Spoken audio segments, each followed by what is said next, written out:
we made it to Sumeru, our next objective should be to head to Sumeru City and find a way to meet with Lesser Lord Kusanali. And speaking of Lesser Lord Kusanali, even though we haven't heard too much about her, she doesn't seem to be the same deity who abducted your brother. But even so, people call Sumeru the Nation of Wisdom, you know. If we can get a chance to meet the God of Wisdom, maybe she can give us some useful information. But, Paimon doesn't know the way to Sumeru City. Maybe we can climb up to that spot with the statue of the Seven on it. That'll give us a way better view of things. Even if we can't see exactly where the city is, at least we'll be able to check for some smaller settlements nearby. Wait a second. Look! There's someone up ahead! Perfect timing! Now we can just ask for directions rather than wander around like lost adventurers. Hey there! We're not from around here and seem to have gotten a little lost. We'd like to ask for some directions. Huh? Did they not hear Paimon? Hey! You over there! Could you give us some directions? Huh? What's going on here? There's no way she could have missed that. Wait! Could she be ignoring us? How dare she? Well, even so, she might be heading someplace where we could find other people to ask. Let's keep our distance and follow her. When we get the chance, we'll just ask someone else for directions. Come on, let's follow her. Just keep quiet. Make sure she doesn't notice us.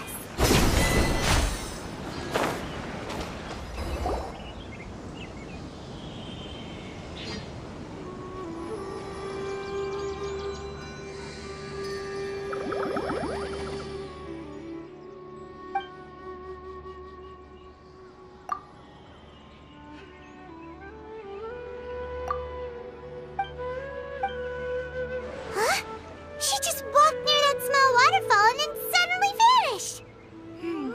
Let's go take a closer look.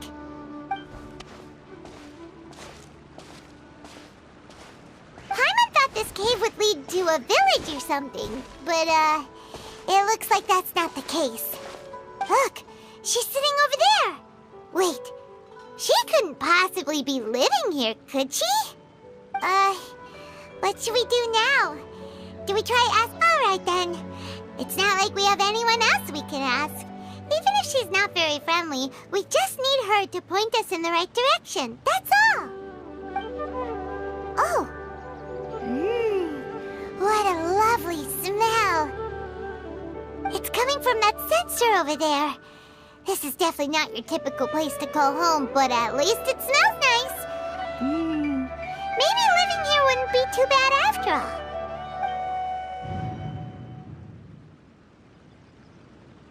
Huh? What's the matter? You don't look too good.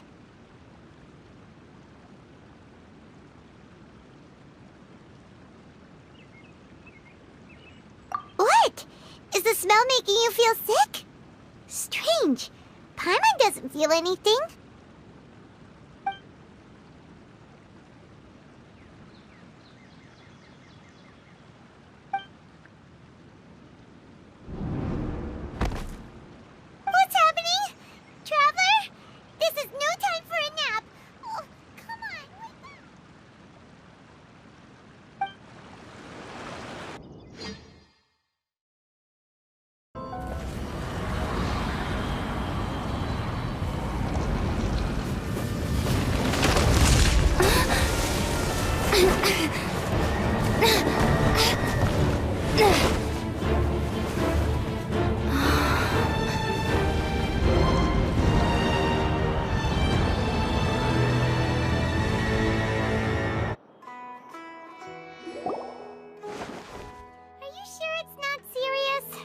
Traveler's been out for a long time now. Yes, you can relax. Believe me, Master is extremely knowledgeable. If he says that she's going to be alright, then there's absolutely nothing to worry about. Oh, Are you awake now? Oh, thank goodness! Traveler, you're finally awake! Well, we're at... Good question. Where are we? Paimon was in such a panic when you passed out that she even forgot to ask what place this is. This is Gandharvaville. It was originally built by scholars from Sumeru as a place to rest in the rainforest.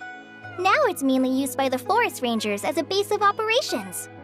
My name is Kale. I'm a trainee forest ranger. My master and I found you passed out during our patrol, so we brought you here. Oh, no thanks are necessary. I didn't do anything, really.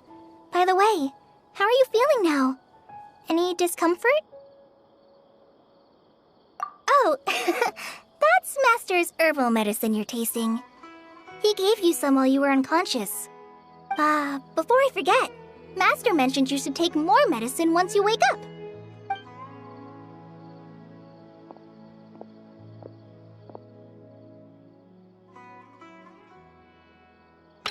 Whoops! Kale, what's the matter? Were you trying to retrieve the medicine? As I've already told you, you must be careful with these. All right, I'll get it for you once I'm finished here. Sorry, Master. Now, the guide to Avidya Forest's edible fungi is clearly posted on our bulletin board. But if Farbode forgets which mushrooms to avoid one more time, I'll have no choice but to leave the guide somewhere a little more visible. Like right smack on his forehead so others can remind him to be careful. Right? This is the second time he's come down with food poisoning this month. I'll be sure to give him a good talking to. Yes, please do. If, on the off chance, Farbode simply enjoys having little imaginary fairies dance before his eyes, then we'll just let him be. But the next time he requires any of our medicine, be sure to charge him accordingly.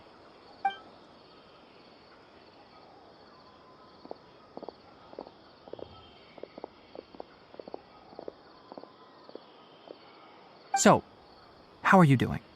Feeling better? Oh, this is my master, Forest Watcher Tainari. He is chief officer over all the rangers here in Gandharvaville.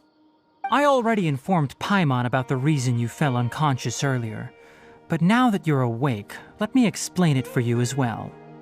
It is common practice for Sumeru scholars of certain darshans to dedicate themselves to training and meditation in isolated areas, particularly the nearby forests.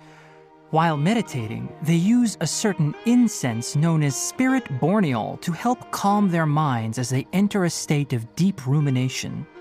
In hopes of asking directions, you two followed a scholar named Hypatia into her cave. The incense you smelled inside was the spirit borneol I just mentioned.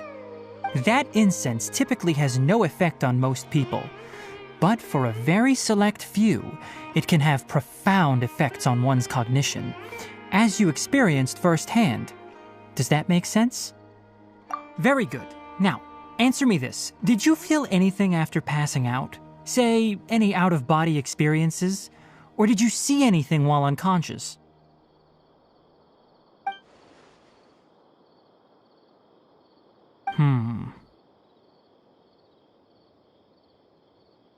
Kale, let the others know to stop bringing their patrol logs here for now. Huh? Why? Because these two will be staying here for the next few days.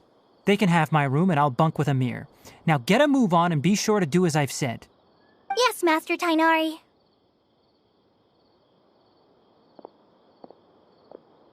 Wait, hold on a second. Can you tell us what's going on? Sure, let me fill you in. I originally planned to send you on your way once you finished your medicine. However, it appears now that you should stay a while longer in Gandharvaville for further observation while you recuperate. Further observation? No need to be hasty. As long as you have the capacity to judge between right and wrong, I promise that you'll understand the gravity of the situation once I explain everything to you. Based on what you saw after smelling the incense and losing consciousness, we can conclude that you experienced a powerful hallucination, which suggests your mental state is not in the best of shape. If you're skeptical, have a whiff of this.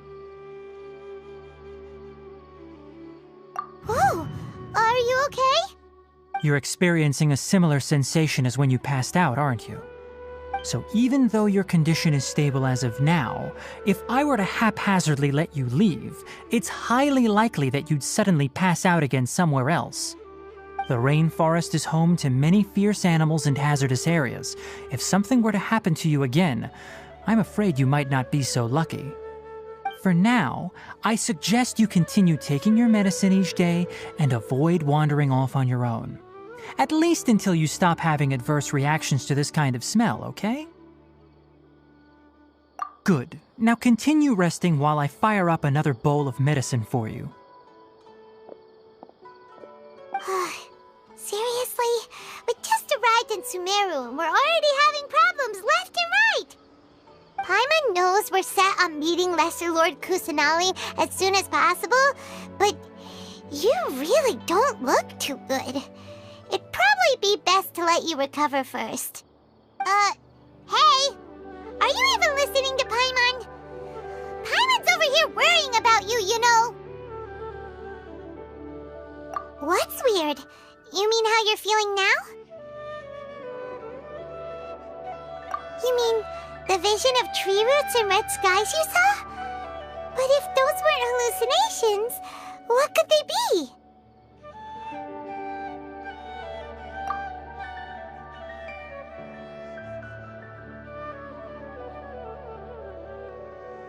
Well, considering how unique you are, Paimon trusts your judgment here. But why didn't you say anything about it to Tighnari? If he misjudged your condition, then there's a chance you could get worse, right? Huh? You mean that Tighnari already knows that what you saw weren't hallucinations? But if that's the case, why would he try to hide that from us? Oh, Paimon gets it now. That explains why you were so quiet earlier. Well, that settles it then. We'll stay here to rest up and figure out what's going on with your hallucinations. But it seems like asking Tighnari might not be an option anymore. What do you think we should do? Good idea. Kale's pretty friendly. We can ask her tomorrow about what she knows regarding the Dendro Archon and customs in Sumeru.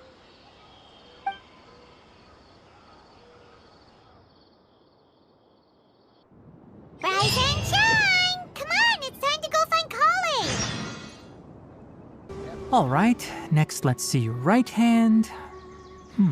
Yes, not bad. But please remember that you still need to be careful. Understand? Yes, I will. By the way, Master, I still haven't received the patrol route for today.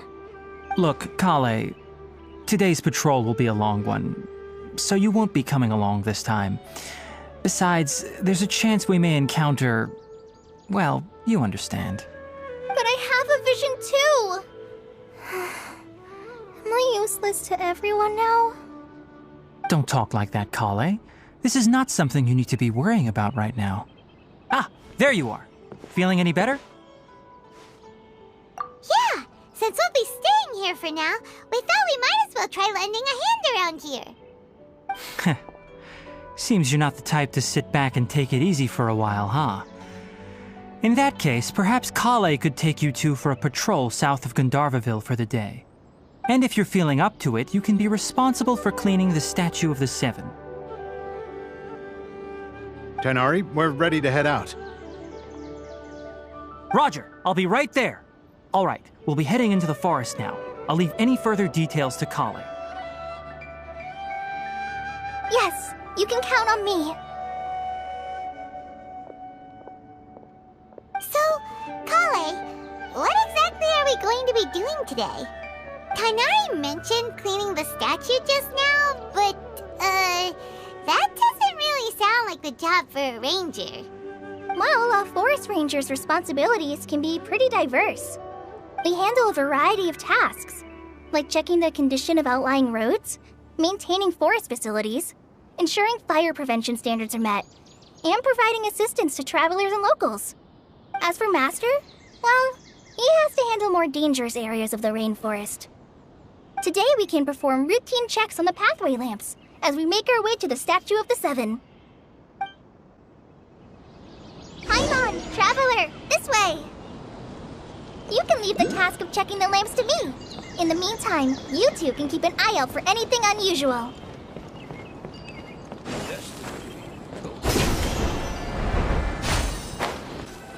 Nothing wrong with these 2 lamps. Let's move to the next ones. Oh, this lamp seems to be getting a little wobbly. Let me make a note of it. No problems with this lamp. Good. The statue of the 7 is up on top of that large rock formation. You must have seen it when you came down this road before. It's pretty high up there, isn't it? Don't worry. If you're afraid you can't make it up there, I'm sure Master wouldn't mind if you don't clean the statue. Oh? I guess I'll leave it up to you then. There's not much footing once you reach the statue, so be careful up there. Paimon will fly up with you and help you with those hard-to-reach areas. By the way, Kale, do you know anything about the Dendro Archon? You know, what's she like? That depends. Are you referring to Greater Lord Rukkhadevata or Lesser Lord Kusanali? Huh? Greater Lord Rukkhadevata? Oh, is that the name of the former Dendro Archon? Uh-huh. Greater Lord Rukkhadevata was Sumeru's first Dendro Archon. She created the rainforest as well as the wall of Samiel around the desert. Her works provided a means of peaceful living for everyone. To the people of Sumeru, she's not only a symbol of wisdom, but also of power and kindness. Unfortunately, she disappeared in a great calamity that occurred a few hundred years ago. According to what Master has told me, the sages later found the newly born Dendro Archon and whisked her back to Sumeru. To celebrate the reinstatement of their lost deity, the sages dubbed her Lesser Lord Kusanali and let her reside in the sanctuary of Siristana. Uh-huh. Then what happened? Well, and then... I'm not too sure what happened, to be honest. Huh? You're not too sure? But aren't you from Sumeru? Yeah, I'm from Sumeru. But... Maybe it's difficult to discuss this topic with strangers. If that's the case, then don't worry, we understand. No, it's not that. I'm not trying to hide something from you. Besides, I don't consider you 2 strangers. Anyway, you 2 know Amber, right? Wait, Amber? You mean...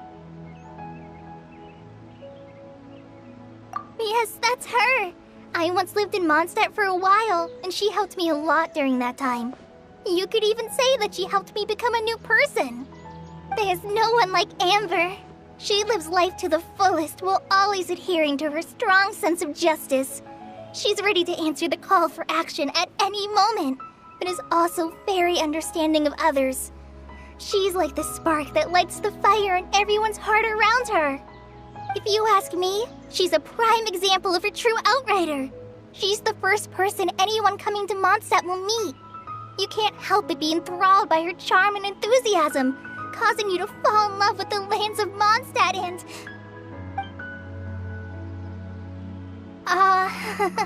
sorry.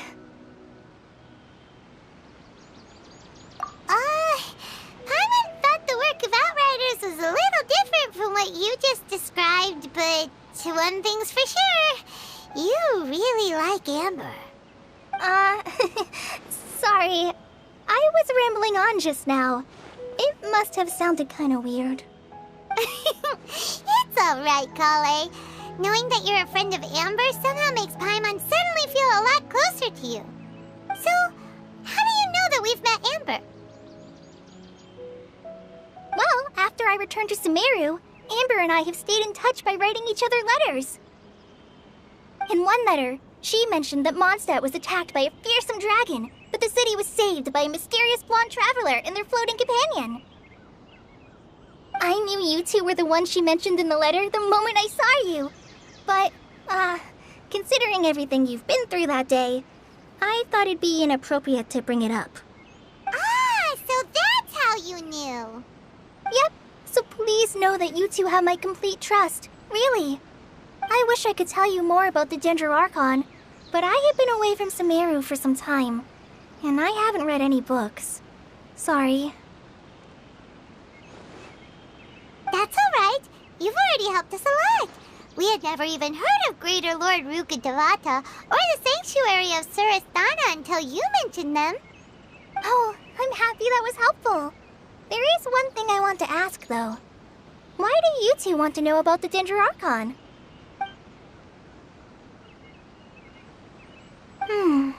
So that's why you're here. Thank you for telling me your story. Don't mention it. We are friends after all, right? Alright, we have a statue to clean. You both have my thanks. While you two are up there cleaning, I'll go ahead and inspect the forest canopy. Let's meet back here shortly.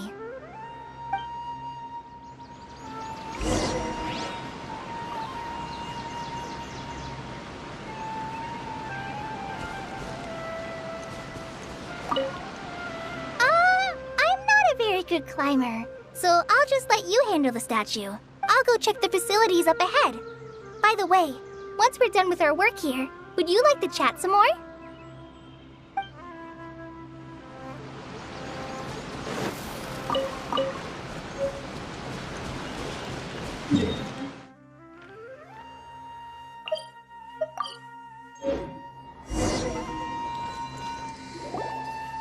Huh. Now that Paimon looks at it, the deity that's carved on the statue is kinda small. Do you think she's supposed to be Greater Lord Rukkhadevata or Lesser Lord Kusanali? The name does seem to fit the statue somehow. Well, anyway, we'll have to figure that out later. Let's get started on cleaning the statue. Paimon will fly up and take care of the top, and you clean everything below.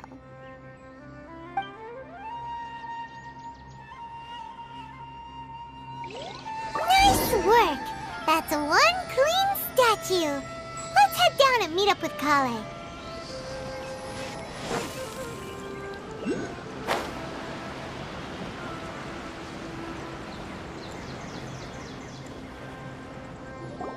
Kale, we're back!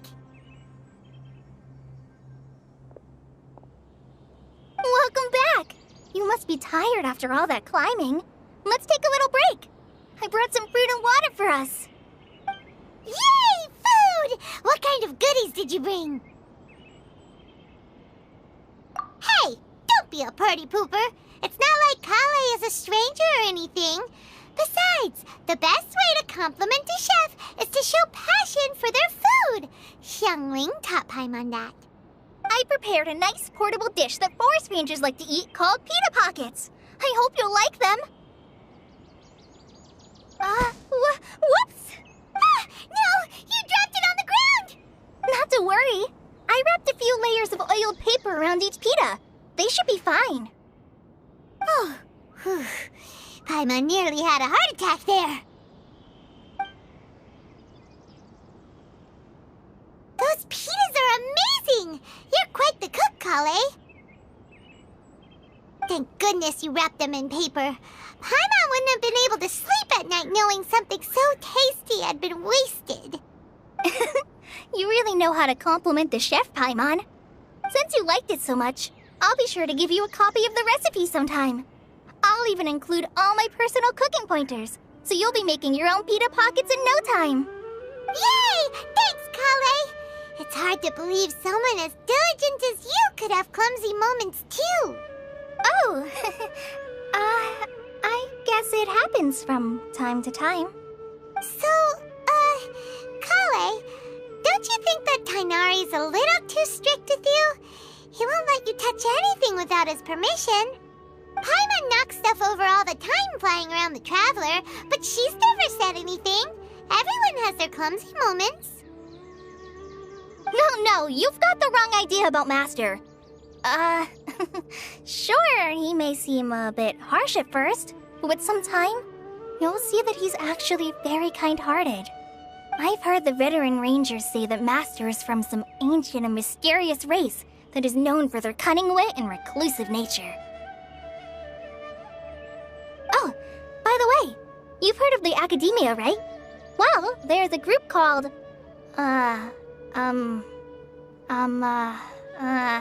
wooow something? Well, anyway, because Master does a lot of research on plants, sages from the Academia have written him many times, inviting him to take up an official position there. But Master declines their offers every time, saying, Sumeru City is too noisy. It'd be bad for my ears. Seems you already know him well. Anyway, I'm sure the sages were not happy about his responses. Master could obviously have a bright future in the Academia, but he insists on sticking to the path of a forest watcher. Every day he helps the locals of the forest and passes on his extensive knowledge to trainees like me. In fact, Master's the one who taught me how to make pita pockets. Really? Paimon would have never guessed that. Oh, speaking of Tainari, he was the one who took care of you after finding you passed out yesterday. He even carried you all the way here. Paimon's still kinda upset, though. He kept scolding Paimon the entire way here. Oh no, I'm sorry. Master might have been overreacting a little. But, it's mostly because Paimon wouldn't stop yelling, Why, oh why? Is she going to die? It probably started to get under Master's skin after a while. Hey! Don't laugh! Paimon was genuinely concerned about you.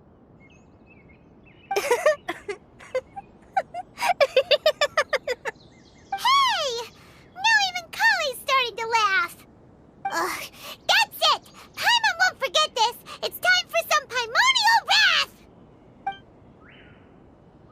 No! Don't touch me!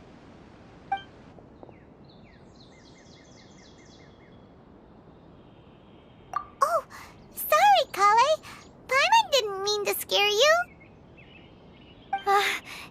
No, I just... I didn't mean that.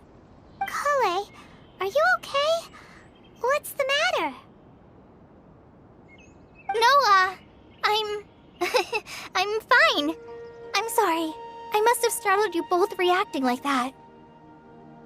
Oh, well, it's getting late now. Let's hurry back to Gandharville. I think Master and the others should be back by now, too. Huh? What was up with Kale just now? And why is she in such a hurry all of a sudden? Look, she's practically running back. Paimon can't even see her now. Ah, Traveler, you've returned. Yep, we're back. Have you seen Kale by any chance? Oh, Kale? Yes, I saw her go into her room just a moment ago. Oh, okay. Guess we'll just have to wait and talk to her tomorrow then. Ah, it's you two. I was just about to go look for you. Huh? Tainari? What are you doing here? Where's Kale? I came to check on Kale's condition. To put it simply, she's not well. You mean she's sick? How could she be... Oh, wait a minute. Could it be because of what Paimon did yesterday? No need to worry. Something as small as you could never harm her. This sickness is something that Kale has been dealing with for some time. Kale has been more excited than usual since you two arrived. A little too much so, to be honest. She hasn't remembered to take care of herself. I suppose it's understandable, though. She hasn't been around anyone she considered a friend for some time now. It must have been refreshing for her to have you two here. So, Tainari, what's really wrong with Kale? Let's take this conversation elsewhere. Kale just fell asleep after taking her medicine. She needs some peace and quiet.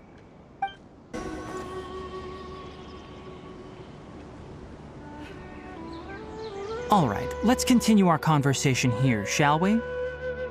To be honest, I hadn't realized that you're that honorary knight from Mondstadt until Kale told me just now. I've also heard all about your deeds in Liyue and Inazuma. So, just to clarify, What I'm about to tell you about Kale is not because of who you are or your past feats. Instead, I am going to tell you because... well, because Kale asked me to. And honestly speaking, I was against Kale revealing her past to you. But she insisted, saying you two treated her with sincerity and as a friend. So now she wishes to reciprocate the gesture.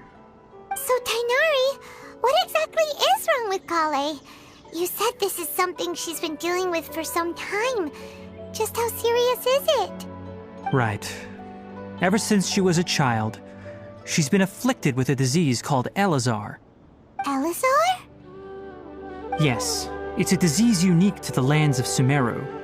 It is characterized by dark and hardened scales that form on the body. At first, the afflicted may only feel mild numbness on the affected area of the skin. However, as the disease progresses, one may begin feeling fatigued and even experience peripheral paresthesia. In its final stages, the disease strips a person of the ability to control their own body, and they effectively become completely immobile. That sounds terrifying. Wait, hold on. So when Kale seemed to be acting a little clumsy earlier, it was because... Correct. That would be the effects of Elazar, which is precisely why I do not want her carrying or holding anything, lest she ends up hurting herself. With appropriate treatment, the disease can be effectively controlled before it progresses to a more serious stage. However, there is unfortunately still no true cure for Elazar. Nevertheless, Kale's mother still hoped that there was something out there. She handed Kale over to an organization known as the Fatui after one of their members lied and said they had a cure. What? The Fatui? Ah, it appears you are already familiar with them. That'll save me some explanation. Anyway, the person who eventually rescued Kale and brought her to me for care said that she had been given to a harbinger known as the Doctor. I have no idea how this doctor managed to do it, but her case of Elazar was completely stable for all the years that Kale was with them. However, Kale's days with the Fatui were anything but pleasant. Kale is a resilient individual and always tries to appear cheerful, but her experience with the Fatui has left deep scars. Even now, she can still feel deathly afraid of someone touching her. Oh, Paimon had no idea Kale's been through so much suffering. Oh, by the way, Paimon, Kale wanted me to tell you that she's sorry for scaring you yesterday. She also wanted both of you to know that she's sorry for hiding her illness. She doesn't need to apologize. None of this is her fault at all. Well said. I hope you'll get a chance to tell her that in person the next time you see her. Kale once thought that it would be impossible for her to have any real friendships. I trust that you two will never let my trainee experience such emotional pain again. Don't worry, Tainari. We'll take good care of her. Well, it's not too serious at this point. She overexerted herself the last couple of days, which is what led to her breakdown this time. As long as she has taken her medicine and gets plenty of rest, she should get better. Though, I must admit that Kale's condition was much more stable when she first arrived here in Gandharvaville. She was interested in the work of the forest rangers the moment she saw us. I could see that she was serious about learning, so I felt compelled to ask her to join us. Her stamina has gotten much worse recently. Though a moderate amount of physical exercise is always necessary, I'm afraid the long-distance patrols are a little too much for her now. All right, now that I've told you about Kale's past, I think I'll head into the rainforest to find some ingredients needed for her medicine. I'll see you two later. Yeah, we'd like to do something to help Kale too. All right, but I must warn you two. The rainforest is a dangerous place, especially for someone who's still recovering like the traveler. You must follow closely and listen to every instruction. No problemo. Let's go then. We'll be looking for a plant known as lunar lotus. It's often used to help those afflicted with Elazar recover their energy. Hey, Tainari? Where exactly this plant? Lunar lotus can be found all over the rainforest, but it often grows right here around Gandharvaville. Given the name, it sounds like we should be looking for it in the water. You are correct. Lunar lotus grows in the water. When fully mature, they look like giant blue flowers floating on the water's surface. Quite an attractive species, if you ask me. The large petals are actually the plant's leaves and sepals, which surround a very small flower. You should note that many of the plants found in Sumeru have names that are contrary to their species. Take the Kalpalata, for example. The plant is not a lotus at all, but rather a vine. And then there's the Sumeru rose, which is not a rose, completely contrary to its name. Oh, okay then.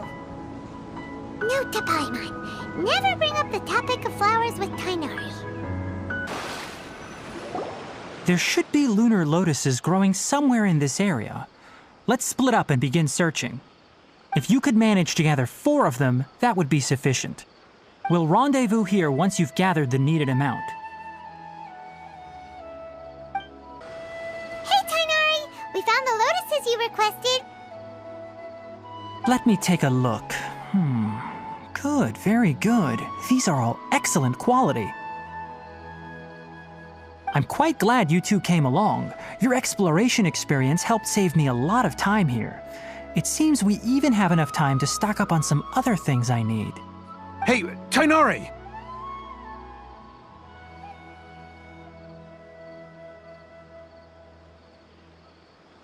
Oh, Tighnari! Someone's calling your name! They're dressed like a forest ranger. Ah yes, that's Amir and the others. But didn't they just set off not too long ago? What are they doing back so early? Let's go find out what's going on.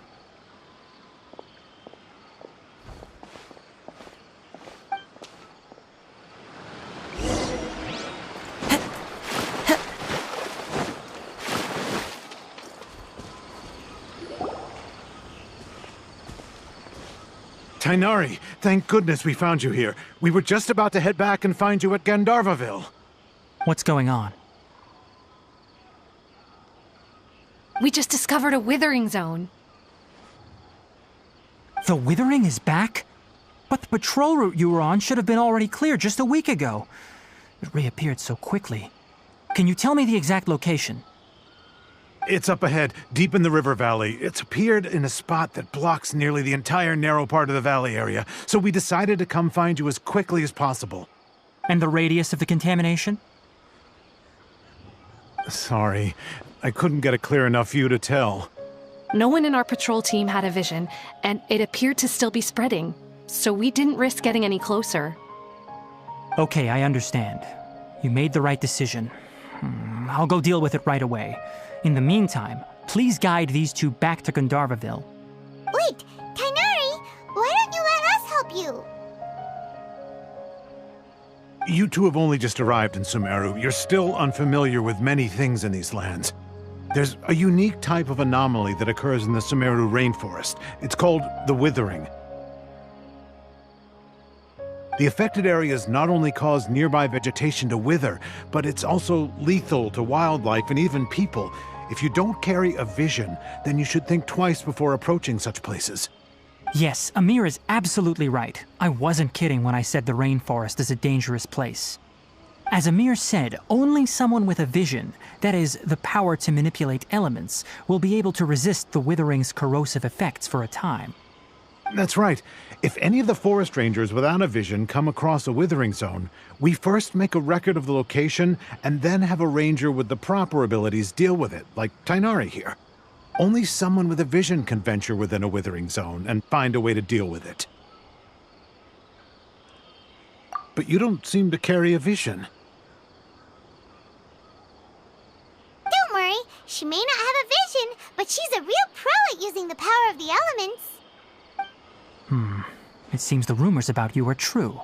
In that case, all right, you two may accompany me.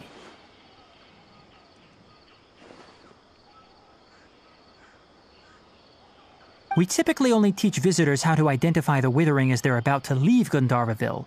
We'll make an exception today. and show you what it looks like up close.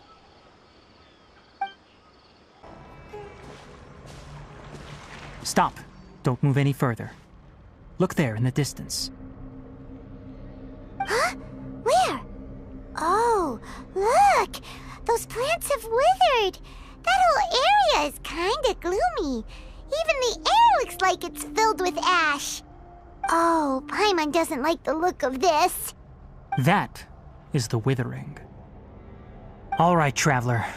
We're going to have to enter that withering zone. Once inside, we'll need to look for what we call tumors of the withering. If we eliminate those, then the area will be saved.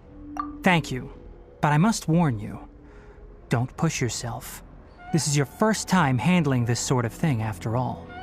Even with elemental powers, once you step inside the withering zone, you may experience extreme discomfort. If at any point it becomes too much, return outside the zone and take a breather. It could become a matter of life and death. You ready then? Let's go.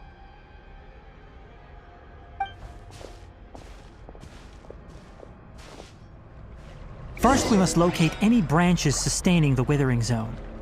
Great work. Now that all the branches have been cleared, we'll need to take care of the tumor.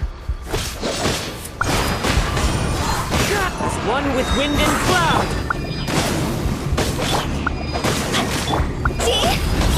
Now, destroy the tumors of the withering.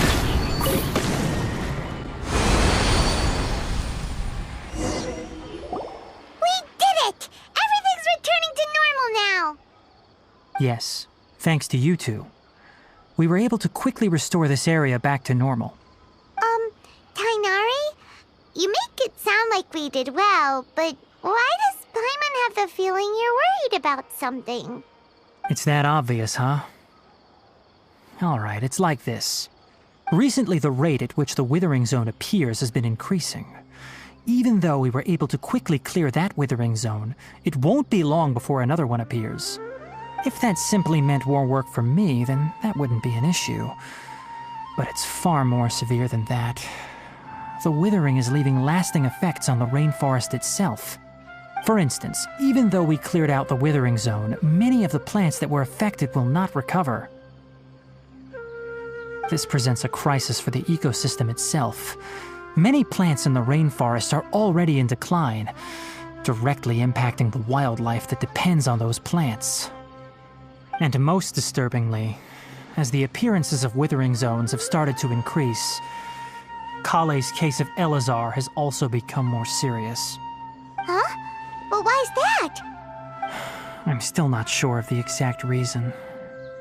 However, I've received word from acquaintances at the academia that similar cases are being reported for patients with other conditions.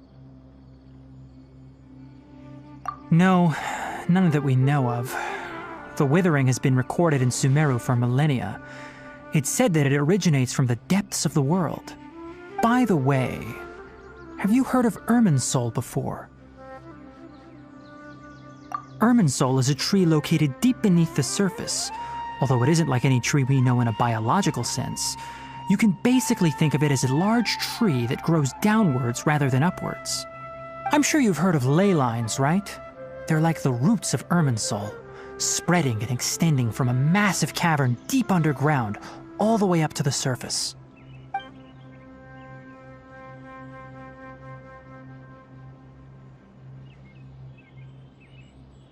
Ley lines continually absorb the memories of this world, which are then funneled into Irminsul, allowing it to collect knowledge and wisdom from ancient times to present day. The Dendro Archon is known as the God of Wisdom because her consciousness is directly connected to it.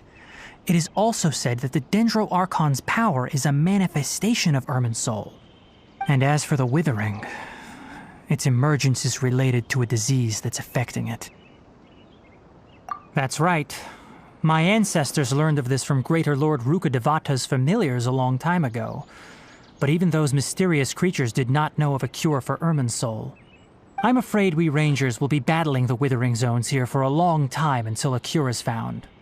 Alright, that's enough on this topic for the time being. Now that we've taken care of things here, it's time for us to head back to Gandharvaville.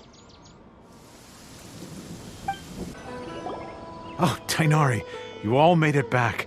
How did it go? The withering zone you reported has been taken care of. No need to worry. Huh. Wait, is that? Oh no, Hypatia!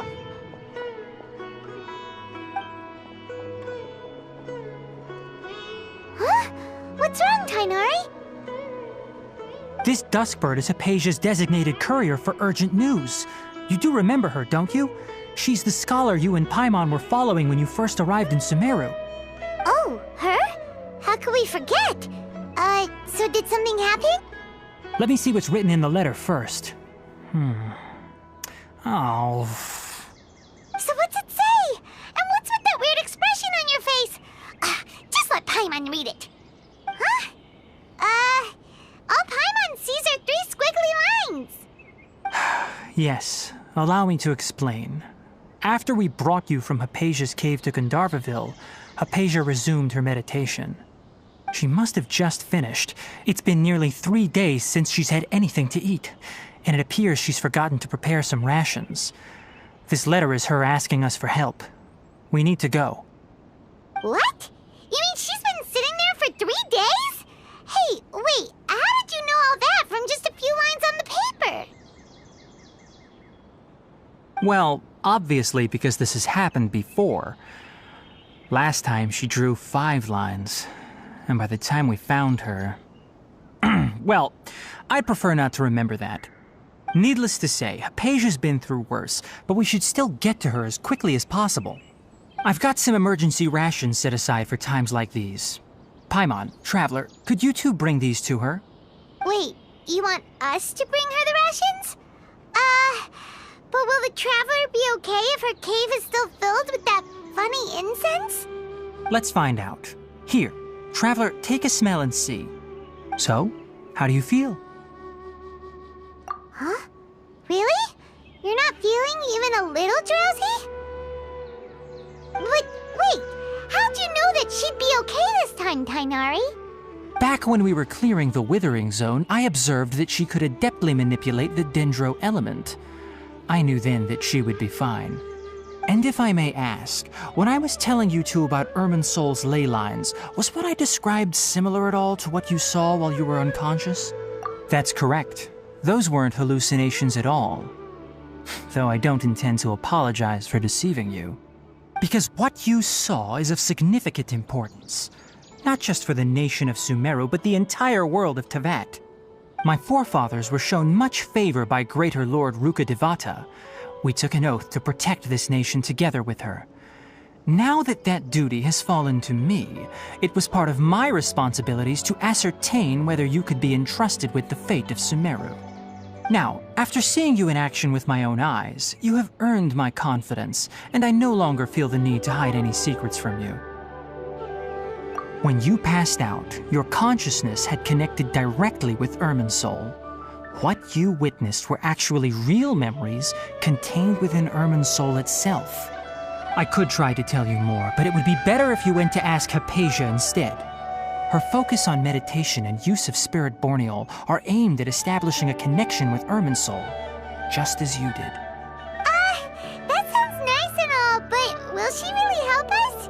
Seriously, she completely ignored us the last time we tried talking to her. That was because when you ran into her, she was in a special phase of her training. During that time, she must avoid communicating with others. Please, wait here for a moment.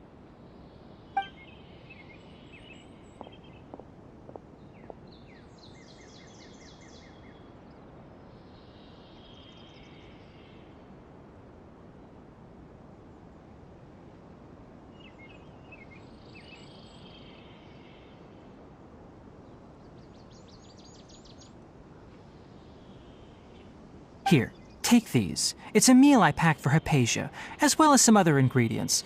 I'm sure it'll come in handy. Also, here's a letter that I would like you to give to her. Just show it to her and she'll answer any questions you may have. No. I should be the one thanking you. You've both been a great help these last few days. Hypatia should still be in the cave. Let's go inside and see how she's doing.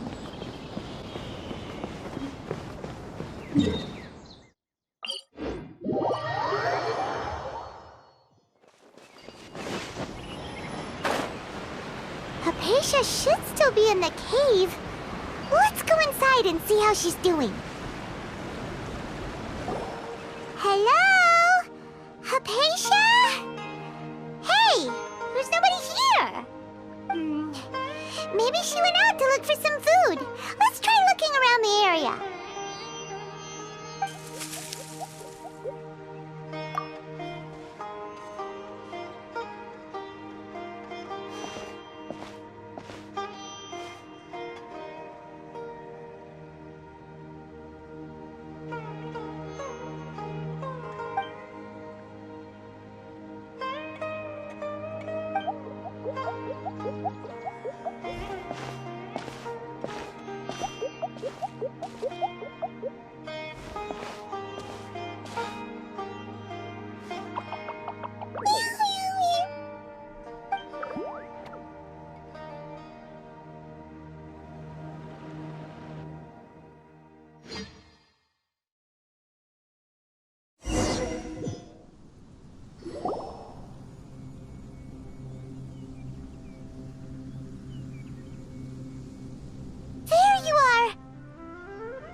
Hypatia, are you alright?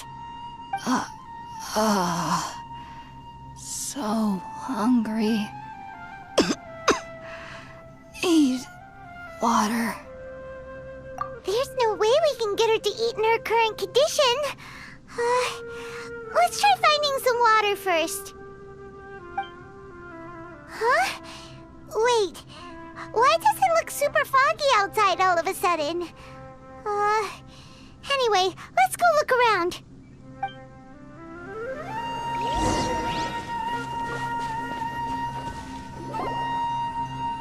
Huh? How'd things out here end up looking like this? What happened? And where are we? Really? Oh, maybe you're right. Let's go investigate the area.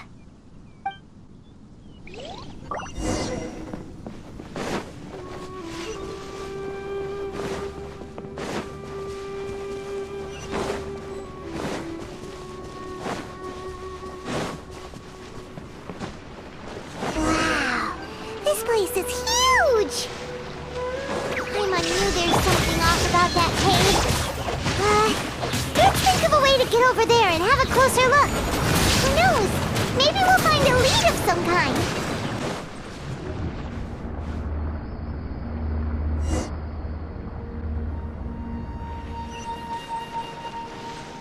Huh? What happened just now? Why'd everything around us suddenly change?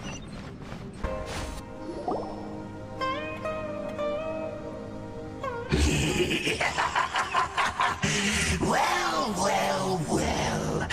Looks like we meet again, traveler. The Abyss Herald! What are you planning to do in this strange place? Strange place. Plotting. You needn't worry about such things. They don't concern you. Torn to oblivion! Ha! Huh? Why can't we beat this guy? Oh, Paimon doesn't get it! We faced others like him before! What's wrong this time? Traveler, though you may have managed to avert countless crises before, your good fortune was bound to end sooner or later. It's time you realize how weak and powerless you really are. Your brother. Oh, pitiful traveler. Are you really so ignorant? Or are you just living in complete denial? His Highness has long since forsaken you. Your meager existence in his eyes is that of an annoying bug, only to be stepped upon. The bonds of love and family which drive you to find your sibling are utterly gone. Your journey is meaningless. But don't you fret now. Today will be your last. Now die!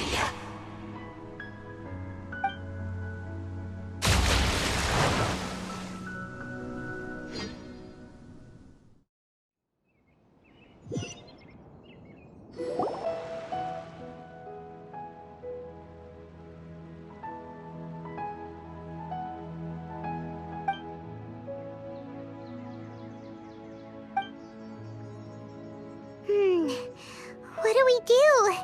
We haven't seen Hypatia anywhere out here. Oh, there she is! Quick, let's see how she's doing. Ah, so sweet. Well, the good news is that she's still conscious.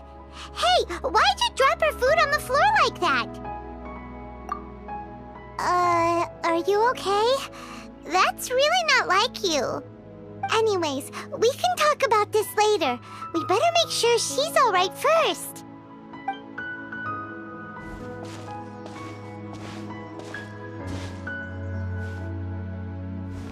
Whoa! Wait a sec. Look at all this fruit lying around her. We can put that to good use.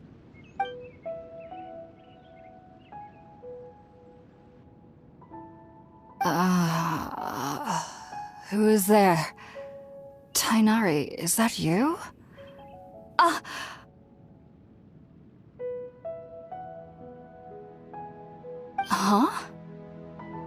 It's okay. You can relax, Hypatia. Tighnari sent us here to bring you some food and water. Here, we have a letter that he asked us to give you.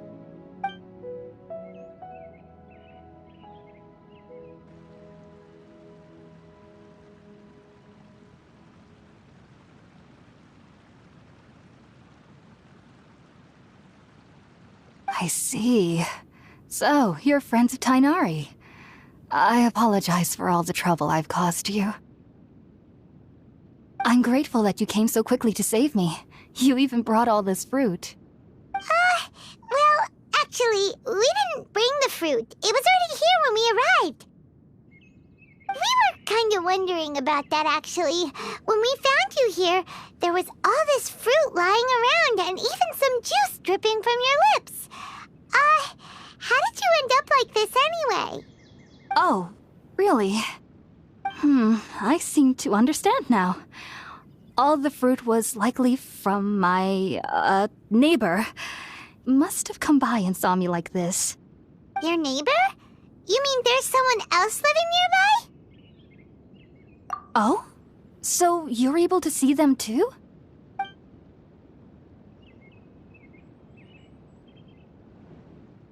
Wait, hold on a second, Traveler. You say that before we arrived, you saw some mysterious creature and suddenly had a strange dream? Isn't that a little too crazy to believe? No, I actually do believe what the Traveler is saying. I myself had a similar experience once before and ended up scaring my timid little neighbor here. You needn't worry. They mean you no harm. They only dragged you into the dream because they hoped to buy themselves a little time in order to scurry away. So, Hypatia, just what kind of creature is your neighbor exactly? I'm not sure what it's called, to be honest. But I do know that they have some sort of deeper connection with the Dendro-Archon. I know this because the first time I saw them was also the exact day my consciousness was able to form a connection with Irminsul. Even after I opened my eyes and stopped meditating, my heart was still pounding, and my mind was racing with all the knowledge that I had touched. And at that very moment, I suddenly noticed a small figure at the opening of the cave. In my curiosity, I began to walk over to the creature. They must have already been used to me living in the cave, because they didn't seem to mind me approaching them. They just kept doing whatever they were up to.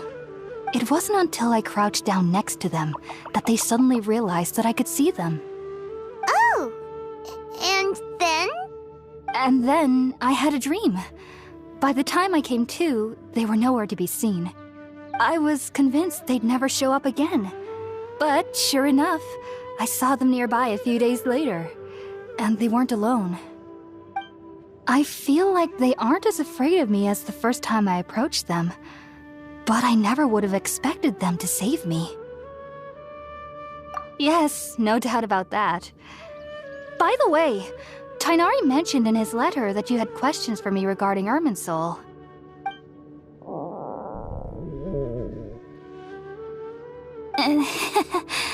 Sorry about that. Sounds like just drinking juice still isn't quite enough for my stomach. Well, if somebody hadn't dropped the food earlier... Anyway, looks like we'll need to prepare something ourselves.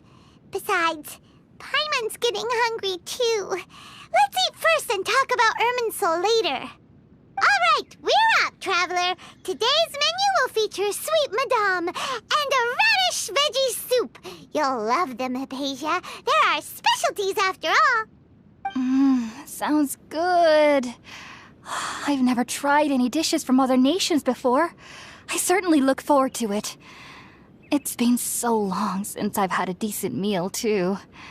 To be honest, the last time had to be when Tighnari came to visit.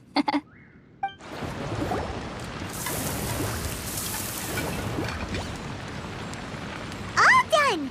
Let's use the empty box that Tighnari gave us since we already washed it. Oh, it smells amazing! And the box is a nice touch, too! Let's go serve this up and start eating with Hypatia! Are you already finished cooking? Smells delectable. I'm truly thankful whenever I can enjoy a proper meal like this. Cooking really isn't my forte. Even though everything you mentioned was in Tighnari's letter, it's still hard to believe you were able to connect with Irminsul immediately after smelling Spiritborn eel for the first time. It took me nearly 3 years before I could do so. And everyone at the Academia even lauded me as a genius. You should know that some researchers spent their entire lives without ever successfully connecting with Irminsul as you have. So why does this incense allow people to connect to Irminsul? The ingredients used to make Spiritborn eel primarily consist of plants created by Greater Lord Rukkhadevata. These special ingredients are conducive to heightening our senses to the Dendro Archon's power. Since the root of the Dendro Archon's power lies within Irminsul, we can occasionally tap into her powers to peer into the depths of the earth. Naturally, anyone who can establish a connection with Irminsul in their first ever attempt must be a person of great understanding. Makes sense. But Paimon's got a question. Why was she sensitive to the smell of those plants for such a long time? That was primarily due to her body's unique constitution. Stimulated by the incense, she could perceive the Dendro Archon's power and experience the sensory overload, hence the adverse reactions. Taking in any scent similar to the ingredients of Spiritborn eel would cause adverse effects. Not to worry, though. It appears you've already fully recovered. Technically, your body should still be sensitive to the powers of the Dendro Archon, but unless you're using intentional meditation techniques, the scent of Spiritborn eel should no longer trigger such reactions. Whew. Well, that's a relief. I must admit, I am quite envious of your abilities. Even if it meant suffering from pounding headaches for the rest of my life, I'd consider it worthwhile so long as I could connect with Irminsul at will. Whoa, you're really serious about this whole thing, aren't you? I am a researcher after all. As a member of the Ritaoist Darshan at the Academia, my main area of research is the stars and their connection to the fate of living beings. But there is still so much we don't know, especially regarding the mysteries that lie in the starry skies. Which is why I must turn to the all-knowing Irminsul for answers. If only my perception wasn't so limited. Unfortunately, I cannot guarantee that my every attempt to attune with Irminsul will be successful, or that doing so will leave my consciousness intact. I am currently in the stage of training known as Satyavada life. Many researchers in Sumeru have lost their minds while seeking to attune with Irminsul during this stage. Sages have said that Irminsul contains divine knowledge, and touching such knowledge without the proper preparations and abilities will only lead to one's mind caving in on itself. That's why we meditate alone. We need to ensure that our minds will be calm while minimizing the possibility of involving anyone else. Whoa! So knowledge from Irminsul can be super dangerous. Aren't you afraid of the risks, Hypatia? Of course I do. Especially during nights that are pitch black with no moonlight, and dead silent without even the sound of insects. However, I've been feeling better as of late. I don't get as scared anymore knowing that I have a little neighbor living nearby. I believe that being able to see them is a sort of blessing from the Dendro Archon.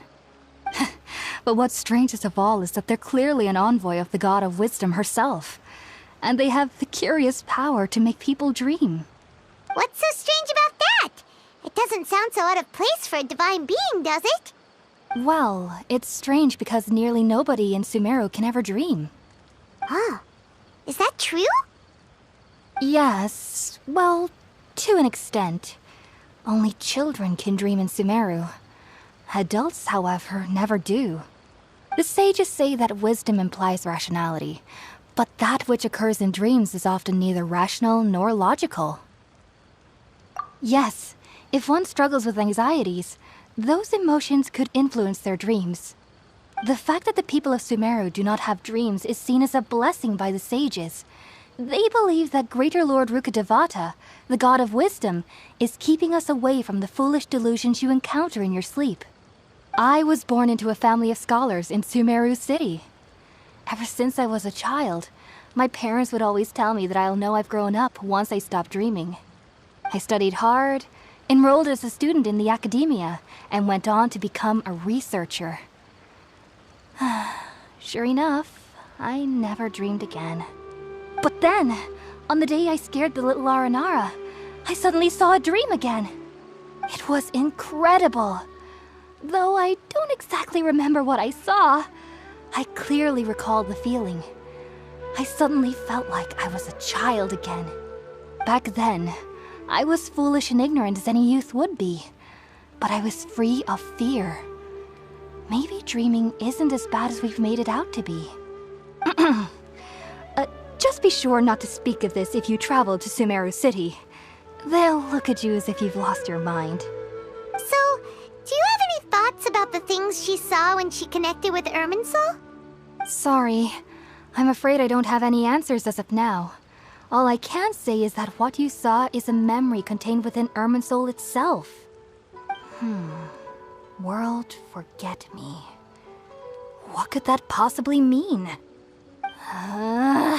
If only I could ascend past Satyavada life and begin Paripurna life, I might have some more answers for you. If you two are ever in the area again, please be sure to come and see me. There's no need to be thanking me. You two are my saviors. Besides, I'm already looking forward to tasting some more of your cooking.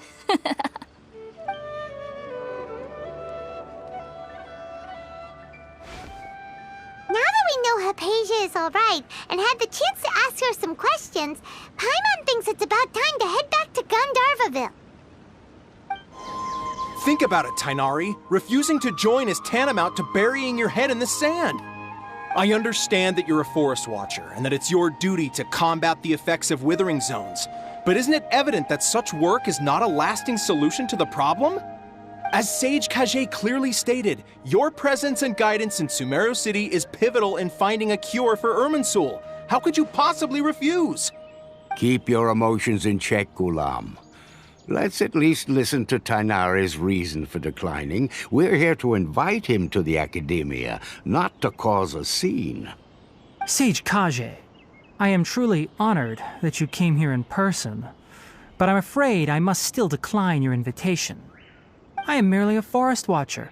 How could the great minds of the Haravatat have any need of someone like me?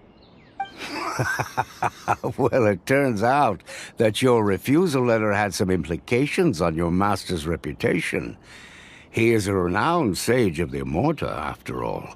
So now I've come here in his stead. I see. Huh.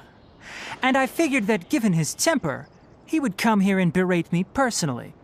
Tainari, your master is an integral part of this effort, and now he requires your assistance. And what exactly does my master need of me, Sage Kage? You'll know once you've arrived in Sumeru City, that is. And how long will I be required to stay? There's no definite answer as of now. Do you mean to tell me that despite coming all the way here to Gandharvaville, you still can't answer the questions I laid out in the letter to my master? If that's the case, then I'm afraid I cannot give you a definite answer either. Tighnari, but you... So be it. Come, Gulam, we're leaving.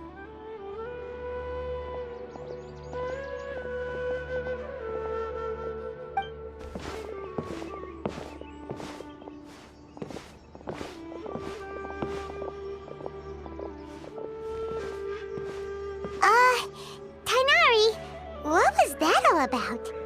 It's nothing. Some people from the academia wanted me to go to Sumeru City to assist them with a project, but I had to refuse on account of all my responsibilities here. But all that can wait. How did things go with Hypatia? It was quite the eventful trip, but the main thing is that she's safe and sound. She answered a bunch of questions for us, too. Very good. Now that the traveler has made a full recovery, there shouldn't be any reason for you to tarry here longer. I assume you will be heading to Sumeru City, correct? That's right!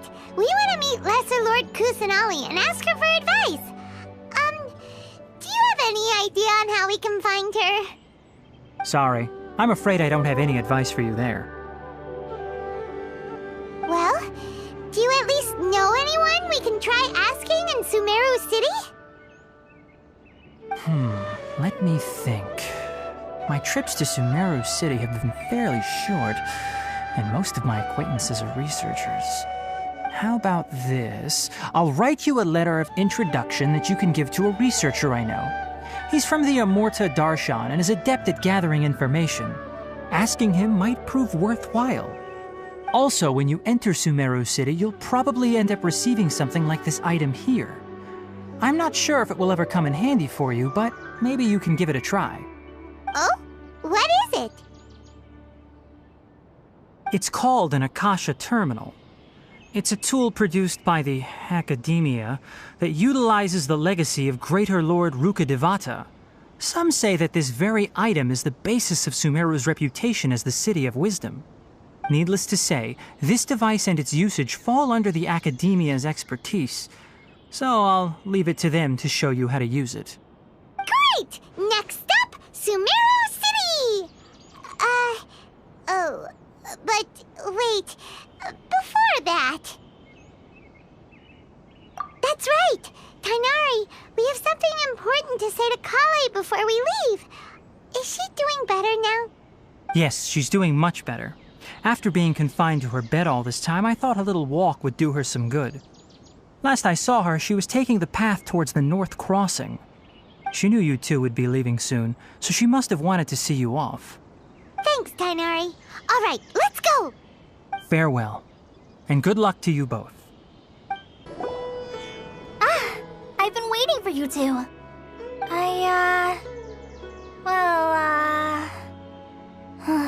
Never mind. I guess I should just wish you two a safe and successful journey. Thanks for waiting here just to see us off, Kale. We're headed to Sumeru City. Don't worry about me. I can take care of myself. My condition won't be getting in the way of my duties. I want to be a forest ranger after all. It's up to me and the others to protect the rainforest here. And, I'm sorry. I should have told you both about my condition when we first met. I just wanted you two to treat me as a normal friend, not some girl that needs your sympathy. But I guess now I understand that the most important thing is for friends to be genuine with one another. There's no need to apologize, Kale.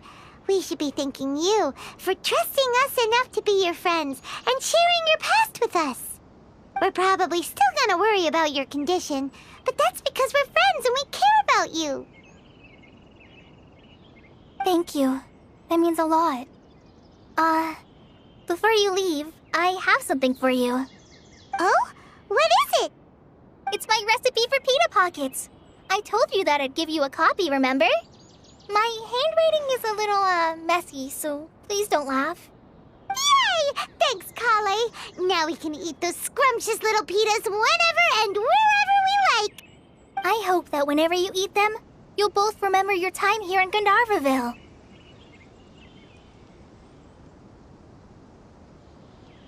Well then, I, trainee Forest Ranger Kale, bid you both farewell. Please visit Gandharvaville again. The Rangers will always be ready to assist you here.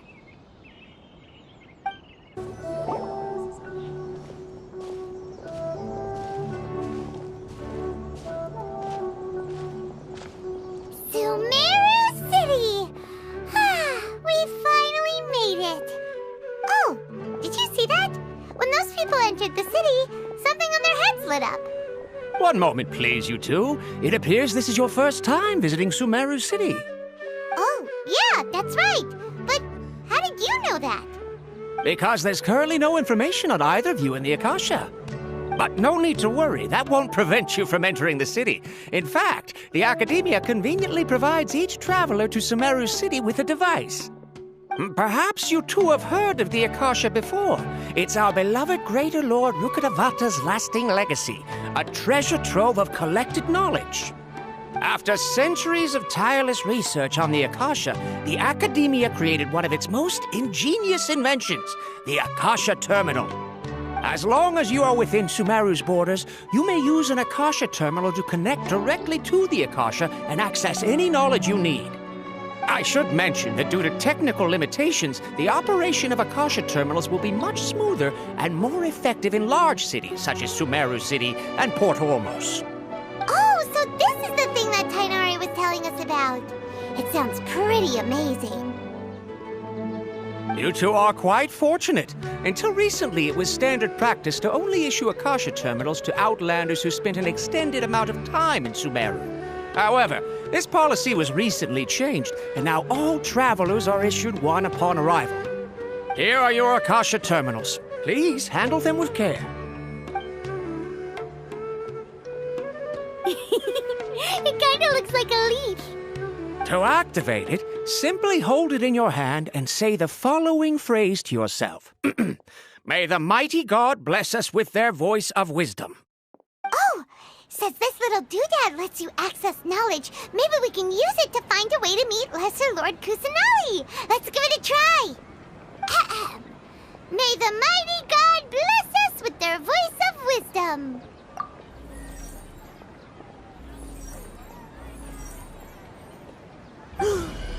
Whoa! Just now, something clicked, and Paimon suddenly knew how to use this thing.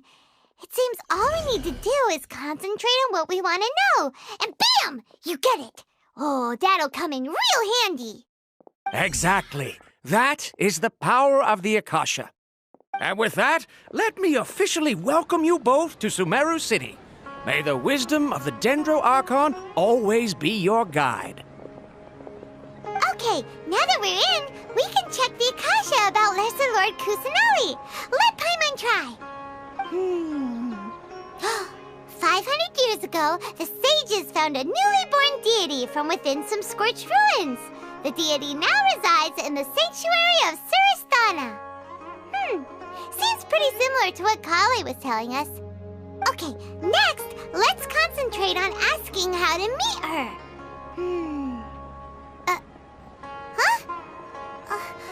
Paimon doesn't sense anything.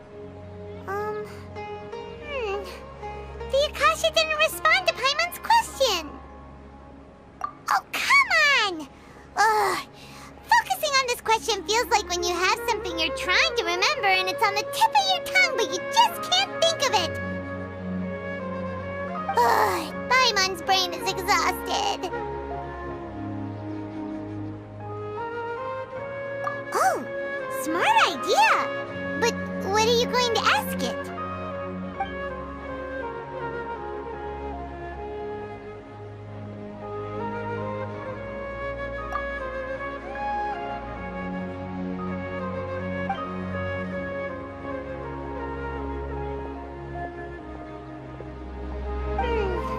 You too? Well, glad it's not just Paimon.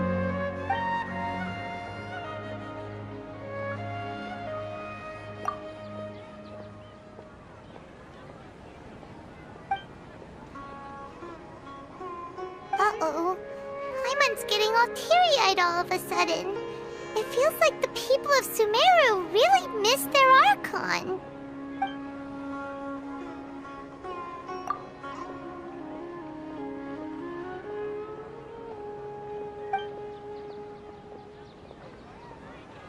Huh. Could it be because we're Outlanders and we've only just arrived in Sumeru? You know, maybe we're not qualified to receive an answer to this sort of question or something. Well, seems no matter which way we try, we can't find anything that'll lead us to Lesser Lord Kusanali. Guess our only choice now is to try meeting with the researcher that Tainari recommended.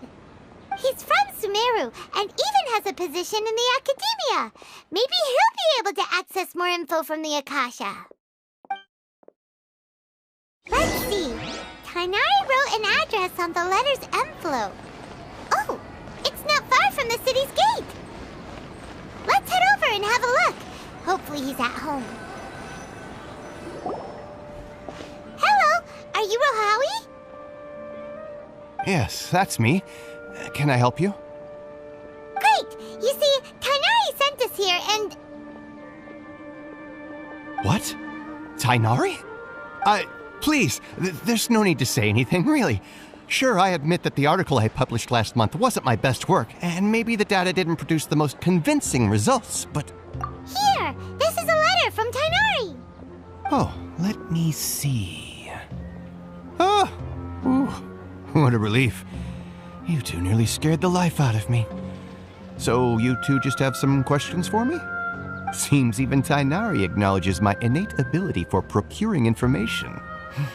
So, what is it you two would like to know? We want to meet with Lesser Lord Kusanali. Do you know a way we can do that? You mean you want to meet the Dendro Archon herself?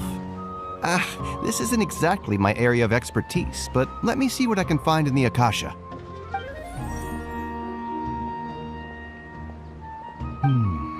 Sorry, the Akasha didn't respond to my query. What? You too? But what about your abilities for getting information and all that? Paimon was sure you'd be able to access more info than we did. Well, as I said, this isn't my area of expertise. I am but a lowly researcher, so the Akasha doesn't see a need for me to know more about the Dendro Archon. All I know is that ever since Lesser Lord Kusanali returned to Sumeru, she's never left the Sanctuary of Sorasthana or made a public appearance. Huh. Didn't expect her to be such a mysterious figure. The Dendro Archon is somewhat of a recluse.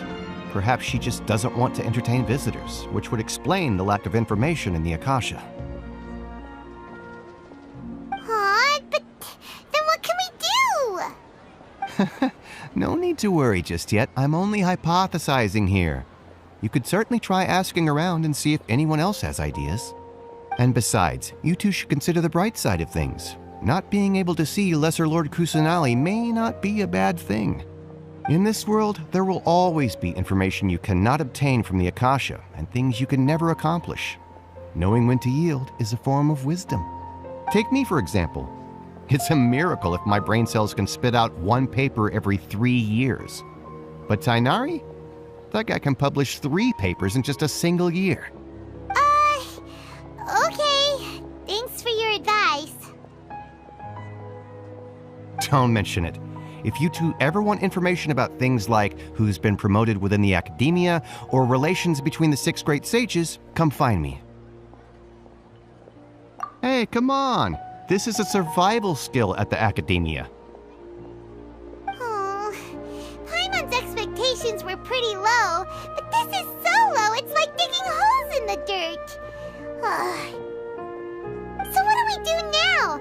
Even if we want to talk to someone, we don't know anybody here. Huh? Like who? Oh, you're right! Catherine! The Adventurers Guild has its own intel network. Let's hurry and find her. Ad Astra Abyssosk. Hello, Traveler and Paimon. Catherine, we need your help with something. Understood. The Adventurers Guild is always ready to serve you. With what do you require assistance? We want to meet with Lesser Lord Kusanali. Do you know a way we can do that? You two wish to meet with Sumeru's Archon. Understood. Please wait.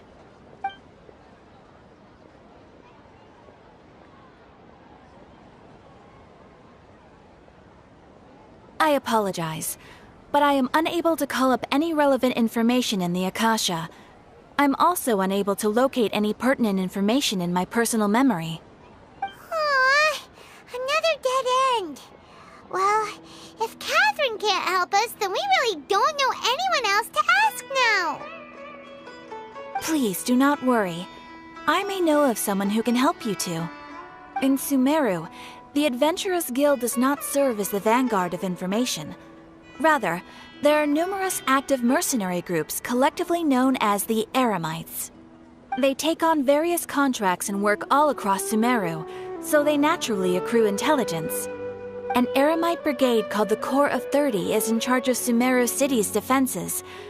Not only are they the oldest brigade, but they are responsible for managing and coordinating the affairs of all other mercenary brigades. Corps of 30? What a weird name.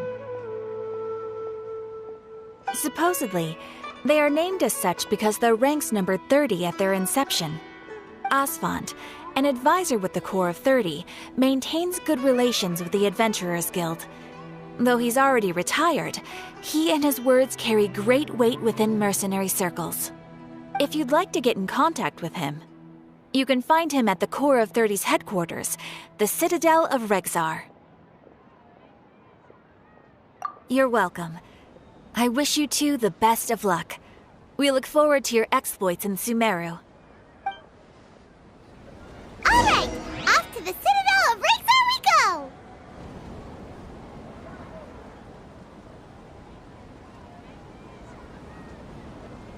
Welcome.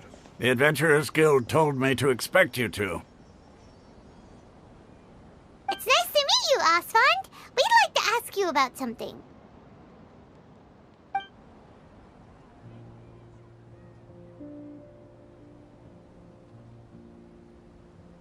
I see. So, Catherine's the one who sent you this way. Ha!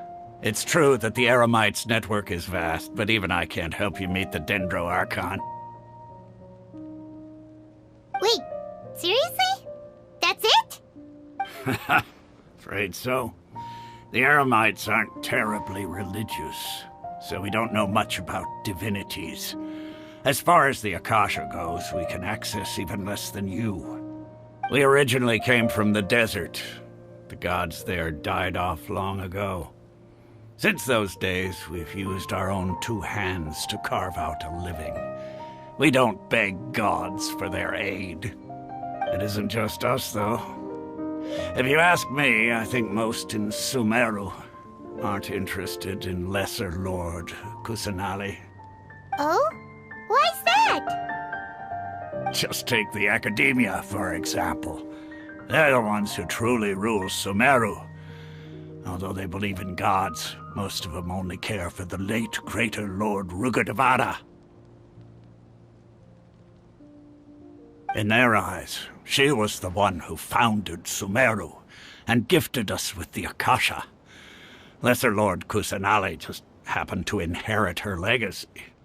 Because of the Academia's influence, most citizens are more familiar with Greater Lord Rugudevada and hold her in greater esteem. Not to mention that Lesser Lord Kusanali never makes an appearance, and the Academia never announces anything about her. As far as the people of Sumeru are concerned, she's just a god that exists. And that's all. Really? Aw. After hearing all of that, Paimon sort of feels bad for Lesser Lord Kusanali. Ha! But who knows? We're all just guessing when it comes down to it. Besides, I'm sure the God of Wisdom doesn't worry about her reputation among people like us. All right. Well, thanks for the info, Asfand. No problem. Always happy to help out the Adventurers Guild.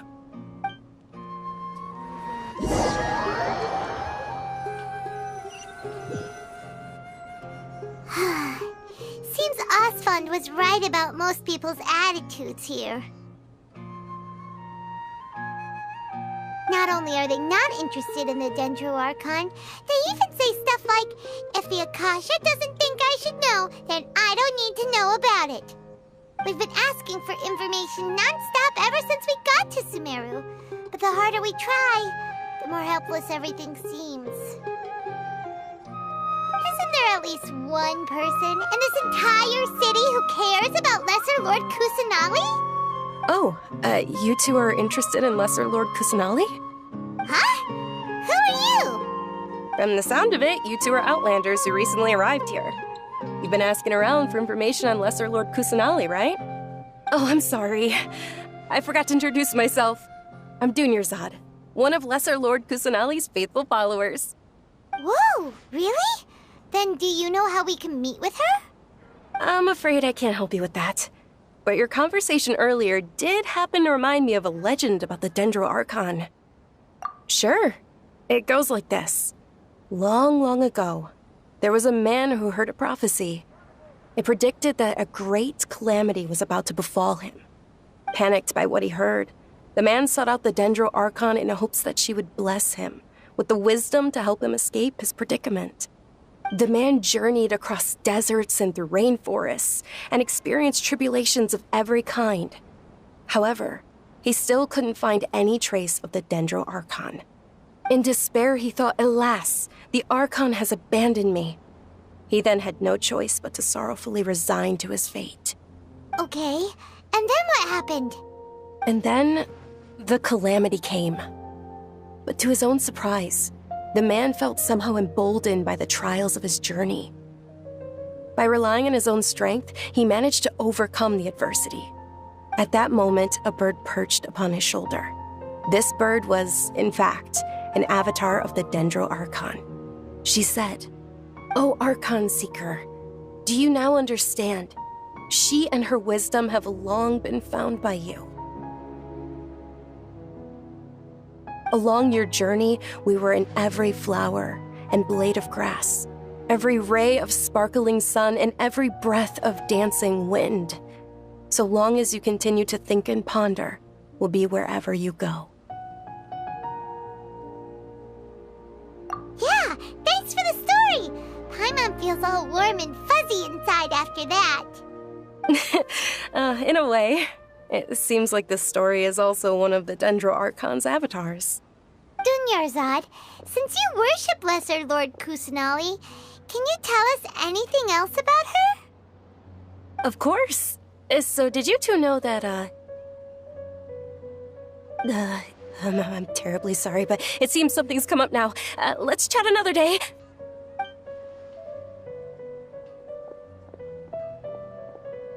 Hey, wait! What the heck just happened? It looks like they're searching for someone. Dunyarzad was acting super nervous just now. You think they're looking for her? This stinks! We finally managed to find a lead about Lesser Lord Kusanali! We can't let them get in the way now. Let's see if we can get rid of them.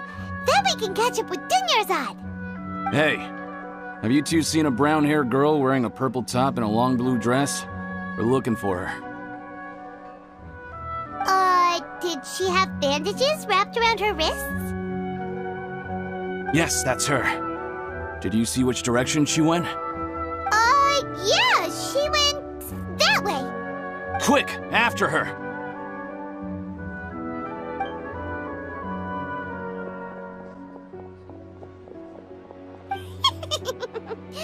That should keep him busy for a while. Let's hurry and find Dunyarzad.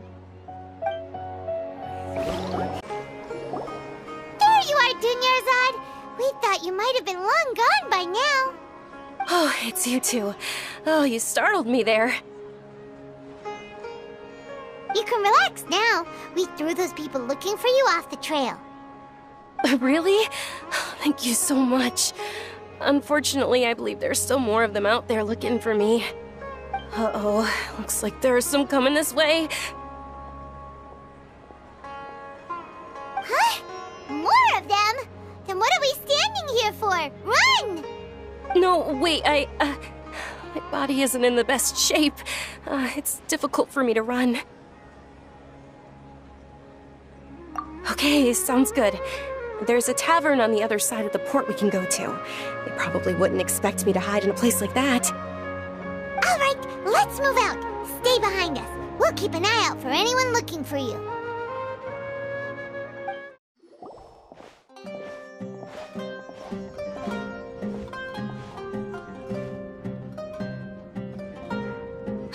We made it. Oh, they shouldn't be able to find us now. Wait, stand down, Dia.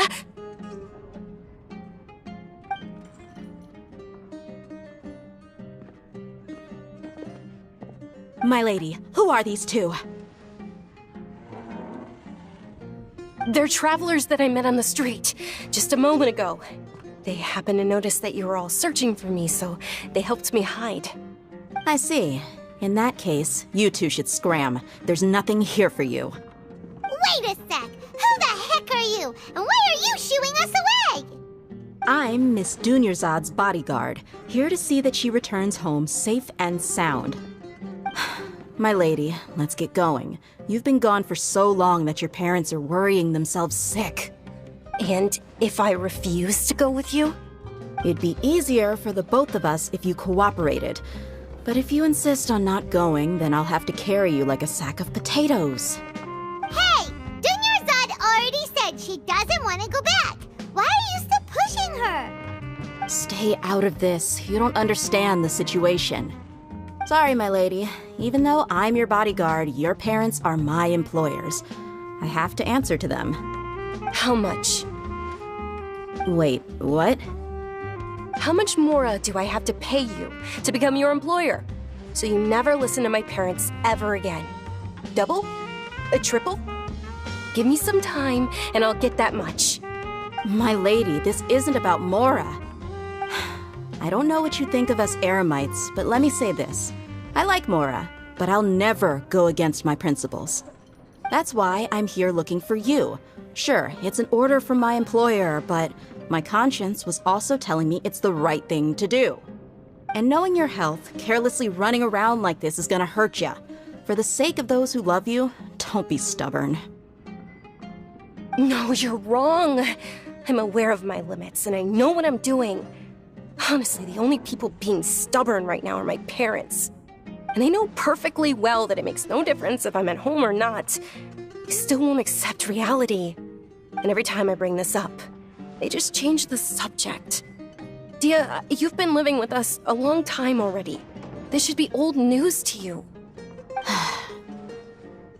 Dia, I know it hasn't been easy for Mother and Father, and I'm grateful for everything they've done for me. But there's someone else in this world I'm also grateful to. Because she saved me. The love I have for her is the same I have for my parents. This is my life and my last chance. So I want to do something meaningful.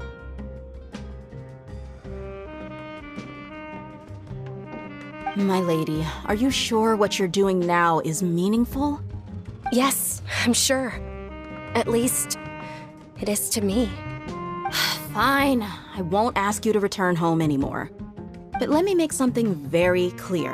I'm only doing this because I respect your determination, not because I agree with you. Thank you, Dia. Sorry for being so rude just now. My nerves were acting up. And I even brought up your payment in such an offensive way. Don't worry about it, my lady. I did say that I like Mora. Besides, that's our next topic of conversation. Today's little excursion caused such a ruckus that every single bodyguard at the estate was deployed. It wouldn't be easy to hide things from your old man. Since this definitely won't be your last escapade, here's a little tip. You should at least make it look like your room and things are still in order when you leave. Also, you'll need someone to cover you for when you're out and about. So, I'll let you hire me, my lady. This way, everyone wins. As for the pay, let's say half of what your father pays me. We can settle the bill when we return to the estate. Okay, deal.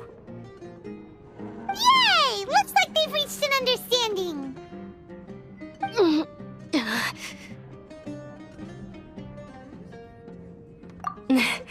I'm fine, really. I just feel a little tired now that things have calmed down. My lady, stop trying to look tough. We're already in a tavern, so let's rest up and grab some grub. I'm sorry for worrying you two. If you don't mind, I'd like for you to join us. Sure! After you rest up, we want to hear more about Lesser Lord Kusanali.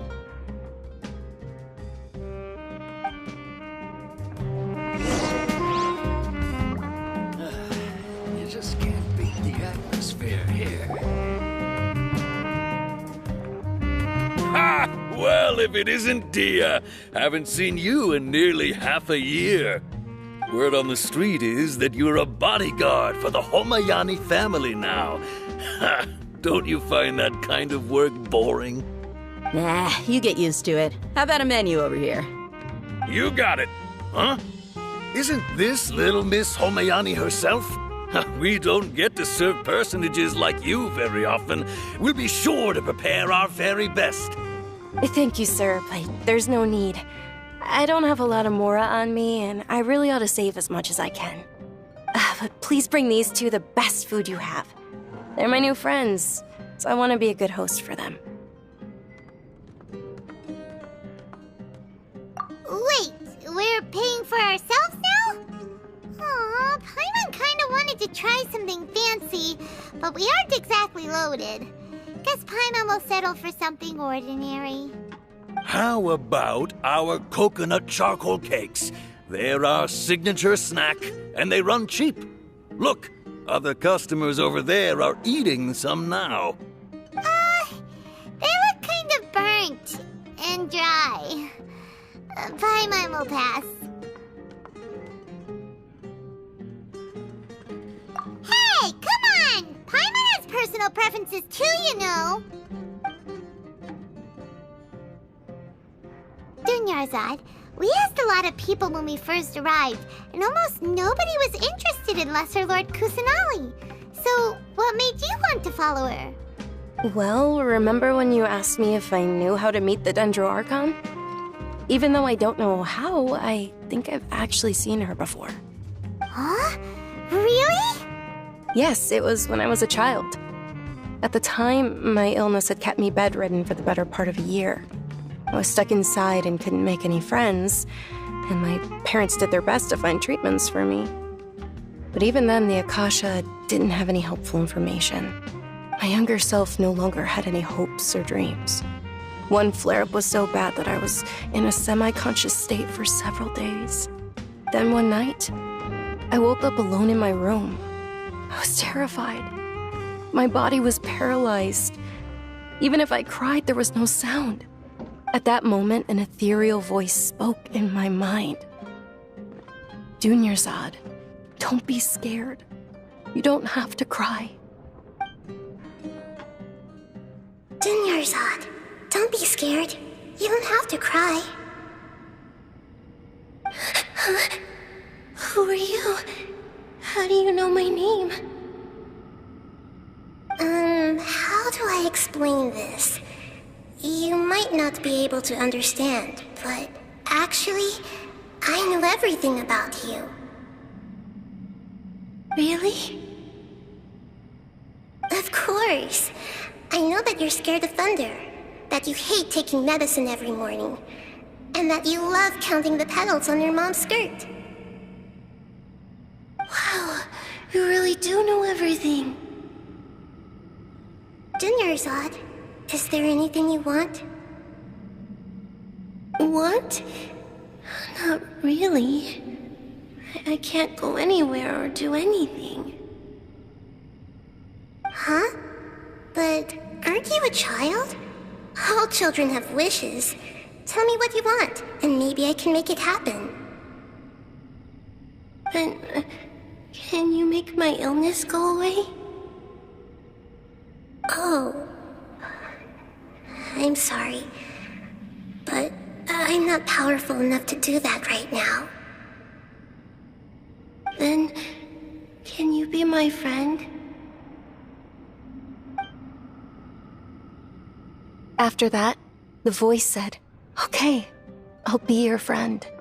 Although my body was suffering during those days, that voice encouraged me and told me many wondrous things. Beyond my window was the flourishing Sumeru city. Beyond the city was a lush rainforest. And beyond that was the wall of Samiel, deserts, and all of Tevat. Once I finally made it through that bout of illness, I couldn't hear that voice anymore. I told my mother about it, but she said that I must have been dreaming. But I know that that voice wasn't a figment of my imagination. Before that, I had never heard of Tevat. Yes, for sure. If it weren't for that voice, I would have never grown curious about the outside world, nor would I have learned how to read and enjoy so many books. That voice sparked a desire for wisdom. It had to have been the Dendro Archon. I've been hoping for a chance to repay her kindness. In fact, I was running around today to help prepare the Sub-Zerus festival for her. What's the Sub-Zerus festival?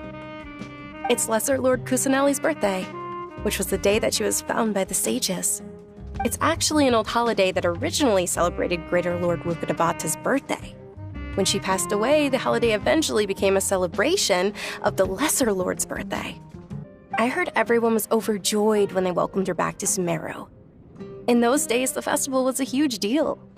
But because of the Academia's influence, people have gradually lost interest in the festival.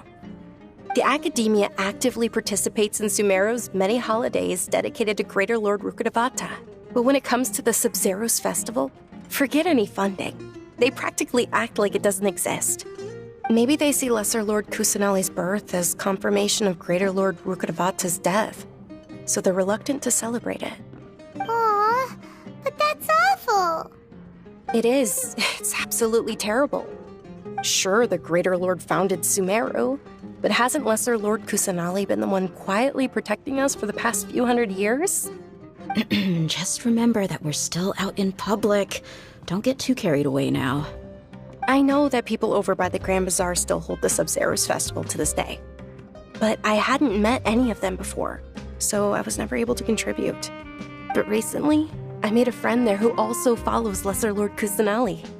I gave her my savings because I want her to throw a wonderful festival this year. That's the least I could do for Lesser Lord Kusanali. Hold on, my lady. Does this friend happen to be Nilu, the one who sends flowers to the estate? Yes, that's her.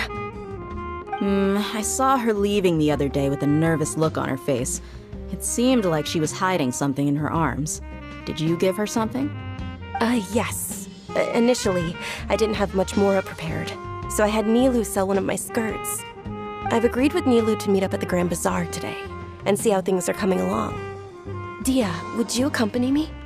Sure. That's quite the trip, though. I'll carry you. No, that would be too much, even for you. You might as well just accept the lift. If I let you walk, who knows how long it'll take us. And if anything happens to you, then I'd really never hear the end of it from your father. But of course. Nilu will be thrilled to hear there are more people interested in Lesser Lord Kusanali.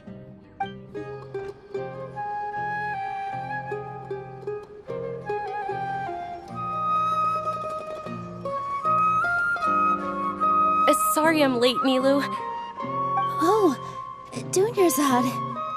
It was taking you so long that I assumed you got trapped at home, but you made it in the end. Uh-oh. But if Dia's here, that means you got caught, right? You could say that, but everything worked out. She's on our side now. Not completely. Oh, and who are these two? Oh, meet the Traveler and Paimon, my two newest friends. They're visitors who just arrived at Sumeru City and are looking for information on Lesser Lord Kusanali. So you're followers from another land? That's wonderful. You two absolutely mustn't miss the Sub-Zerus festival.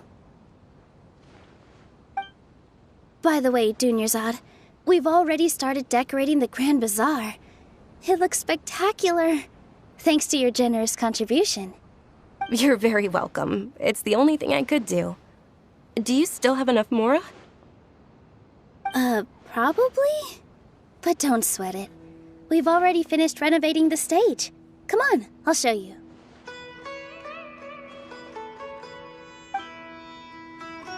Every item I sell here comes with its own. Wow! This place is amazing! Not bad. Last time I was here, the stairs were full of holes. The stairs were nothing. A little while ago, we discovered that the tree above the stage had a huge chunk of bark ready to fall off. Mr. Zubair was worried sick. We reported it to the academia many times, but they never sent anyone to deal with it. We didn't want anything bad happening, so we were going to cancel all the stage performances. Oh, probably because it was the theater asking. The academia looks down on performers like us. They probably think it would be best if the theater closed down completely. We can't let that happen, though. Not only would everyone involved in the theater go hungry, but then we wouldn't be able to hold the Sub-Zero's festival anymore. Thank the Dendro Archon for Dunyarzad. With the Mora she gave us, we hired someone to patch up the tree, and we also gave the stage a much-needed makeover. The stage is going to be even prettier when it's festival time. I can't wait for you to see it. And I can't wait to see you on the stage. You've been practicing so long already. It's almost time for your dream to become reality. It's our dream. I'll do my best for the two of us. Nilou, what are you gonna be doing at the festival? She'll be dancing the dance of Sub-Zeros, the most important performance at the Sub-Zeros festival. Dunyarzad, have you told them the origin of this holiday? I only told them about the Greater Lord and Lesser Lord so far. Okay, then I'll tell you two about how this holiday came to be. According to legend, the Sub-Zeros festival was originally the Goddess of Flowers' birthday celebration for the Greater Lord. A long, long time ago, on one of Greater Lord Rukkhadevata's birthdays, her friends threw her a celebratory banquet. Some of the gods got drunk. One started playing music, and the Greater Lord started singing, so the Goddess of Flowers began to dance. As she danced upon the grass, countless beautiful Padisaras began to bloom wherever she stepped. Those brilliant purple flowers became her dazzling stage. All the gods clamored, "Oh, if only time could stop at this very moment." Of course they did. When people mention the gods, they always think of the Archon War. But Sumeru's gods also had happy times. Although they aren't around anymore, they're preserved in our tradition of dance. This outfit I'm wearing is apparently based on how the Goddess of Flowers looked. Though we're just tiny people compared to the Divine, we still have to do our best to make sure that the birthday girl feels loved on her special day. Nilou, you of all people will definitely be able to convey our well wishes to the Dendro Archon. I also noticed that you went the extra mile and scattered Padisaras around the stage. They symbolize the Goddess of Flowers, after all. It's just a shame that all the real Padisaras went extinct after her death. Yeah. The Greater Lord brought forth Padisaras in memory of the Goddess of Flowers, but she ultimately could never truly replicate that beautiful purple. Thinking about the Goddess of Flowers dance makes me wish I could have seen it. If my stage were anything like that, I'd be thrilled if I had just two real Padisaras on the stage. So, Traveler and Paimon, what do you think? Interested in the Sub-Zero's festival? Will you two be coming? All of Lesser Lord Kusanali's followers will be there for her birthday. It'll be a good opportunity for you to learn more about her. Ooh, Paimon thinks that's a great idea! Of course Paimon wants to watch. Those two things aren't mutually exclusive, you know. So how about we all attend the Sub-Zero's festival together? Dunyarzad, let me show you which stage decorations we've picked out so far. Traveler and Paimon, if that doesn't sound interesting to you, then feel free to explore the area. Everyone at the Grand Bazaar loves Lesser Lord Kusanali, and we're all looking forward to the Sabzeruz festival. In that case, we'll take a look around. Whoa! What's with your yellow hair? And why do your clothes look so funny? Are you an Outlander? Did you know that the Sabzeruz festival is about to happen? There'll be loads of fun things to do at the festival. But the best part is when Ferris, the Knight of Flowers, passes out candy to everyone! Revamping the stage for the festival couldn't have been easy, that's for sure.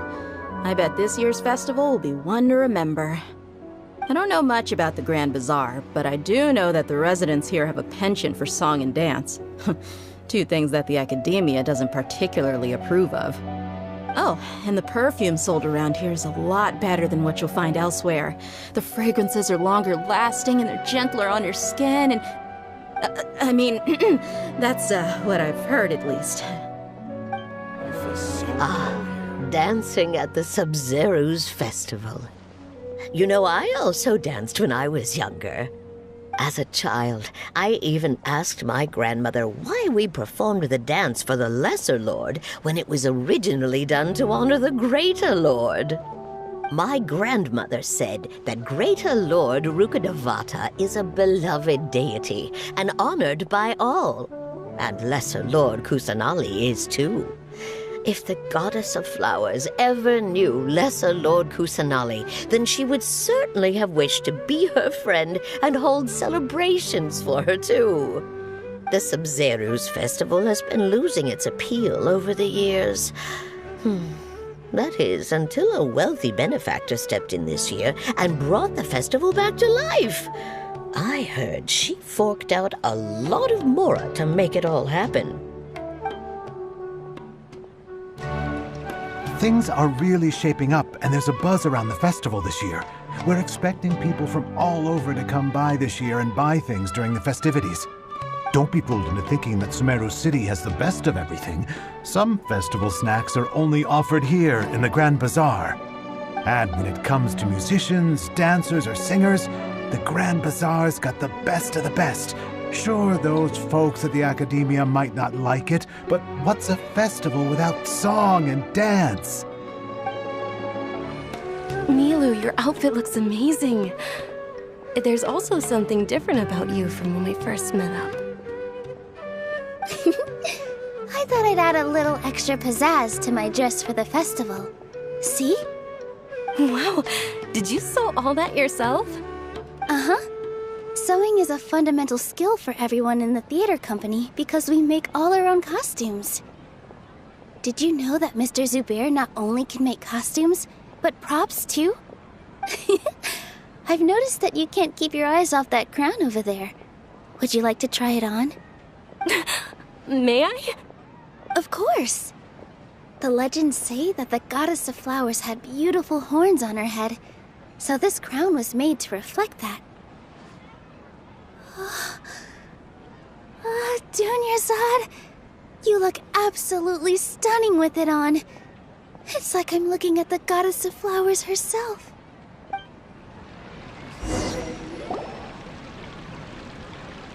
Hey! Is that who Paimon thinks it is?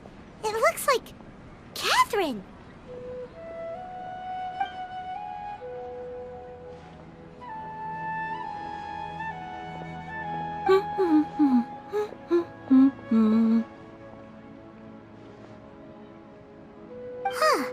Come to think of it, Paimon's only ever seen her behind the counter at the Adventurers Guild. This is the first time we've ever seen her taking a break. Hey, Catherine! Huh? Oh, hey! It's the Traveler and Paimon! What's shaken? Whoa, break time Catherine sure sounds a lot less formal than usual. Paimon was still waiting for her to say Ad Astra Abyssosque. Sure. Standing behind the counter at the Adventurers Guild doesn't require any complicated functions. But saying and doing the same old things over and over again can get pretty monotonous. Like watching the same Fontaine movie day after day. But take you two, for example. You travel across Tevat to enrich your lives and gain new experiences. Well, we enjoy traveling across Tevat and all that, but we're mainly looking for clues about her brother. Yes, you should keep searching. Sometimes the answers we're looking for aren't necessarily at our intended destination. Instead, they're found along the way. Huh. Haven't we heard someone say something pretty similar recently? No, not particularly. I guess you could say that I'm loving the recent atmosphere here. If festivals bring happiness to everyone, then that's where their true value lies. Oh, it looks like it's about time for me to be heading back now. Alright, we'll see you next time at the Adventurers Guild. Oh, by the way, thanks for connecting us with the Eremites. We've already made some great friends in Sumeru City thanks to you. I'm sure you two will get along well with the people here. You've already been blessed by the element of Dendro after all. See you around.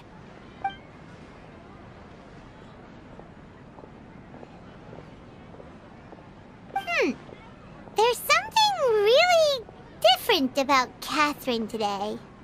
Hey, Traveler. Paimon. Oh, hey, Dia. What's going on? I've got something to tell ya. My lady knows you're looking for ways to meet Lesser Lord Kusanali, and she's been trying to come up with a way to help you. Well, I have an idea that might help. Are you serious? We'd love that! It might not necessarily pan out, so don't get your hopes up too much. I'll need to take you two somewhere and ask someone some questions. My lady is feeling a little worn out at the moment. Nilu's found a place for her to rest. After I take my lady home, let's meet in front of the Citadel of Regzar. Sounds like a plan! Let's head over to the Citadel of Regzar and wait for Dia! Life is so dull here. What's so great about Snake Island? Welcome! Winter Spice is here. We got all time.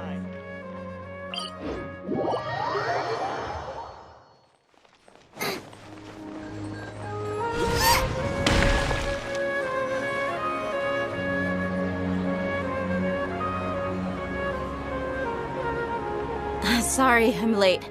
It took some convincing for the Master and Mistress to believe that Miss Dunyarzad was only sitting in the port for a while because she was in a bad mood.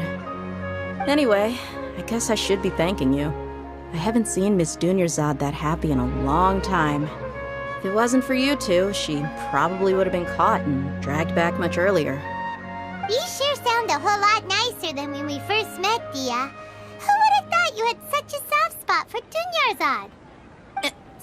It's called being a professional. I'm a bodyguard, and I work for whoever's paying. Look, Dia's blushing. Listen, you two. I don't expect to be working for Miss Dunyarzad very long, but I hope to finish things on a positive note if possible. Let's cut the chit-chat and head into the Citadel. We'll see if the person I know has a way for you two to meet with the Lesser Lord.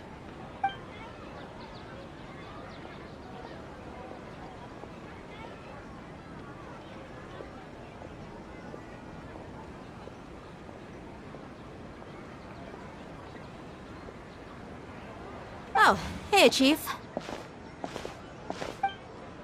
Ha, Dia! What are you doing here? And well, didn't expect to see you three together. I take it you all know each other already? Mm-hmm. We met this morning after the Adventurers Guild pointed us to Ozfon for more info. No kidding. Huh. So, where's Ruksha? I thought I'd help these two out by asking about the theft. Anything you can tell him? Ruksha's gone over to the Academia. The Grand Sage recently ordered Sumeru City to begin bolstering its defenses, so people from all over have been called back to the city. Since you've already mentioned the theft, I suppose I might as well tell him what we know. Appreciate it, Chief. Theft? Sorry, what the heck are you guys talking about? Just recently, the Academia lost something, and there's a chance the item is connected with the Dendro Archon. This case might just somehow help you in meeting her. I suppose that's one way to look at it. But if you ask me, the case is more about the Academia than anything else. Let me fill you in. The Academia recently sent a convoy to pick up an important package from Aru village. Word got out, and the convoy was robbed on its way back. The Grand Sage took the whole matter very seriously. Not only did he dispatch the Matra, but also enlisted our help in the search for leads. All we know so far is that whatever was stolen is currently in Port Ormos. You two have heard of Port Ormos, haven't you? It's the largest commercial port in all of Sumeru. You can travel there by leaving Sumeru City and heading south along the river. The Academia's grip isn't long enough to reach all the way to Port Ormos, so the city's a little more laid back, meaning the population's also a mixed bag. You never know who you'll meet there. Apparently what was lost has a great deal to do with the Akasha, knowledge, and even the gods. I'm afraid I don't have any other details for you, though. If you're interested, maybe you could head to Port Ormos and ask around yourselves. If you want my advice, try introducing yourselves as students of the Academia once you're there. Are you serious, Chief? All the Academia students are in Sumeru City, you know. Why should they pretend to be students in Port Ormos? If you're also interested, just go there and see what happens. Count me out. I've got plenty of work to do here for the Homayani family. And take it from me, if you two really do decide to visit Port Ormos, you'd best watch your backs. Let's just say that the Eremites there aren't nearly as friendly as those here in Sumeru City. There are even some extremists who go around shouting slogans like, "Retake Sumeru for the Scarlet King." Word is that more and more are joining their movement. They're becoming a real headache for Chief and the others. You bet they are. The Scarlet King's been dead for thousands of years. Now they start spreading rumors of his return. Ridiculous. Not everyone's like you, Chief. Even the desert natives who abandoned their homes in the wilderness still wish to have a god of their own. Well, Traveler, that's about all the information we have for you. Thanks, Dia! And you too, Osfond!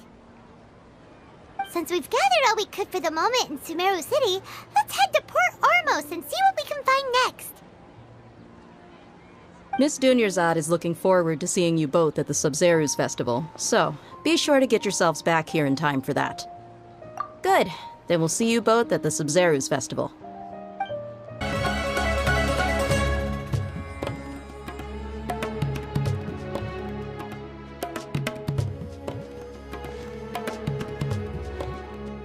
Come and have a good look yourself.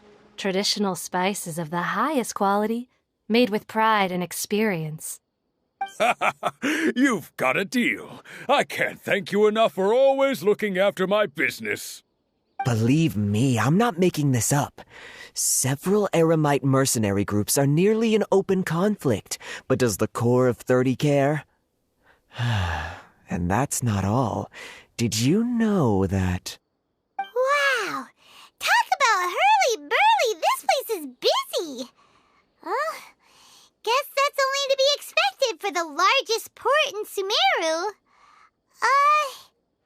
Maybe it's because of what Dia told us earlier, but Paimon can't seem to shake the feeling that there's also danger lurking in these crowds. Ooh. Let's get our bearings so we can start looking for leads. We know that whatever the Academia lost is related to the gods. But other than that, we don't have much else to go on. Osfond told us to try posing as Academia students while asking around. Paimon checked the Akasha on the way here, and the Academia doesn't seem to have any research facilities in Port Ormos. Paimon doesn't get it. Won't we look even more suspicious going around saying we're Academia students and asking about the stolen item? Well, given all the people that come through here every day, if there's any information to be found, Paimon bets we could find it in the market. Let's ask around and see what we come up with.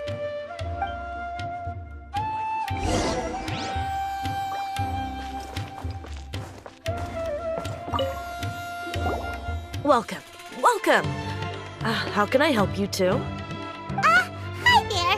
We would like to ask you a question. Do students from the Academia ever come to Port Ormos? Of course. Especially around this time of year. Students from Sumeru City that are about to graduate often come to Port Ormos to cut loose a little. Many people often talk about how hard it is to get accepted into the Academia, let alone graduate. But those who finish their studies and go on to become full-time researchers at the Academia have it even harder. Sure, we may not be Sumeru City, but Port Ormos offers beautiful scenery and a stress-free environment. Some even say it's good luck to come to Port Ormos, so students and researchers come flocking here when things get to be too much at the Academia. Ah, you see over there? Those are students from the Academia. They've been looking worried and miserable ever since they got here a few days ago. If you ask me, the life of a merchant is better. So long as the Akasha teaches us what we need, then life is good. Those students seem to be discussing something. Let's see if we can listen in. But smooth talk all day.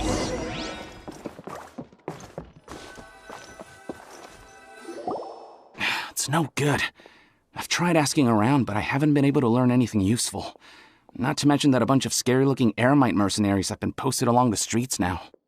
There's been a lot of fighting between the different Eremite factions in Port Ormos. If we choose to move on our own, then it would be wise to steer clear of them. Especially the group that's constantly shouting some stuff about the Scarlet King and some resurrection. I've even heard that the Citadel of Regzar is starting to get fed up with them. What was that group called again? Ein something or other? They're called Ein El Akhmar. Today, I heard that the thing we're after might be in their possession at the moment. Wait, come again? Don't you see? Many of the Eremites in Port Ormos deal with trading this kind of thing.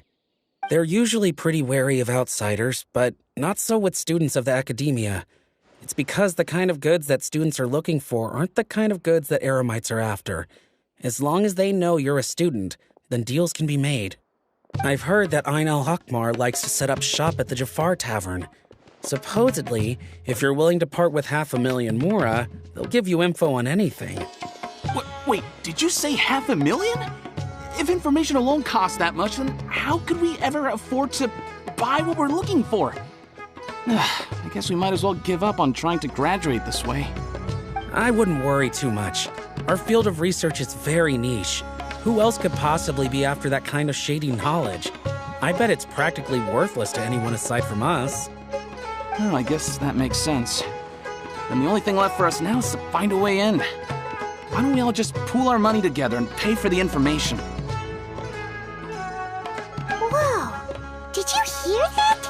A niche field of research and shady knowledge? It all sounds pretty suspicious to Paimon. Is knowledge something people just buy and sell like that? So, what's our plan? Wait, didn't you hear what they just said? Buying information is going to cost us 500,000 Mora! Have you lost your mind? Oh, alright. Paimon never thought she'd agree to parting with that kind of Mora. But if you know what you're doing, then we should give it a shot.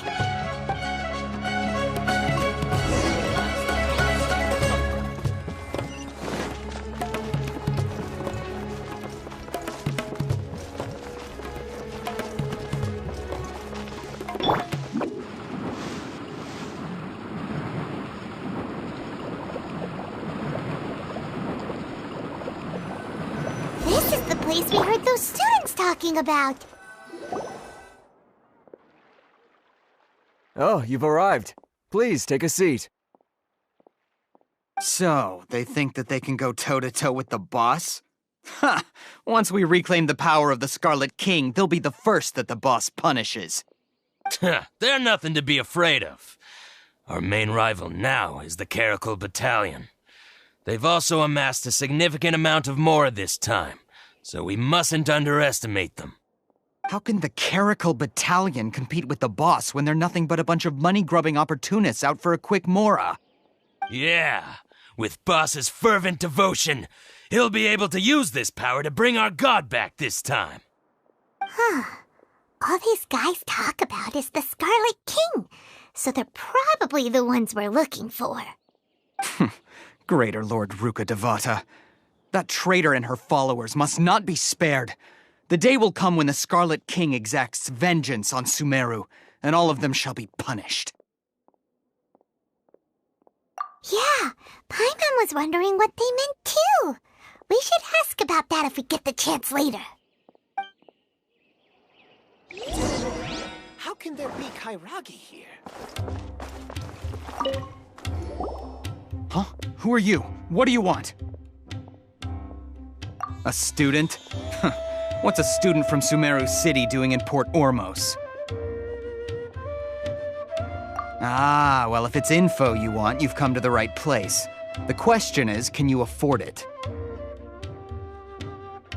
Oh, Paimon can't stand to see so much more go. But there's no other choice right now. Here, this is the merchant's address. Whatever you're looking for, you'll find it there. Well, what are you waiting for? Oh, that's right! We heard you mention the Scarlet King just now. We're actually interested to know more because we're, archaeology students! Fine. Since you've already handed over the Mora, I guess I can throw in a little extra info. As you can see, members of Ain al-Ahmar are devout believers of the Scarlet King. Years ago, the Scarlet King founded the great desert nation that was our homeland. It was an advanced civilization, far beyond anything you'll see in present-day Sumeru. The Scarlet King was the rightful god of wisdom, but he was betrayed by a companion he trusted. She even stripped him of his title, God of Wisdom. So, you mean the traitor was... Greater Lord Ruka Devata, yes. That shameless wretch destroyed the Scarlet King's civilization, and our ancestors were forced to flee to this land where we were made to suffer the tyranny of our enemies. Furthermore, she conspired with the Academia to cover up the truth of her actions, and create the merciful and benevolent facade for which she is now known. Ugh, just thinking about it sickens me. But the story doesn't end there, oh no. The Scarlet King isn't truly dead. The voice of the Oracle has been heard in the desert, prophesying his resurrection. Mark my words, our god shall return. And when that day comes, all followers of the traitor and all the desert dwellers who have forgotten their true god will suffer retribution together. If what I'm saying makes you shiver with fear, it might not be too late for you to become a believer of the Scarlet King. I don't have anything to say to you Academia people about that. I think this conversation has reached its end. Not just yet. This man is a fraud. Huh? You again? Deranged Academia lunatic. Yes, it's me again. I already warned you that if you weren't willing to sit and discuss things with me, I'd take measures to make things uncomfortable for you. Listen to me. That address he gave you is fake. Or at least, you won't find a merchant waiting for you there. This group has been boasting all around that they can provide information on a certain item as a means of luring people into their territory. Once you show up, they keep up the act until they have hard evidence that you want to purchase said item. Then they use that to squeeze you for all the more you're worth. Hey! Shut it all, Hatham! What are you playing at, trying to ruin our business like this, I told you the other day. I wish to discuss my terms with your boss. Ha!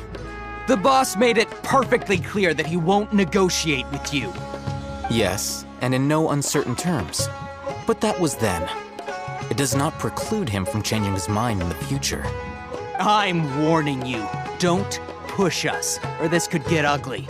We don't usually get rough with people from the Academia because it just complicates things. For a lunatic like you, though, we might just have to make an exception. If you're suggesting that we escalate this from a verbal exchange to a physical one, I accept. After all, Even the Archons used war to negotiate the ownership of Teyvat. If, on the other hand, we can't agree on any means of negotiation at all, then I'm afraid my next course of action will sting a little more than the mere falling through of a few business deals. I will jeopardize the Eremite's reputation, which I know you value above all else. I am quite confident that if I began to take such action, your boss would willingly approach me himself. However, I fear that by then, some things will have happened that cannot be undone. Also, a word of advice. I suggest you tell your boss exactly what happened here today. Otherwise, he might blame you for not telling him in the future. What did you say? Consider this. Have I ever failed to follow through on my word in the past? This guy is really out of his mind. Okay then. If you really have a death wish, let's meet a week from today. The pier in front of the Pharos Lighthouse, 4 o'clock in the afternoon, sharp. Don't expect us to hold back. Not so fast. First, you return the 500,000 mora to them.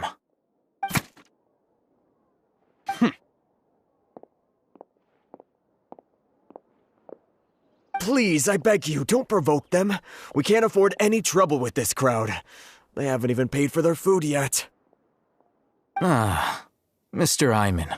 There appears to be fewer staff in the restaurant recently.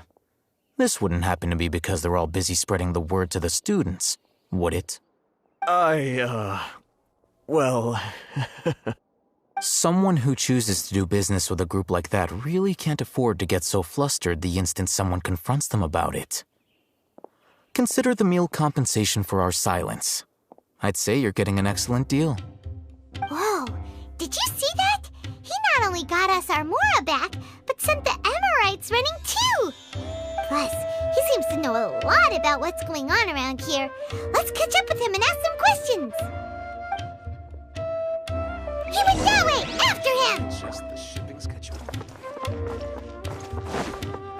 Time to go.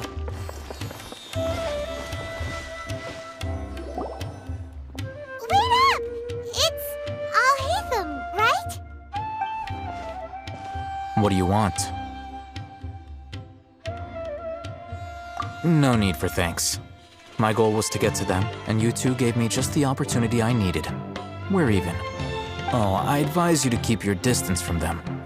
Since they weren't able to make off with your Mora in the end, they might harass you again in the future. All right. Goodbye. Hold your horses! We still have something to ask you about! Since you tore through their scam right in front of them, you must know the real story about certain something, no? Who exactly are you two? And why are you inquiring about that? A student. Right. Look, you should know that those thugs conducting business with you had nothing to do with your lie. Huh? Oh, yeah! She's really strong! Weren't you saying something about a physical exchange? We can help with that. She doesn't even have a vision. Forget it. Maybe not, but she could still use elemental energy. Otherwise, there's no way we'd go asking for info from from guys like that. Those high-headed thugs are definitely gonna bring a lot of backup for your next meeting. Even if you don't go alone, you won't regret taking us with you.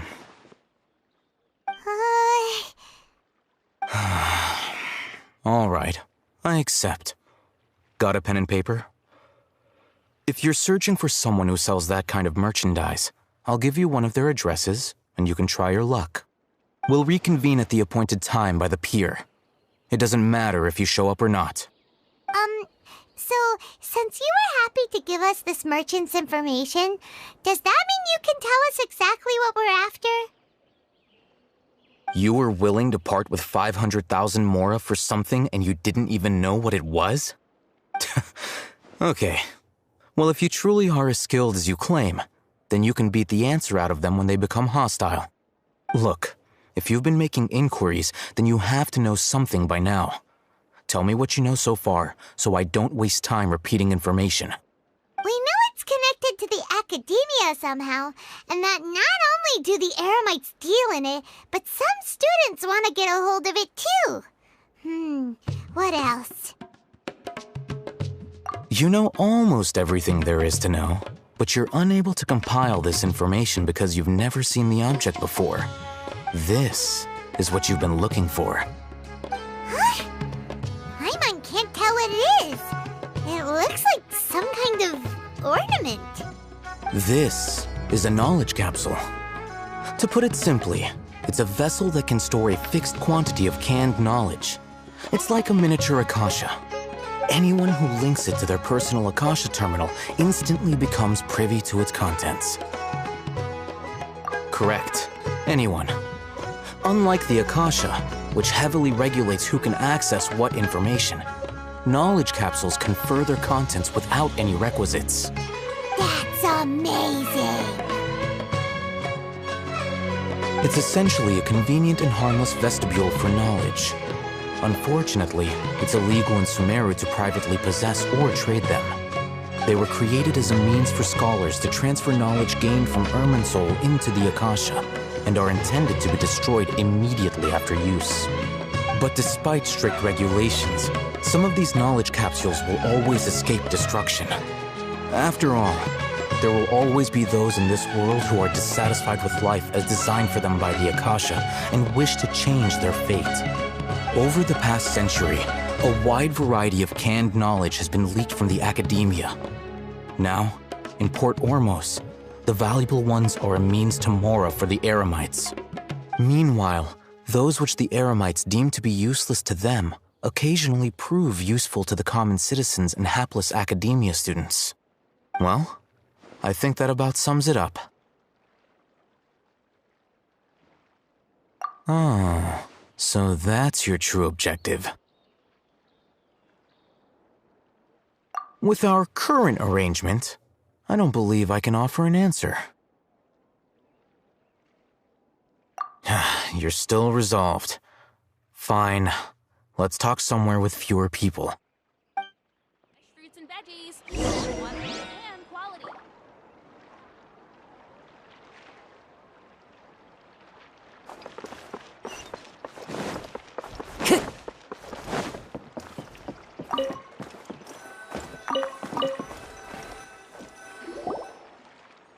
Let's continue our conversation here. If you wish to learn more about the knowledge capsule that the Academia lost, then you must help me with something. I need you to find someone named Dory, a traveling merchant. Unlike the peddlers who hawk inferior knowledge capsules, she often has quality goods in stock. Some say that as long as there is profit to be made, there is nothing she won't dare to sell. She's guarded against people from the Academia because most of her wares don't comply with Academia regulations. I think she blacklisted me. I met with her informant, but it soon became clear that they had no intention of letting me get any further. Become one of Dory's customers and earn her trust. This is my condition for further collaboration. Why do you want us to meet with her? Until you complete this task, you don't have question privileges. Fine. So how do we go about doing this? You two are outlanders who haven't been here for long, so Dory should view you as safe clients. I'll give you the informant's address and their contact password.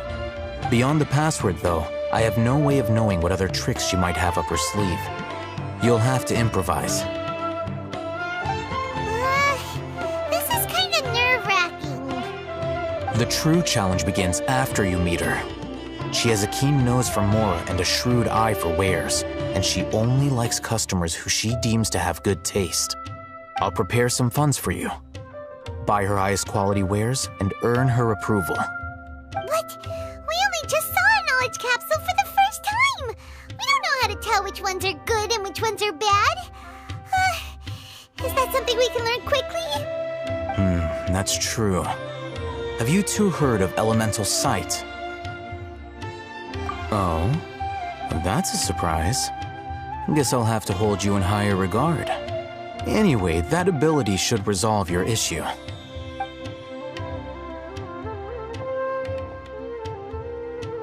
Here are 2 knowledge capsules. Tell me, can you detect any difference in their quality?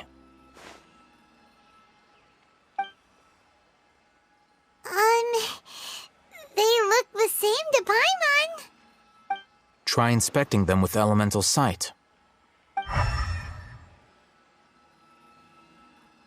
it go? Did you see anything?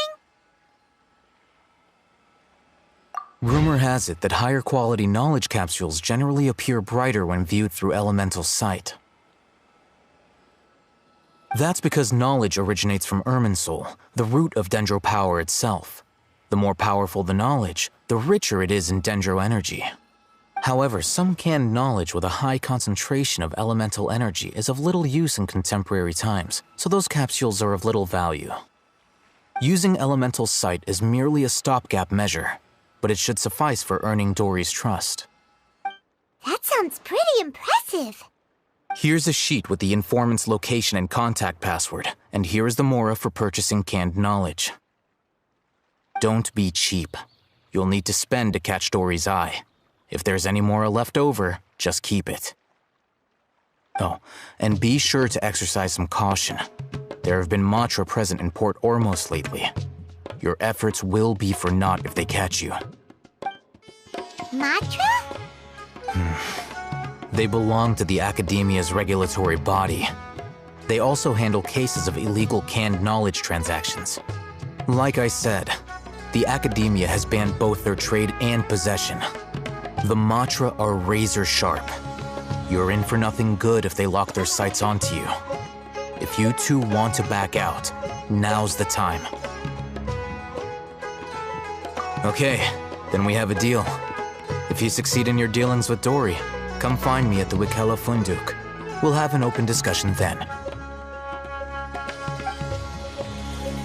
Looking at what Al-Haytham wrote, Dory's informant is a traitor near Old Ormos. Let's follow these instructions and try to get in contact with him. Before I retrieve your products, I need to confirm a few things. Please forgive me, but we may not have sufficient stock for you today. Earlier, many of our hara fruits were taken by mice. Thanks. If better goods come in, you'll be the first to know. You look like you have some skill. Why don't I pick out some fruits that'll make you dizzy? Yep, that's the right answer.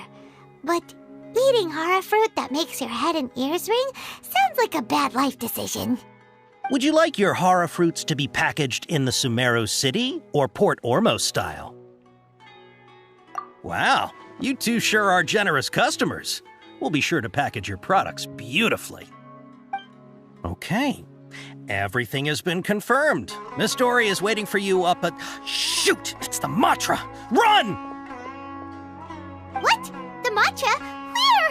Al-Haytham said we're done for if they catch us. We gotta get out of here. Here, over here. You can stop running now.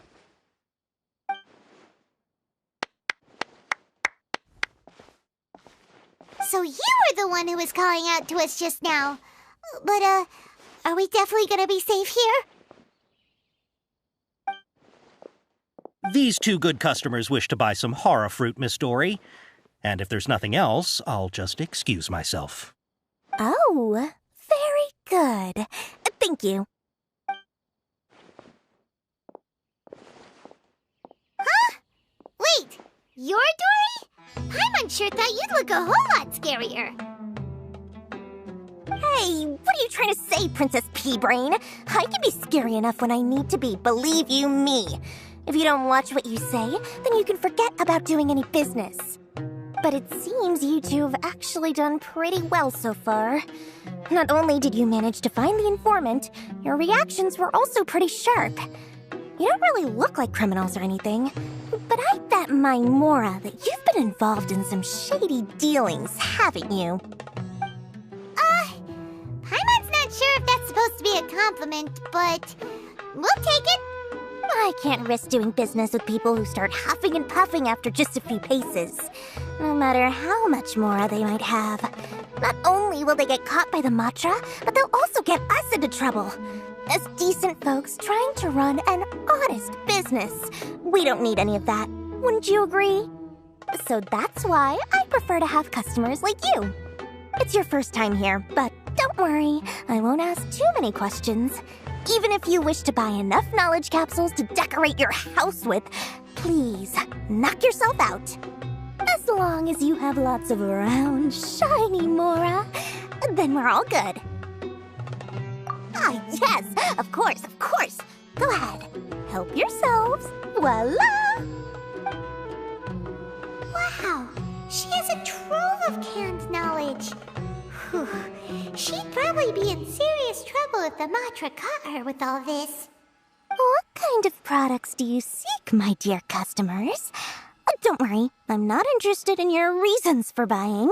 I can, however, offer some suggestions. Take this one, for example. An analysis of the sociological ideology and dialectics of the Hilichurls. Only 3 people in all of Teyvat have ever studied it, making it extremely rare. It's on sale now for 350,000 Mora. Yeesh, who would want to be an expert in that topic? Or how about the architectural styles and construction methods of Teyvat in the early Archon War period? With this one, you can become an expert in historic architecture preservation and find an excellent, well-paying job in nearly any nation. Ooh, now this sounds like it could be useful. 2 million Mora, and it's yours.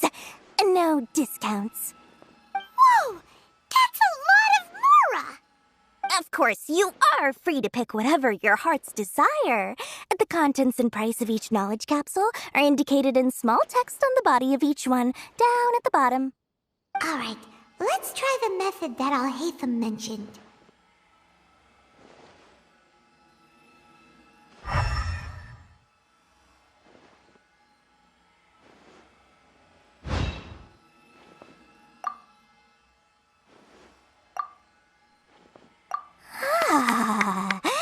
You've really got a good head on your shoulders, and quite the eye for quality.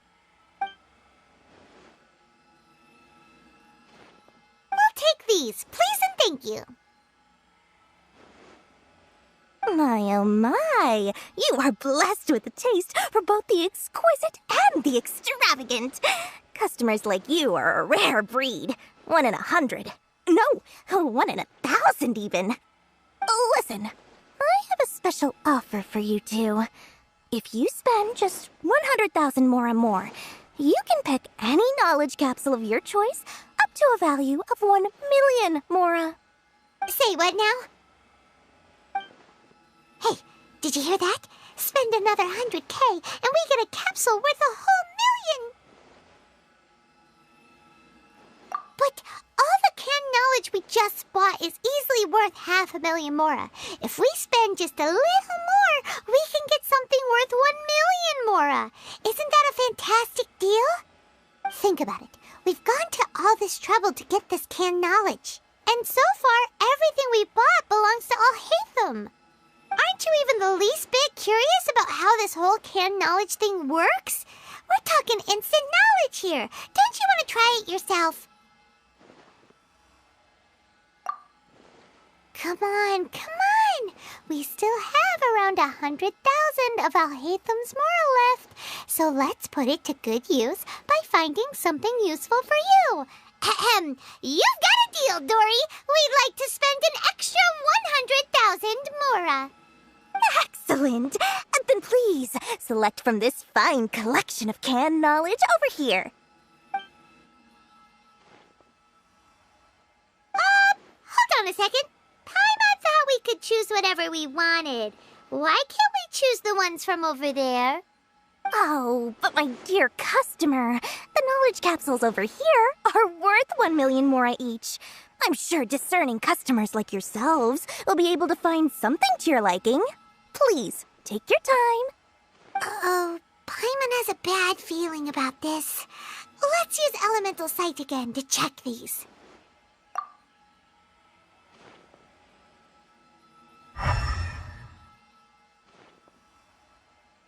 So, what What did you see? So they're all worth about the same amount? Well, anyway, the more has already been spent, so let's at least try to find something useful. Let Paimon take a look here. An introduction to traditional Sumeru brewing techniques, the art of growing spices, an overview of ancient runes. Oh, how about this one? Sword Fighting Techniques 8. Not sure we'd ever find volumes 1 through 7, but at least this knowledge should be useful, right? Let's go with this one. Dory, we'll take this one. All right, very good. I'm expecting some new goods in the next couple days, so be sure to check back again soon. Whether it's canned knowledge or anything else you need, bring your Mora to Dory and doors will open. Our dealings with Dory went smoothly enough. Let's head to Wakala Funduk and meet up with Al-Haytham. Hopefully now he'll finally tell us about what the Academia lost. Ha, you two made it. And from the looks on your faces, you were successful. Whoa, there's so many people from the Academia here. Why would you pick this place as our meetup spot? Well, Wakela Funduk is under the Academia's control, so naturally the Academia has people working here. I came to Port Ormos under the pretense of conducting official business. You're a pretty daring guy. Relax.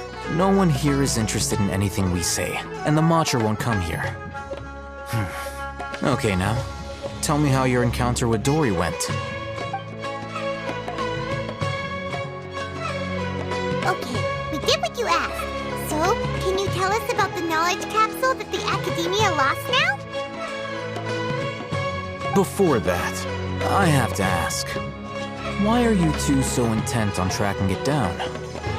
You don't have to answer, of course. Yeah, she just wants to meet the God of Wisdom and ask her about something important.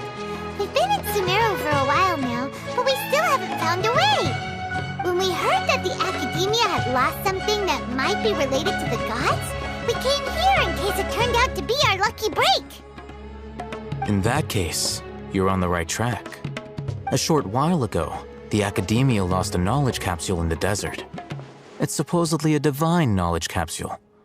Use it, and you'll gain the wisdom of the gods. Wow, there's really such a thing as that?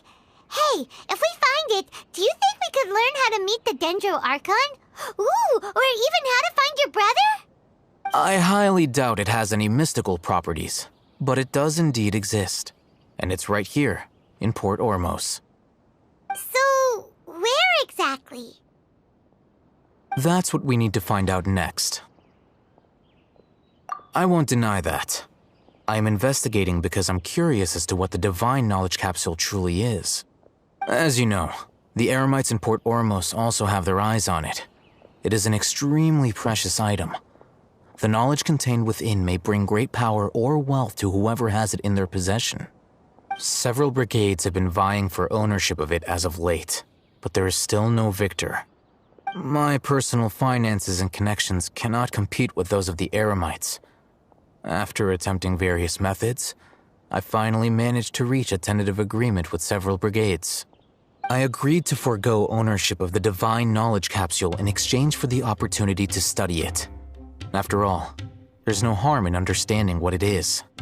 However, there are those who are less amenable to negotiation, such as those from Ain al-Ahmar. They adamantly believe that the divine knowledge capsule contains the Scarlet King's power, and that he will return to this world when they obtain it. They refuse to let anyone from the Academia tarnish their deity's soul. So you kept hounding them because they refused to cooperate with you? Yes. Ain al-Ahmar isn't exactly wealthy, but its members are determined to get that capsule by any means necessary. To that end, they've resorted to many methods more foul than fair in order to amass sufficient funds. So, I've been sabotaging their business to force them into negotiating with me. The Divine Knowledge Capsule should be up for a secret auction within the next few days. Each brigade will place their own bid, and the prize will be covertly given to the winner. To ensure the capsule's security and to evade the Matra's notice, the winning brigade will not publicly disclose their victory. Unless I know whose hands the Divine Knowledge Capsule ends up in, my agreements with them will fall through. Dory is the most reliable source of information, but that avenue was previously closed to me. With you on board now, the situation is different. In other words, you wanted us to befriend Dory so you could find out where the Divine Knowledge Capsule is. Yes, you can say that. But this arrangement harms none of us. The day after tomorrow, go back to Dory and try to purchase information on the Divine Knowledge Capsule's whereabouts. If she has no information, wait 2 days and approach her again. If I get the opportunity to study the Divine Knowledge Capsule, I will relay my findings to you. Will that suffice as compensation? Okay, then we'll meet up in 2 days. Haytham, before you go, we actually bought a knowledge capsule for ourselves, but we're not sure how to use it. You two want to try using a knowledge capsule? Sure, I can teach you. Doing so right under the Academia's nose is a bit problematic, though. What do you say we head to the outskirts of town? All right, this place works. Show me the capsule you purchased. Here. Sword Fighting Techniques 8. Huh. A combat class knowledge capsule. This class is something of a rare find these days, since most have been taken by the Eremites to augment their battle capabilities. Really? Yeah, what a great buy! If you want to determine the efficacy of this capsule, I can evaluate your combat ability. However, effects will likely be minimal if you already possess a high amount of strength. We can conduct a controlled experiment where you fight 2 battles, one before using this knowledge capsule and one after. While you fight, we can use an Akasha terminal to monitor your various physical parameters. There may be variances in your physical strength between the 2 tests, as well as a disparity in your opponent's abilities. But don't worry, I'll run statistical analyses afterward to mitigate any confounding effects. Wow! Haytham! You must have been one of those guys at the Academia who got top grades on everything! Paimon's curious about something, though. You definitely weren't one of those students who needed canned knowledge to graduate from the Academia, right? So why are you risking getting caught by the Matra for this capsule? When you are unable to understand a researcher's actions, most cases can be attributed to curiosity. This is but one theory.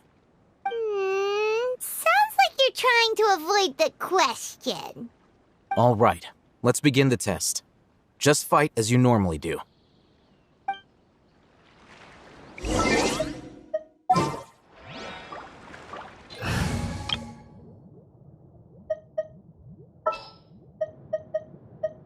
Oh, is it time for me to join you?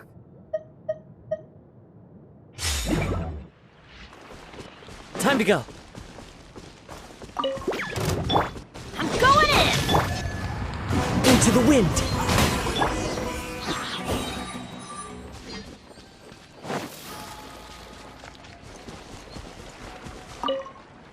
All right.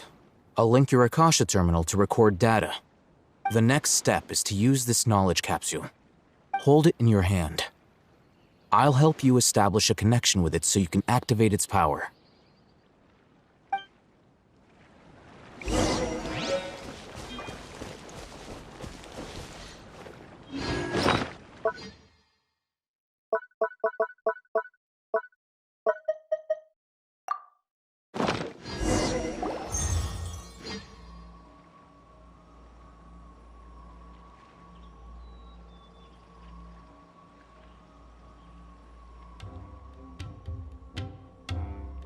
Hey, how are you feeling? You mean that it worked? All right. Time for round 2. Fight with the same composure as before.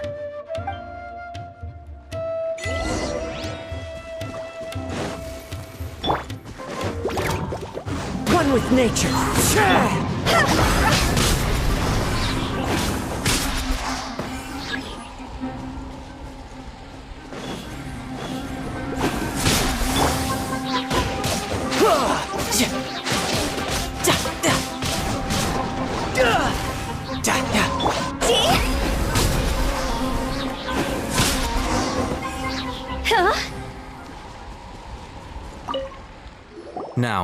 I'll start recording data again. Al-Haytham, how's it going? Well, the knowledge capsule you purchased did improve her combat capability. During the second fight, her overall fighting performance increased by 0.073%. Wait, how much?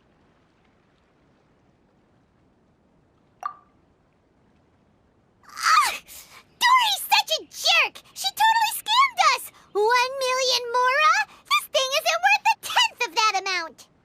Of course, this could be because she is so powerful that the capsule's contents were unable to produce a substantial increase.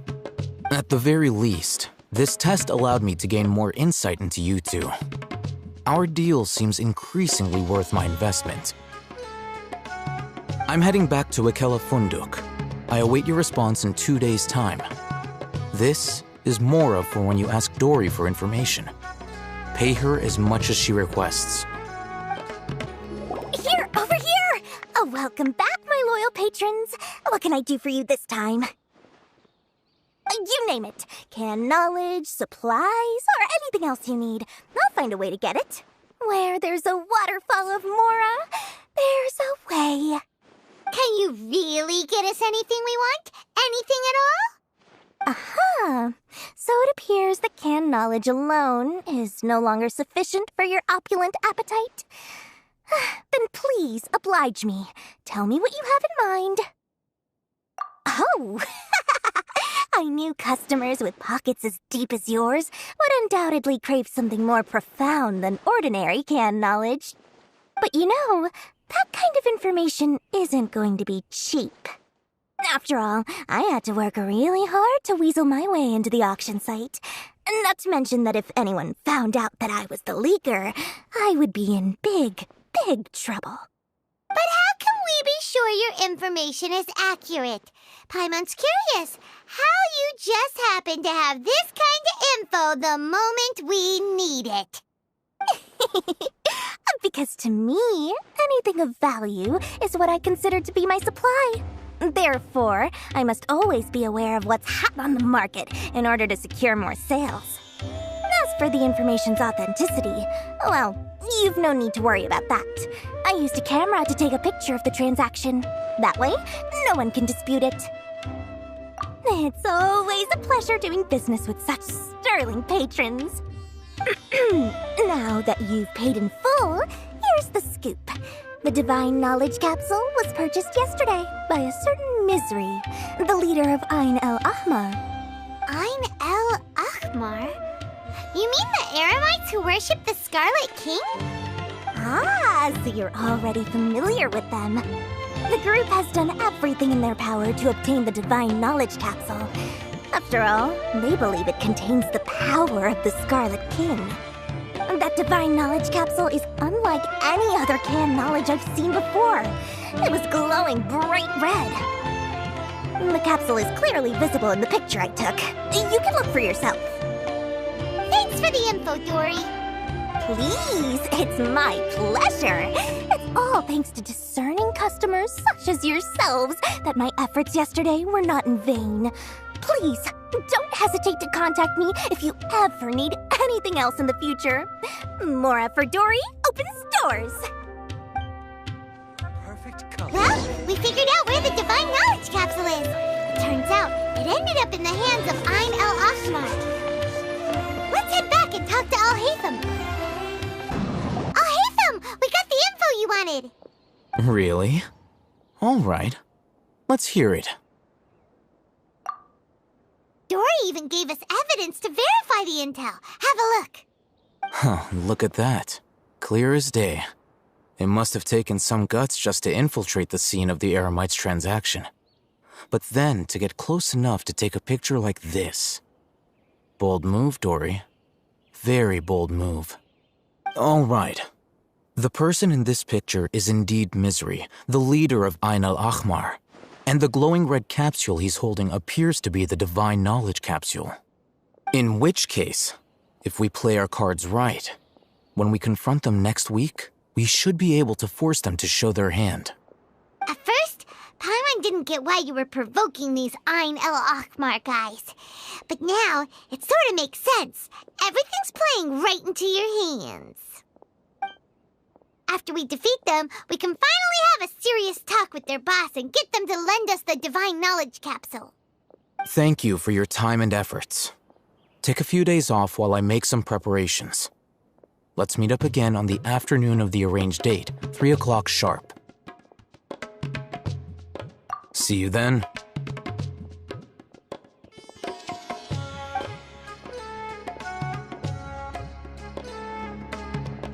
Oh, Hatham sure is taking his time. Where could he be? Oh, there he is. Sorry to keep you waiting. Let's head to the pier in front of Pharos Lighthouse. Yep, let's go.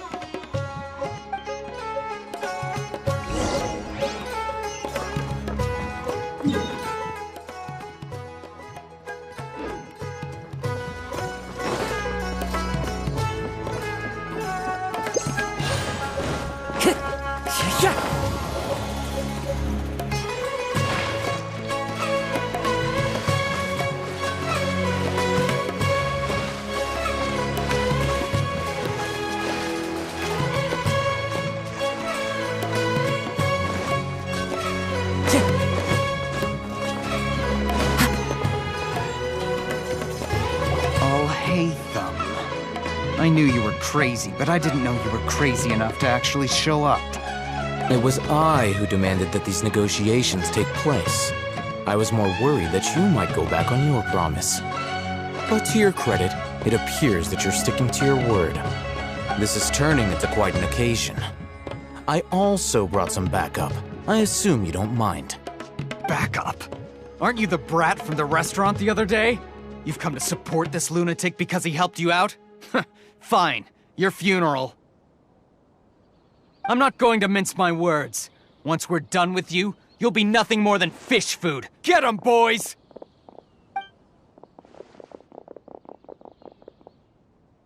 Uh-oh, here they come. Good luck, you two. The wind knows it. Everybody stand back! Out of the frying pan, As one with wind and cloud. I'll be back. Following orders.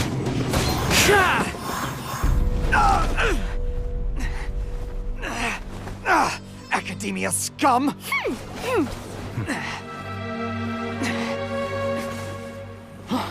Boss! Finally! Did you use it? Great! Now we can...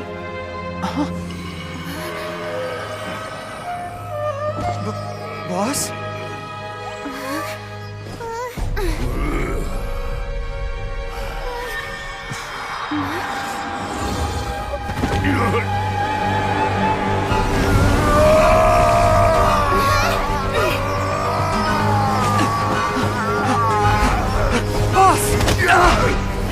Boss! What's wrong?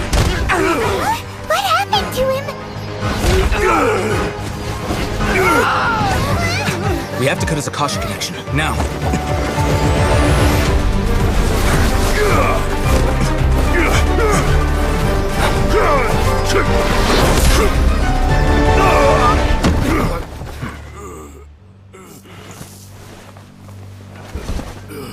Target acquired! Arrest him!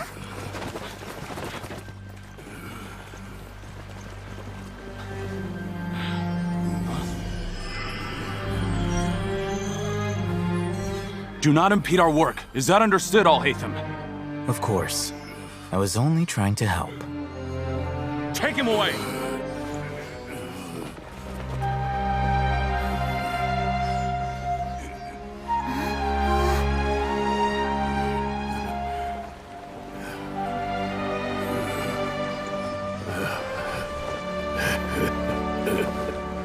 World, forget me.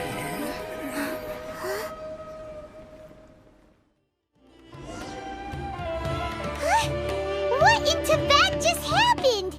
It's like that big guy suddenly lost his mind.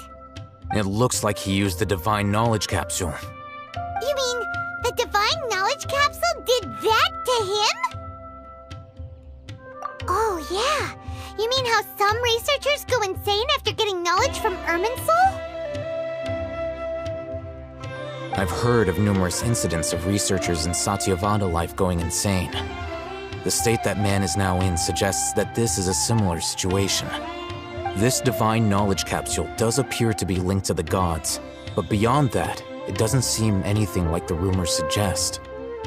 Possessing it doesn't grant you divine wisdom or power. Did you hear what he said? World, forget me. What could that possibly mean?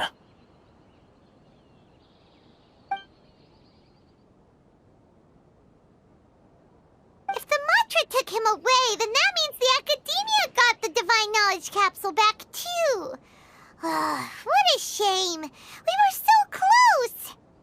Still, Paimon didn't expect the divine knowledge capsule would be so dangerous. Imagine if we tried to open it. Oh, who knows what would have happened to us? As things stand, there is no reason for me to remain in Port Ormos. I believe our collaboration has also reached its end. Oh, we were so busy trying to find the divine knowledge capsule that Paimon forgot to ask you something. Since you're a member of the Academia, do you have any idea how we can go about meeting Lesser Lord Kusanali? Truthfully, I don't. Lesser Lord Kusanali appears to exist outside of Sumeru's entire administration. Most of the time, you wouldn't know she exists at all. Moreover, since the Academia possesses the Akasha, a symbol of our deity's wisdom, scholars have no reason to desire to make contact with the deity herself anyway. Everything about Lesser Lord Kusanali is such a mystery! I'm heading back to the Academia. How about you two? It's almost the day of the Sub-Zero's festival. Maybe we should head back too. We've been rushed off our feet over the past few days, so maybe a little rest and relaxation will do us good. Then we'll part ways here, Alhaitham, until we meet again.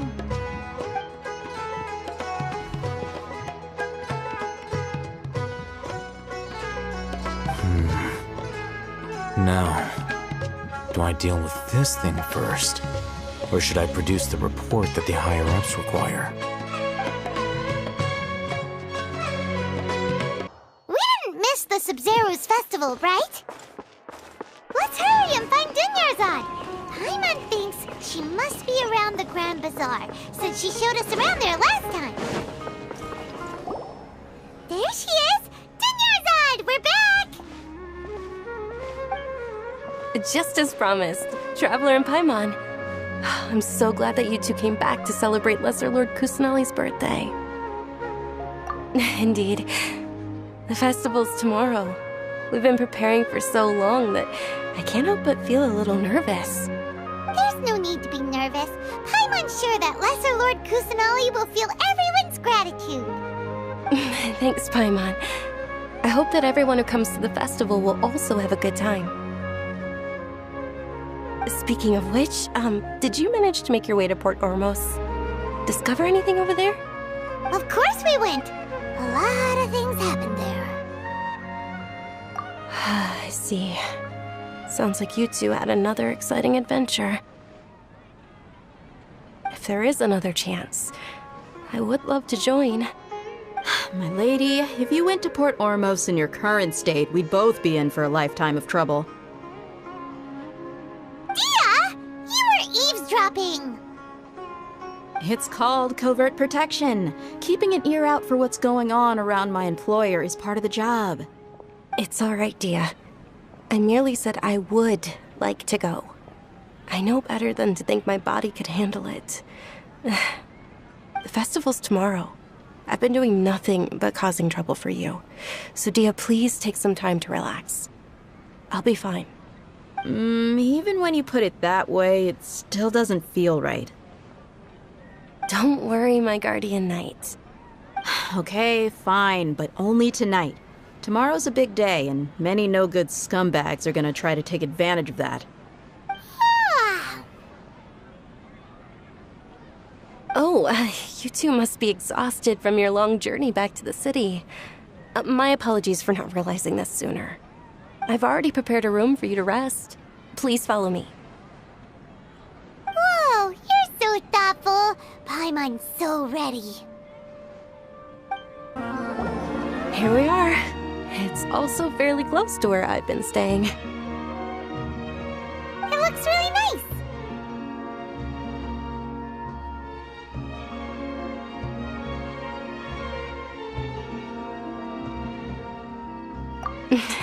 Not at all. Just tell me more about your adventures when you next get the chance.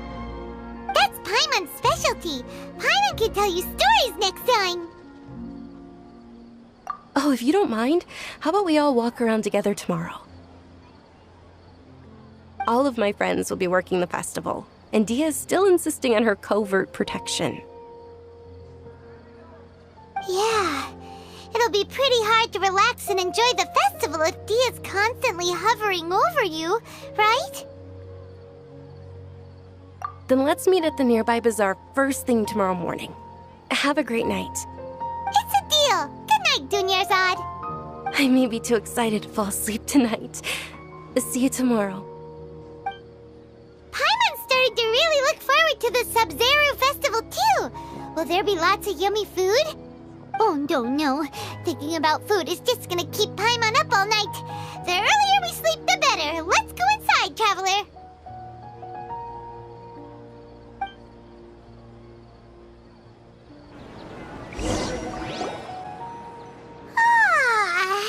Did we oversleep? We should go meet Dunyarzad right away.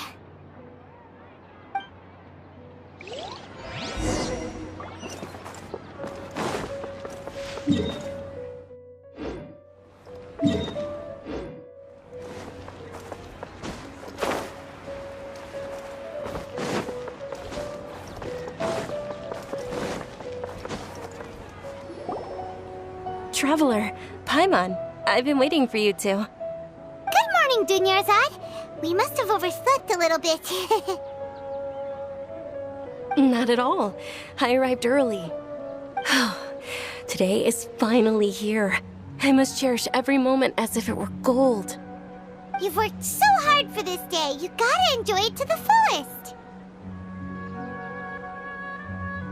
You know it. It's just that, as expected, I had some trouble falling asleep last night. I'm hoping my body won't be too much of an issue today. Well, shall we? Let's start with the stalls over there. Many vendors came out of the blue to support the event, and they insisted on covering costs themselves. Let's go give them some business. They paid for everything out of pocket? Oh, sounds like they're not in this just for the Mora. They all said that contributing to a lively festival atmosphere is more important than money. Especially since we don't often get to celebrate Lesser Lord Kusanali's birthday. Ooh, they're selling food over that way! Let's go take a look! This is a stall offering foods from the Haftmewa feast. Oh, you could tell straight away. I thought most people nowadays wouldn't know.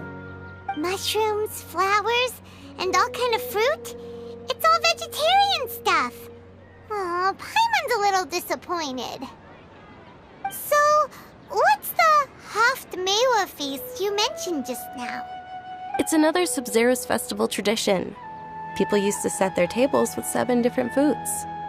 Generally speaking, the most common selections were foods like Rukashifa mushrooms, lunar lotuses, Sumera roses, sunsetias, capulatas, hara fruits, and zaytun peaches. So, the Sub-Zero festival is a vegetarian holiday? You don't have to be a vegetarian to enjoy the spread. We just use the 7 foods to symbolize the 7 virtues of the Dendro Archon. Wait, but if that's the case, if Sumero uses vegetarian food to represent the Dendro Archon, then wouldn't the Pyro Archon's festival be full of food like roasted fowl, juicy meatballs, grilled steak? Oh, Traveler, we have to go to Natlan as soon as possible! I hope your wish comes true one day, Paimon. Thanks! Alright, how about we also check out some of these other stalls?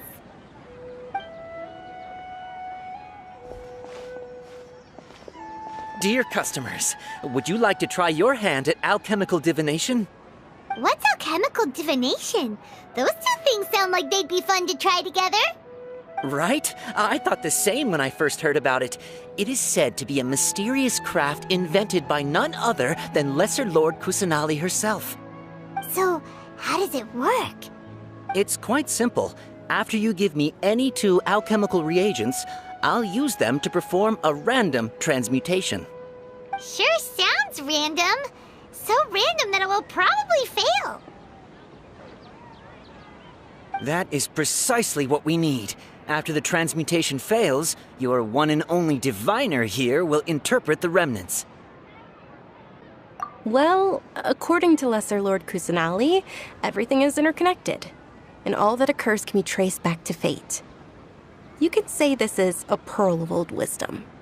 Why does everything sound so much more credible when Dunyarzad says it? Are you guys working together? So that's the true wisdom behind it. This young lady sure knows her stuff. So, how about it? Want to give it a try? Okay, one moment. It's the moon. Paimon wants to take a look too. Is it? It looks more like a pie that Paimon bit into. Generally speaking, the moon signifies... It means... Wait a moment. Is he really looking it up in a book? Oh, I remember now. It means illusions and lies. Illusions and lies? That sounds rather ominous. Yes, but this book says that if you trust your intuition and overcome your fears, the sun will surely rise. He's not even trying to hide his book anymore. Naturally, fate will only ever show you the beginning of a journey. It is up to you to forge your own ending. Oh, thank you so much.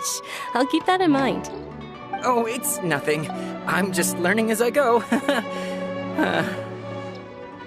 Guess that was still pretty interesting. Okay, on to the next stall. They say the Sub-Zero's festival was very lively a long, long time ago. Large flower carriages used to parade through the city. As they headed towards Port Ormos, people would throw flowers, candy, and liquor all along the way. Dunyarzad's eyes are sparkling right now. I wish I could have seen that spectacle. But if you ask me, I'm sure Nilou's dance of Sub-Zeros will be just as impressive.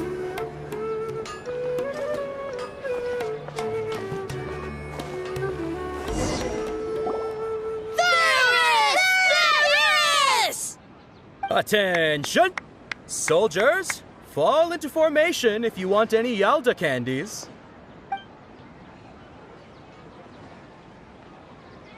It's a weird guy with a weird hat. Hey, it's Dunyarzad! Wow! Miss Dunyarzad, the children love you even more than the Yalda candies. In the few short days it took to prepare for the Sub-Zero's festival, the children have all grown very fond of you. The Hallowed Knight of Flowers. It's an honor that you know my name. Attention! In the name of Ferris, the Knight of Flowers, I commend you on your contributions to the glorious Sub-Zero's festival. All right, little soldiers. Take your Yalda candies and don't forget your loyalty to Lesser Lord Kusanali. Dismissed! Yes, Knight Ferris! Just what is going on here? Ferris, the Knight of Flowers, is another Sub-Zero's festival icon, and one immensely popular with children. In the past, the actor portraying Ferris would also sit on a flower carriage. It's all thanks to Miss Dunyarzad's sponsorship that the children can make such wonderful memories today. As are we to you, Vihar. Oh, not at all. Oh, speaking of tradition, do you want some Yalda candies? They're a festival staple, and I happen to have some boxes readied here. Take a look and pick whichever one you want. Whichever one? Don't these boxes all look the same? That is the fun part. Each box contains a random flavor. It's up to the luck of the draw. Flavors include lavender melon, hara fruit, sunsetia. Ooh, those all sound pretty good. And there's also lizard tail and oni kabuto. Huh? What's up with those two flavors? Oni kabuto is a little spicier than lizard tail.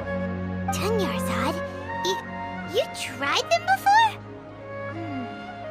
Traveler, help Paimon pick one. Paimon wants the Sunsetia flavor. It's all right. Paimon believes in you.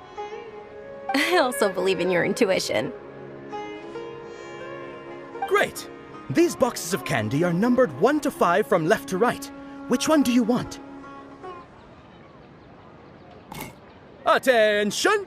That's unfortunately lizard tail. Oh, Paimon thought you survived so many epic battles because you had incredible luck. But looks like Paimon was wrong. The Sunsetia flavored candy was in box number 4. How about this? The most important thing is that everyone has a good time at the festival. So please, take both boxes. Really? Thanks a lot, Knight of Candies. It's Night of Flowers, not Night of Candies. Paimon really wilted the carriageless Knight of Flowers. They all basically sound the same. We got our candy, so let's keep going. Oh, actually, I just remembered that I left something behind. Since you're here, can you come with me to get it? Dunyarzad, you probably forgot because you're so excited about the Sub-Zero's festival. How embarrassing. We're too late. Who knew the little lady was such an early riser? I know, right? Hey, wait a minute. Boss, isn't that her?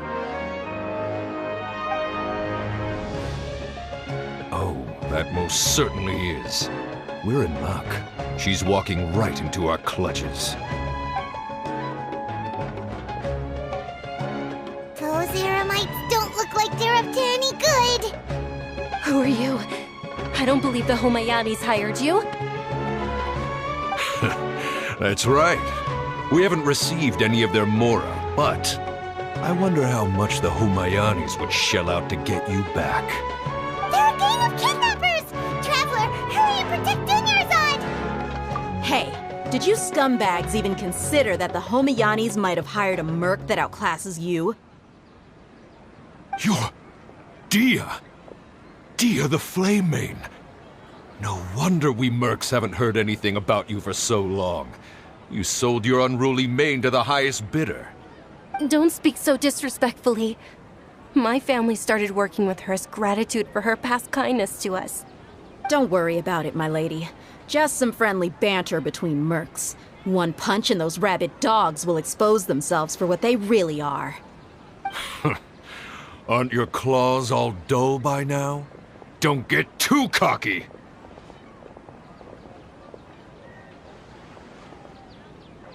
Traveler, take Miss Dunyarzad to a safe location. No, we're gonna stay and help. There's too many of them. You're right. All right, fine. Please be careful, Dia. Don't waste your time worrying about me. This is my job. Look out for yourself. After I've wiped the floor with them, I'll go find you all.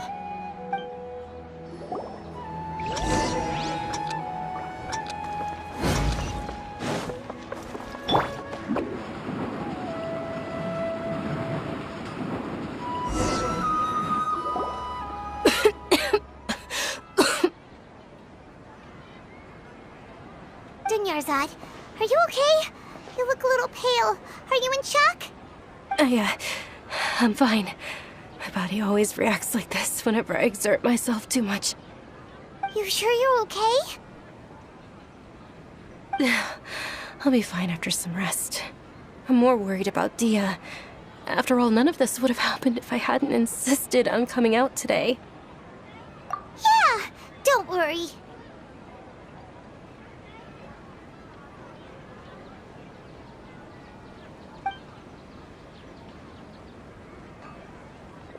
My lady, Traveler, found ya. Dia! You took care of them so fast! Any more of them?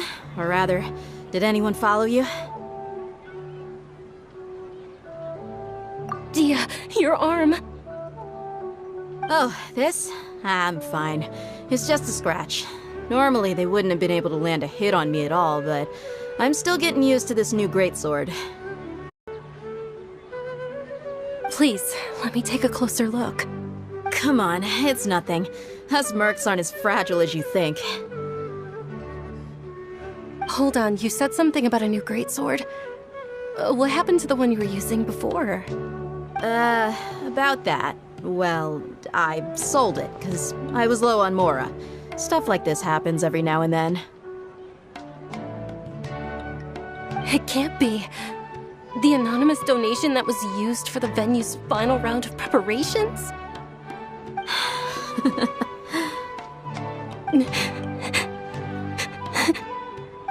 Hey, Miss Dunyarzad, I wasn't trying to make you cry, and I'm not gonna lose my commission because I made my employer cry, am I?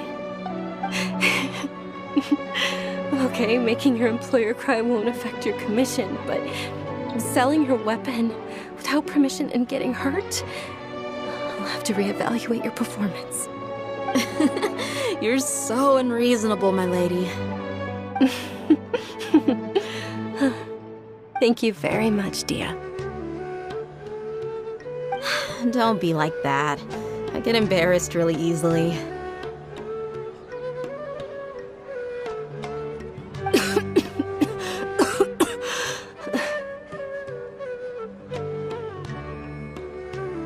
Are you feeling unwell again, Dunyarzad? My lady, your condition. Traveler, can you take her somewhere to rest? I'll look around the area to make sure we're safe from an ambush. Truly. I'm sorry for the trouble, everyone.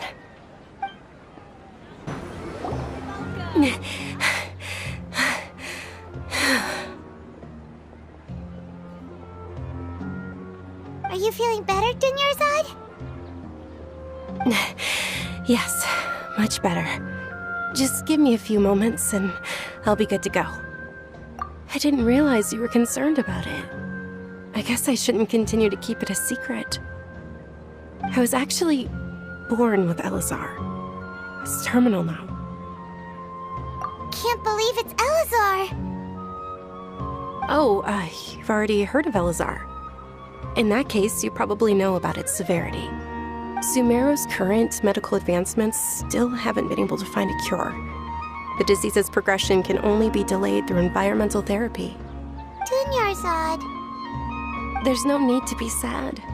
I've always lived with Elazar and I came to terms with it a long time ago. Compared to the simple fact that I'm afflicted with this, its effects on my life have been much more painful. I know that my family loves me dearly.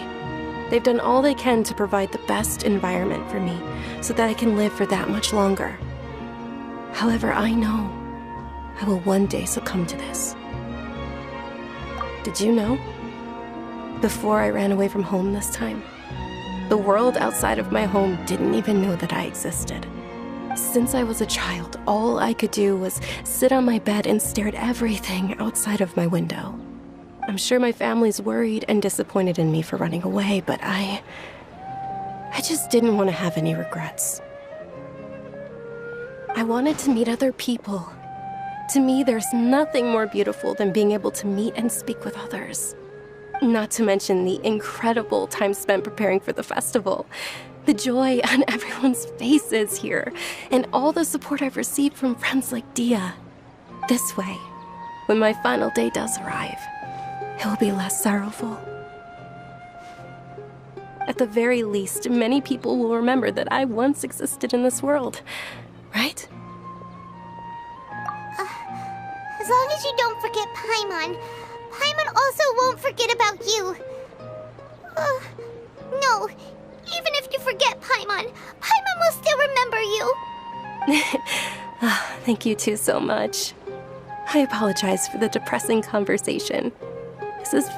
This is out of character for me. To be honest, Lesser Lord Kusanali gave me the courage to do all of this.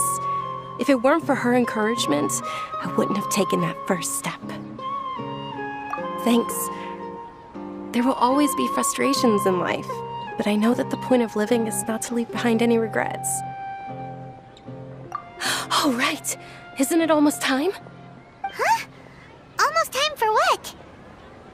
Isn't the Dance of Sub-Zeros about to begin? It's the part of the festival that I've been looking forward to the most. Nilou will recreate that legendary scene with her most splendid dancing. And the Sub-Zeros festival will conclude amid everyone's applause and blessings. And with that, my wish will also... Then what are we waiting for? Let's go to the stage! Yeah, we should still make it in time. Were you not aware that the law prohibits this type of performance from taking place without prior permission? Over there! Someone's yelling at Nilou! I think I just saw the Academia's Grand Sage. Why is he here in person? But the Dance of Sub-Zeros is one of the key parts of the Sub-Zeros Festival. If we can't perform it...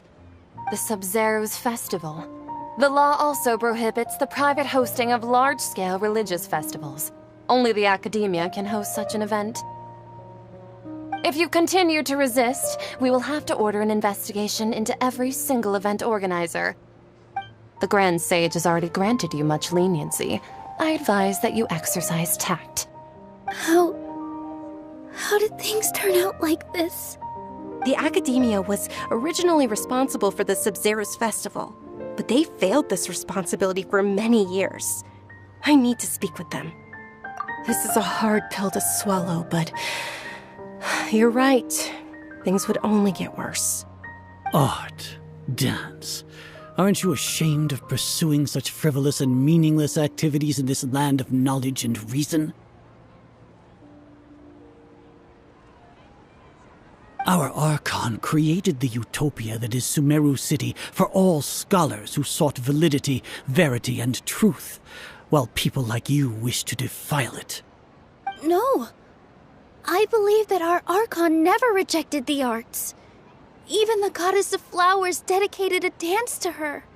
With your lack of intellectual credentials, I do not believe you are qualified to debate with me. What you should be doing is finding workers to tear down this ridiculous eyesore.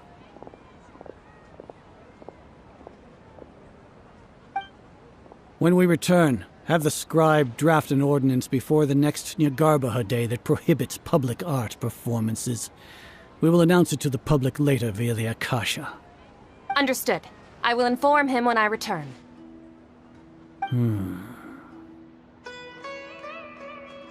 The Sub-Zeros Festival. Go celebrate the birth of that god to your heart's content. Nilou, are you okay? Oh, Dunyarzad. You all saw that just now? The Grand Sage ordered us to stop the performance. Yeah. Let's go somewhere the Academia can't find us and perform there. But how do we let everyone know? And what about the atmosphere on the stage? Or we could get people to block them off so they can't interrupt the performance. No. They just threatened to investigate the organizers. If we were caught... Nilou, it's all right. Don't worry about it. But you've been looking forward to the Dance of Sub-Zeros so much. And I know how important this festival is to you. I don't want you to have any regrets. It's okay.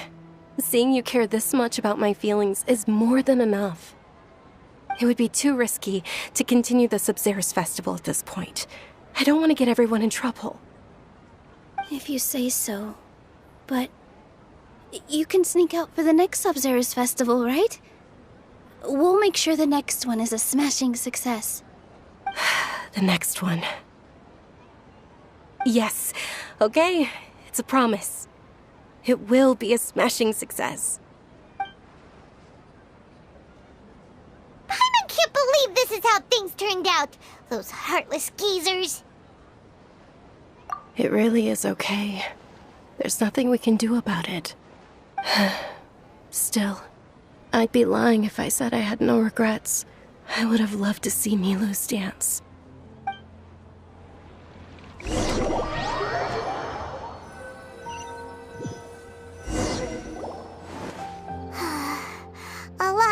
happened today. It's a shame the festival ended the way it did. Nilo and Dunyarzad promised to make the next Sub-Zero's festival a success, but Dunyarzad is running out of time. Yeah.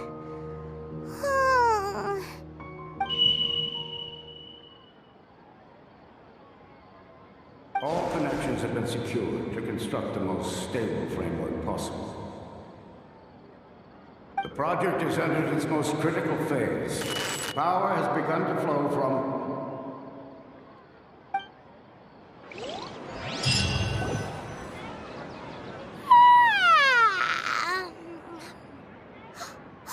We're gonna be late! It's all because you wouldn't get out of bed! We should go meet Dunyarzad right away!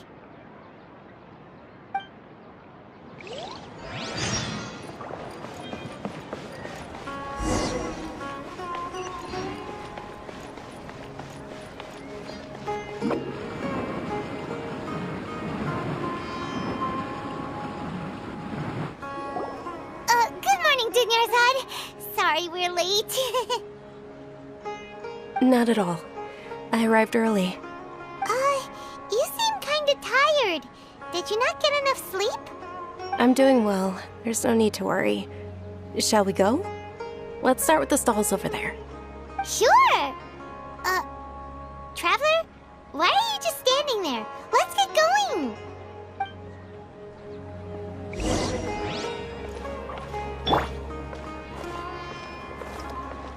Windstrider! Ooh, they're selling food over that way! Let's go take a look!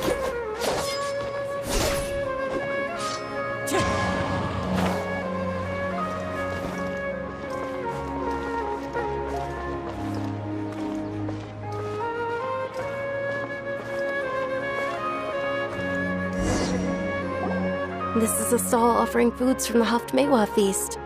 You are quite well informed, miss. I thought most people nowadays wouldn't know. They're all plants! Oh, Paimon's a little disappointed. Actually, what is the Haftmewa feast you mentioned just now? It's one of the Sub-Zero's festival's traditions. People used to set their tables with 7 different foods to symbolize the 7 virtues of the Dendro Archon. Remnants appear to be in the form of the moon. Really? Paimon thought it looked like some kind of food. The moon signifies... It's escaping me for now. Wait a moment. Is he really looking it up in a book? Oh, right. It means illusions and lies. But if you trust your intuition and overcome your fears, the sun will surely rise. Understood. I'll keep that in mind. Ooh, how interesting! And there's also Lizard Tail and Oni Kabuto. Why do those flavors even exist? Traveler, help Paimon pick one. Paimon wants to eat the Sunsetia flavor. Great! These boxes of candy are numbered 1 to 5 from left to right. Which one do you want?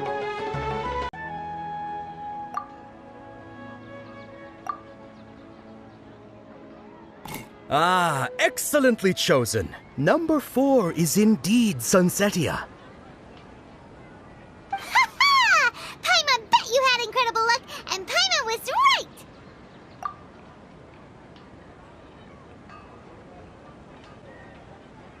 Huh? How's that possible? It's obviously random. Maybe we didn't sleep very well last night. Or maybe we slept too much. Oh, sure. Huh? Where are you going? You're just gonna walk off like that? A feeling of deja vu? Oh, Paimon knows what that is. It's when you feel like you've already experienced whatever is going on. In that case, Paimon also felt something like that today. But that's just our brains playing tricks on us, isn't it? So why'd you run here in such a hurry? So that's it! You're intentionally doing things you usually wouldn't and seeing if you still get that same feeling of déjà vu. Welcome, you two. Are you here for lunch? What would you like to... Got it! You don't look like you're from these parts, but I gotta say, you've got good taste. I'll give this order to the kitchen. Coconut charcoal cake? Isn't it that burned thing that didn't look tasty at all? Oh, Paimon understands what you're trying to do now. You'd never normally order something like this.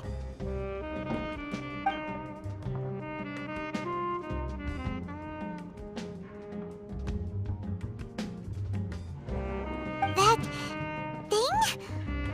Are you really gonna eat it? Isn't this going a bit too far?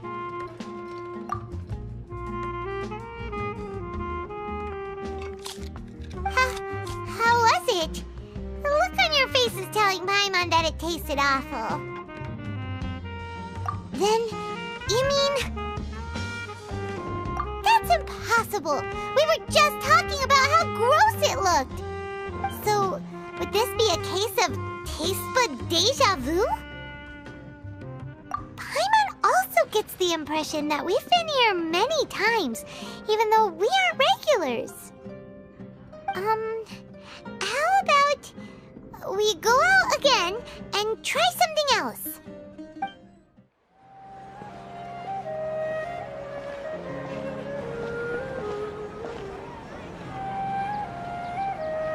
Hey, Dunyarzad is sitting by herself on that bench over there.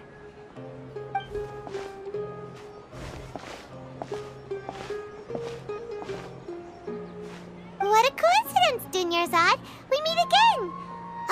Why are you sitting here all by yourself?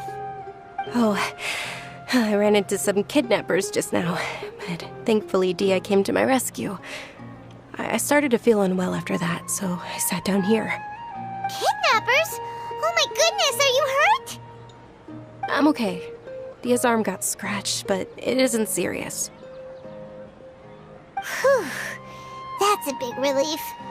But, Dunyarzad, you seem a little down today. It's the Sub-Zero's festival, and you've been looking forward to it so much! Not at all. I've always been like this. Excessive physical exertion or strong emotions tend to aggravate my illness. Besides, no matter how amazing today may be, it is but a single day. After however many more days, my time will come to an end. Paimon doesn't quite follow you, and Paimon feels like something's really got you down right now. It really is fine. I don't mind. Huh? Did something happen? Dunyarzad, have you ever felt déjà vu? You know, like when you've already experienced something that's happening right now? Déjà vu? No. But my days have been the same for years now. Even if I were feeling déjà vu, I suppose I would already be used to it. Oh, Paimon sees. Then, is it only the two of us? It's almost time. Huh? Time for what? Nilou's Dance of Sub-Zeros is about to begin. Let's go.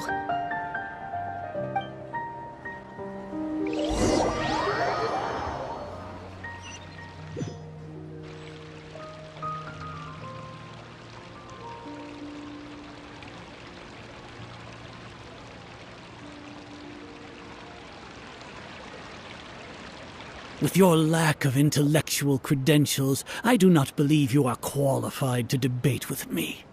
What you should be doing is finding workers to tear down this ridiculous eyesore. When we return, have the scribe draft an ordinance before the next Nyagarbaha Day that prohibits public art performances. We will publicly announce it later through the Akasha. Understood. I will inform him when I return.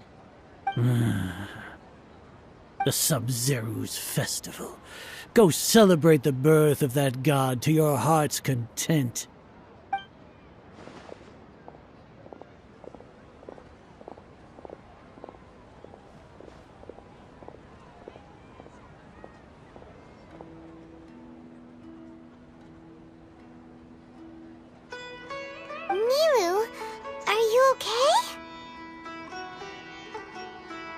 Oh, Dunyarzad. The Grand Sage ordered us to stop the performance. It's okay. There's nothing we can do about it. But you've been really looking forward to this. I don't want you to have any regrets. It truly is unfortunate, but I don't want to cause trouble for anyone. Didn't the Grand Sage say that he might investigate the organizers? True, but... Well, okay. We'll just have to try again next year. The next festival. I probably won't be around by then. Wait, what did you just say? No, nothing. I'll be heading back to rest. Thank you for your help, everyone. Paimon can't believe what those heartless geezers did! Did Dunyarzad already go back? We should also return and get some sleep.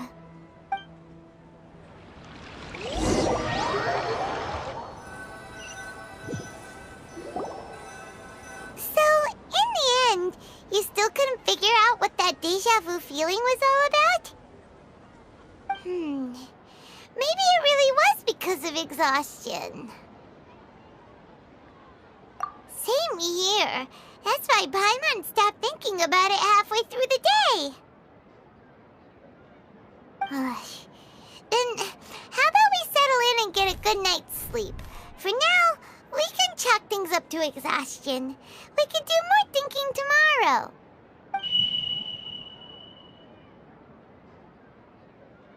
Observing a modest drop in the output of jnana energy, but values still remain within normal parameters. Continue to monitor the variances in the data and find the cause as soon as possible.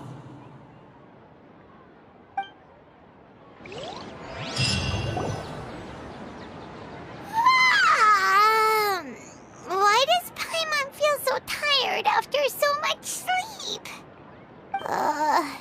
Anyway, we should go meet Dunyarzad right away.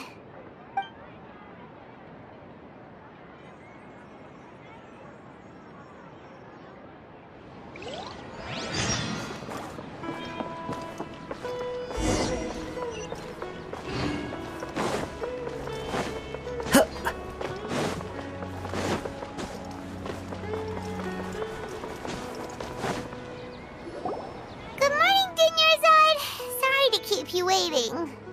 Not at all. I arrived early. Huh? Paimon thinks you sound kinda tired. Did you not get enough sleep? I'm doing well. There's no need to worry. Shall we go? Let's start with the stalls over there. Great idea! Let's get going! Traveler?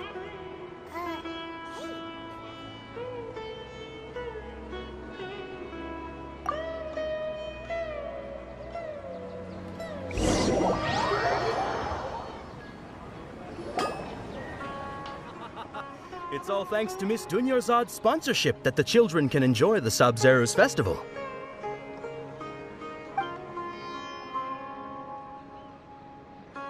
Oh, are you interested in Yalda candies? I have some boxes of candy here. Pick whichever one you want. Not much of a choice. All these boxes look the same. It's not that simple. Each box contains a random flavor. It's up to the luck of the draw. Flavors include lavender melon, hara fruit, sunsetia. They all sound pretty tasty. And there's also lizard tail and oni kabuto. Huh? What were those last two? She'll help me choose. Paimon wants to eat the sunsetia flavor. No problem. These boxes of candy are numbered 1 to 5 from left to right. Which one do you want? Oh, I like your confidence. No hesitation at all. Oh, congratulations! Number 4 is indeed sunsetia.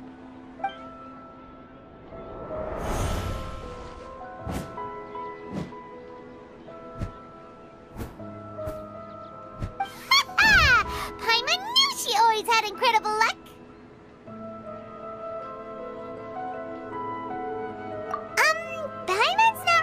interested in the other flavors.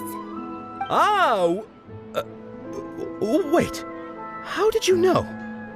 Don't tell me that you already knew which flavor was in each box. What? She was right about all of them? That couldn't have been luck. How is this possible? I packed all those boxes this morning and they've been sealed ever since. You couldn't have known beforehand. Mind reading? X-ray vision? Or some kind of magic trick? This is way too freaky. Tell us what's going on! Since when did you get superpowers? Traveler?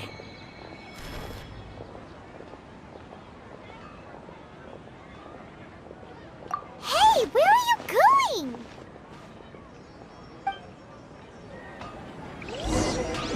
What's going on? Did you see something? Us leaving Dunyarzad without letting her know is kinda rude, you know.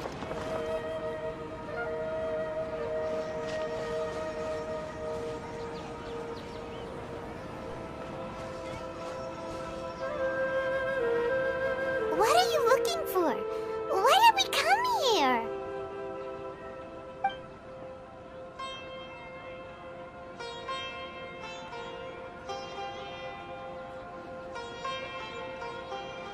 Traveler?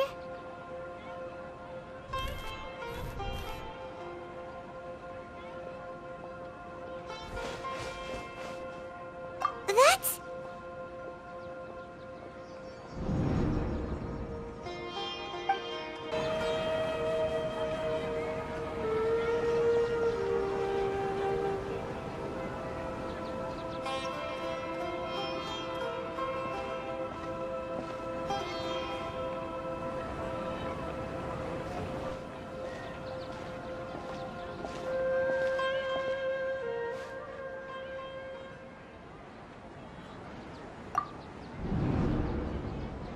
Look! That's... Isn't that Dunyarzad? What's happening here? Why are there two Dunyarzads? You already know that this isn't your first Sub-Zero's festival, don't you? I'm sure you already know how to use this. A knowledge capsule? Where did you get it? What's inside? You should use it too, Paimon.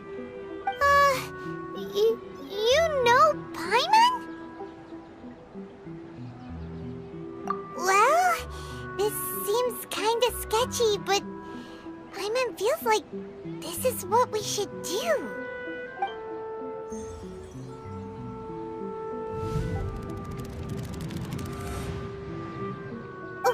What the? This is our 20th time at the Sub-Zero's festival? Huh? No. The 30th? 40th? Just how many times have we been to the Sub-Zero's festival?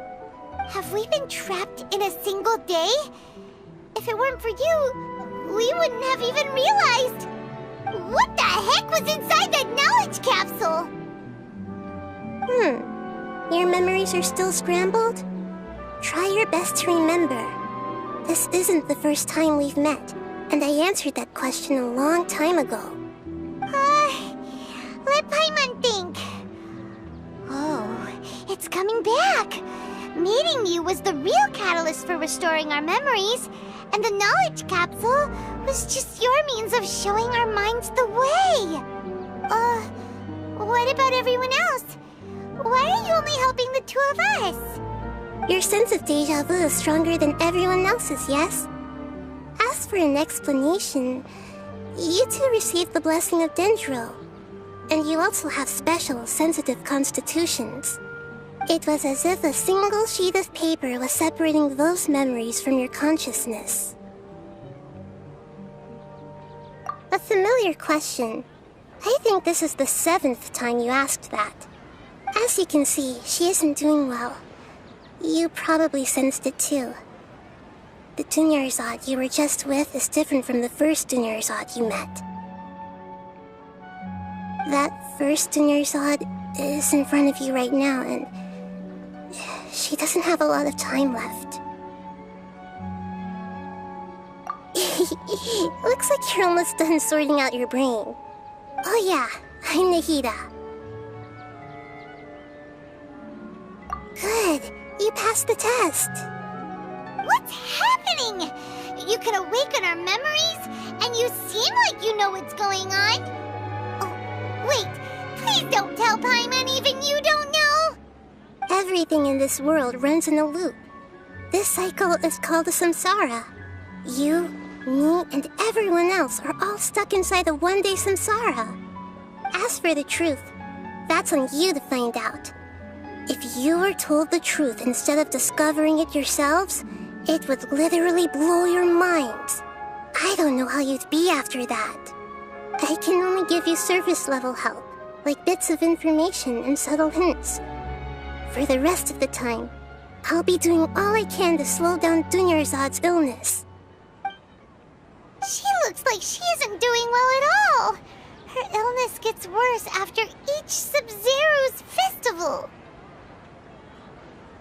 If we can break out of the samsara, I might be able to save her. But as things are right now, she's just a small bird in the sky that's about to lose its last feathers. All I can do is raise a gale to delay her fall. You sure love to use weird analogies. Analogies are wonderful tools. They let you use existing knowledge to understand unfamiliar things. Okay, so, with what you know so far, what do you think the truth is? A time loop. You've given similarly wrong answers in the past. A pity. Still the wrong answer? Paimon thought that made a lot of sense. It feels like time's just repeating itself. A simple time loop can't explain some of the phenomena. You two are still missing a lot of information. Unfortunately... The Sub-Zero's festival is happening every day, but that doesn't mean we can waste an infinite amount of them. Hurry.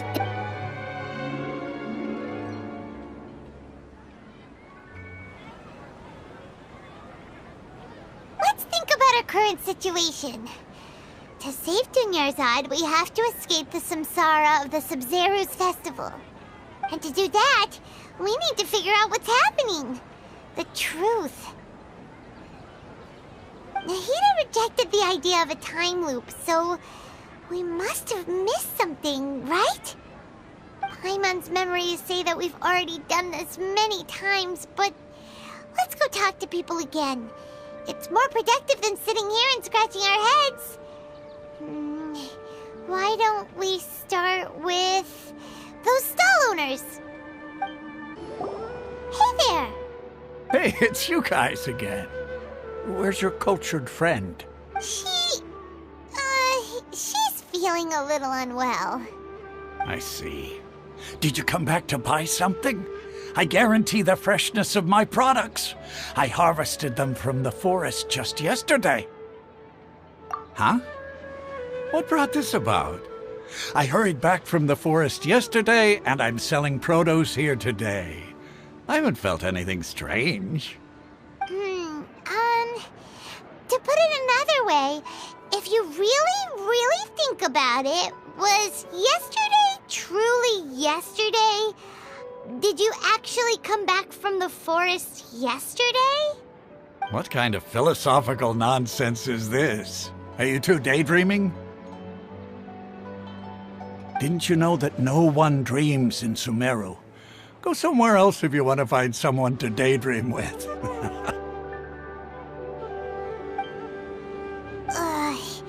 He actually has a point. Is this a dream? Is everyone dreaming? True. It's so weird that people here don't dream. Why is that? Anyway, if this all really were just a dream, we would have woken up a long time ago. Let's keep asking around.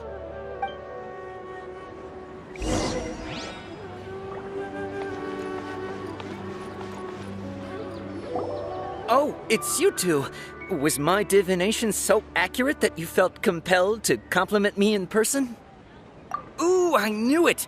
I told you, the god's divination is highly accurate. You just hadn't fully understood its significance yet. You're really excited about this, huh? That's exactly why we came back. Help us better understand it. Help you better understand it? Well, that isn't exactly what I excel at. So, you're admitting that you don't have a clue? Anyway, what kind of situation did you get into? Huh? Hold on a second. I thought you guys just lost your wallet or fell for a scam.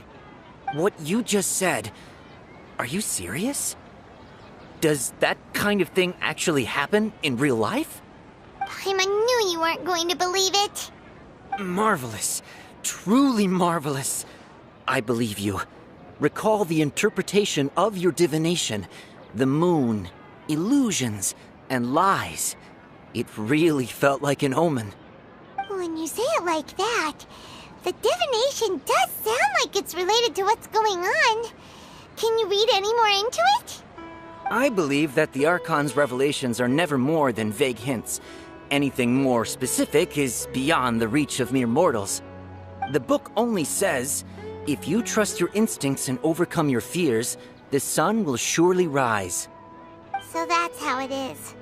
Looks like fortune-telling is just fortune-telling. It's no good for practical problems. We haven't made any progress. Who else can we talk to?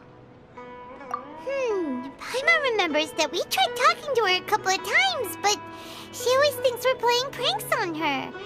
You think she'll brush us off again? Yeah, if we tap into Dia's strong sense of responsibility as a mercenary, then she'll definitely take us seriously. At this time of day, Dia's probably just finished beating up those kidnappers. Let's go find her.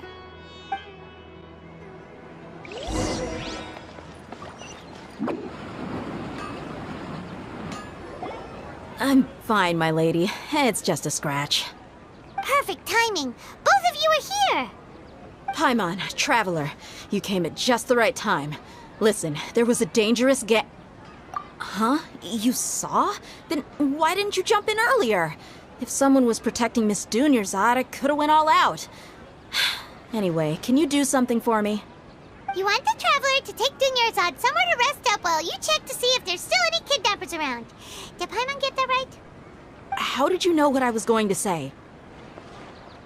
We need to say something convincing. People in Sumeru don't dream.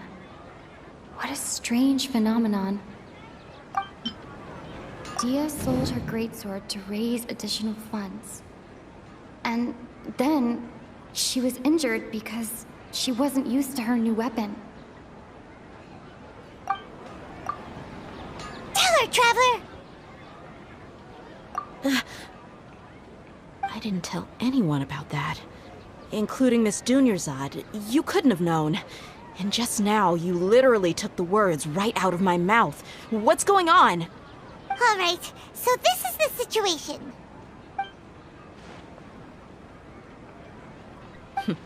It's kinda hard to believe what you just told me. First, let me make something clear. Most of us desert dwellers might not be the scholarly type, but we do have basic common sense. She's quieter than usual. Uninterested in anything and really gloomy. Yeah, she isn't the same as before, but her parents said that this is how she was like at first. Huh? At first? I don't quite understand what you're all talking about. I'll go rest on the bench over there. My lady, are you angry? All right, I'll give you the benefit of the doubt since you knew about my greatsword. Let's make this a quick trip. Miss Dunyarzad isn't completely safe here.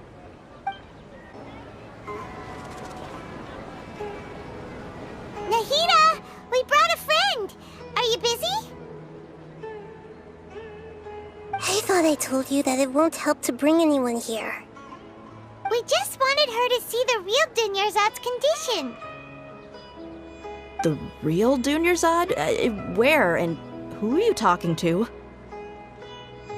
Huh? I told you that you two are special. Other people can't see me or Miss Dunyarzad here.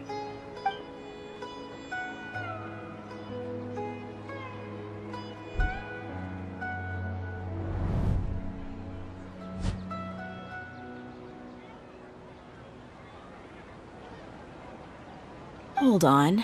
Over there. Is that? Wow. How perceptive. Does she have invisible antennae?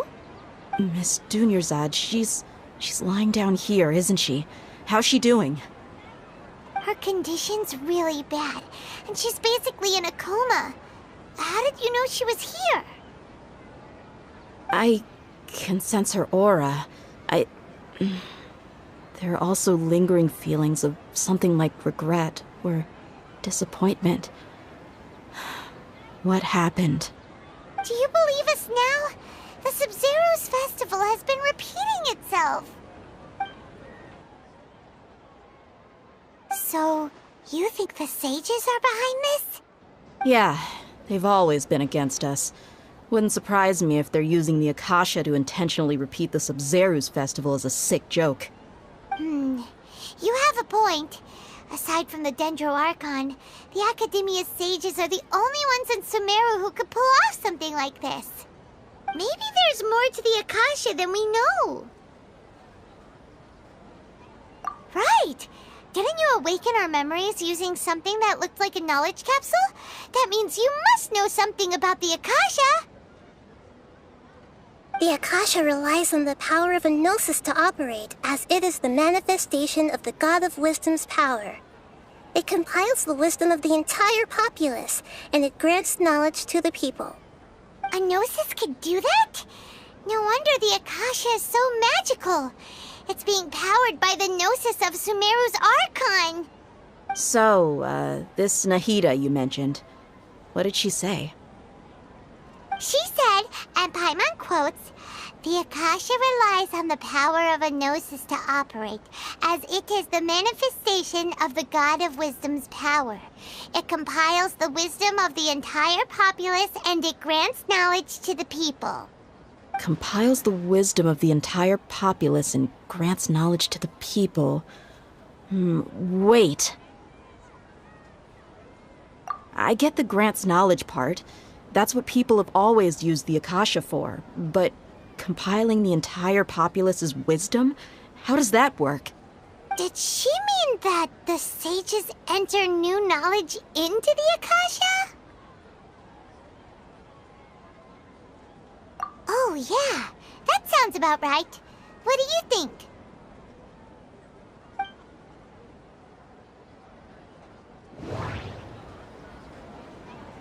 People in Sumeru don't dream. What a strange phenomenon. My mind feels exhausted. Okay, Nahida said, the Akasha relies on the power of a gnosis to operate, as it is the manifestation of the God of Wisdom's power. It compiles the wisdom of the entire populace, and it grants knowledge to the people. That doesn't sound right. What's happening right now seems to have happened before. My mind... You mean the Akasha is causing our mental fatigue? Huh. Now that I think about it, my head's been feeling unusually heavy. When the desert dwellers set off on their quest for knowledge, a sage once said, knowledge always comes at a price. Compiling the entire country's knowledge. You think the Akasha pulled a 180 and is extracting information from us? Who knows? The Akasha can put knowledge into our heads, so who's to say that it can't also poke around in there? We don't know any specifics. What's the point of doing something like that? Just think about it. If you could combine the knowledge of every single person in Sumeru, then you can basically turn Sumeru City into a single massive brain. This hive mind could make breakthroughs in problems that even the smartest geniuses can't crack. An excellent deduction. And the analogy comparing Sumeru City to a massive brain? I love it. In that case, we should take off our Akasha terminals right away. Maybe that'll solve this problem. Yeah, I was only wearing this for show in the first place. Didn't expect the sages to cook up such a conspiracy. Mark my words, when this is over, I'm getting evidence and exposing this whole thing to the public. How does everyone feel? Huh? What is it? Oh, that! Paimon knows what you're talking about. It's a single soft beep that sounds like it's coming from the Akasha terminal. The sound of a beep. Could it be a prompt tone for when the Akasha is operating? That's probably an important clue. We weren't using our terminals, but we heard a beep anyway.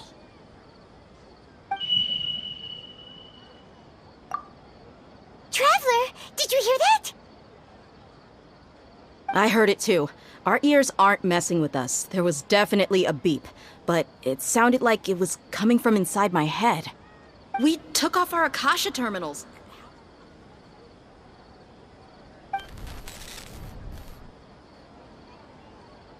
Phase runtime has exceeded its expected length. At this rate, there may be casualties. But we cannot lose all of our progress.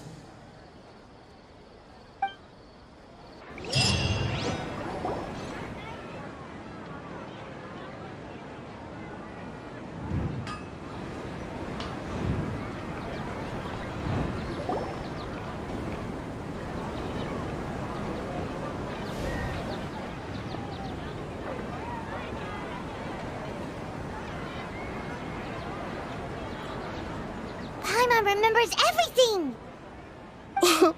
Good. You adapted quickly this time. We definitely took off our Akasha terminals last night, but we still heard that beep. Why's that?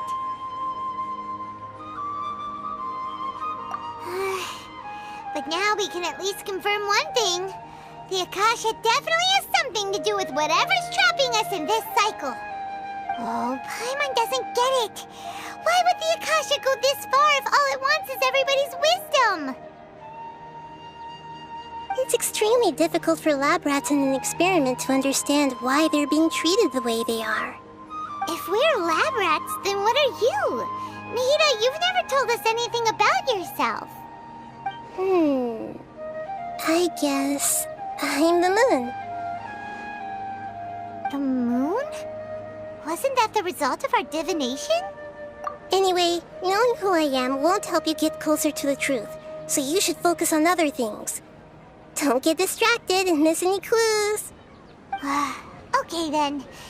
Dia helped us a lot yesterday, so let's go find her.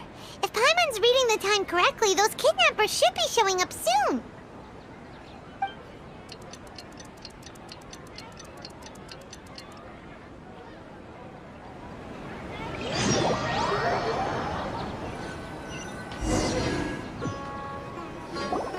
Ah, there you are. I've already taken care of those kidnappers. My lady, did you get hurt? Dia? What's wrong? Why are you both gawking at me like that? You didn't get hurt this time. Huh? What do you mean this time? Why are you so surprised that I managed to get out unscathed? Those kids were amateurs.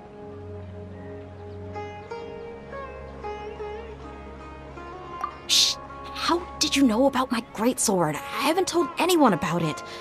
Please, don't tell Miss Dunyarzad. So Dia's lost her memories after all. Anything strange? You already know that I got a new greatsword. If I had to say something, it's weird how such a new weapon could feel so familiar.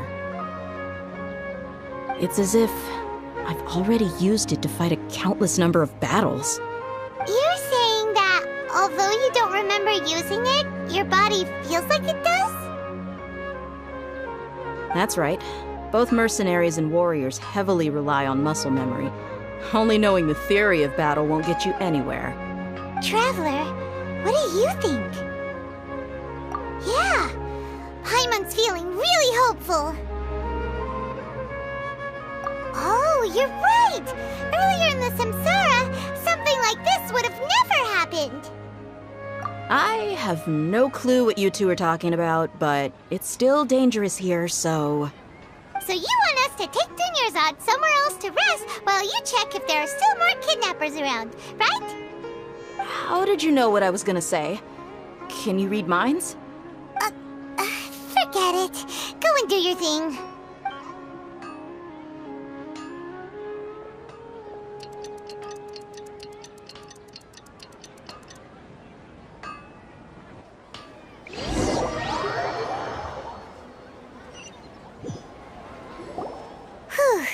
It's finally nighttime. Aside from Dia not getting injured, everything seems to have stayed the same. Listen, Nahida, we found out that Dia got out just fine today, even though she got injured every other time she fought the kidnappers. Do you think the Samsara has been broken? Have we saved Dunyarzad? Really? Good job on all that progress. Get some good sleep tonight. Hey, what kind of an answer is that? Tomorrow will come. Everyone assumes this is common knowledge, but the only way you can know that for sure is if you experience tomorrow.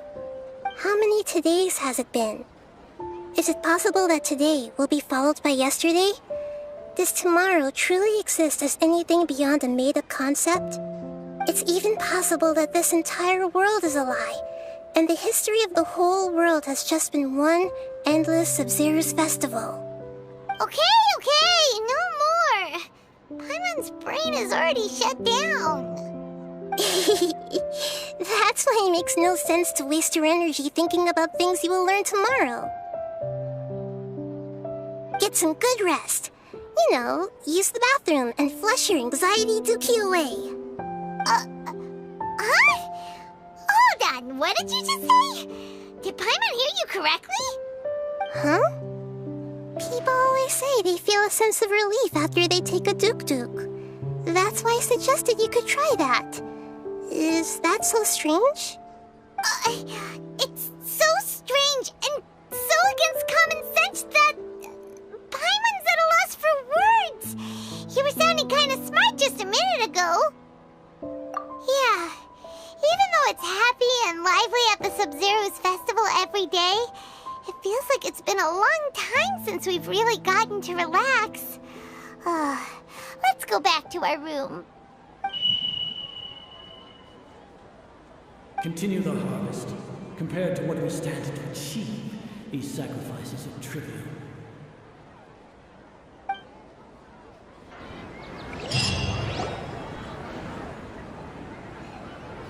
We're still in the same day! Nahida, you already knew last night that we didn't break out of the Samsara? Why did you tell us? Would there have been a point? You would have spent the night with new worries, with tomorrow still out of reach. In that case, you might as well rest within that brief moment of hope. An opportunity like that doesn't come by often, and I thought it might help you clear your minds. Paimon thought the Duke did that! Whatever. Guess you were looking out for us after all. Of course. In the time we've been together, you two have been everything to me. Paimon's flattered and everything, but maybe you're taking things a little fast. What I mean is, even though I had asked you to solve this puzzle, you two are still the only ones who can see me and sense my presence. In other words, if you weren't here, I may as well not exist. That's why you two have been everything to me. Get it? Nahida's talking about confusing stuff again. Anyway, that's enough chit-chat.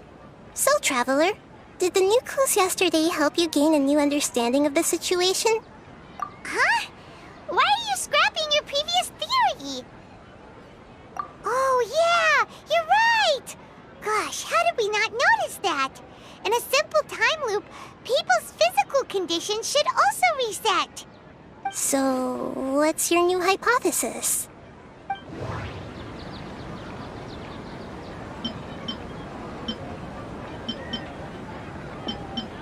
Mercenaries rely heavily on muscle memory. And Dia was able to use her experiences to avoid injury in later samsara cycles.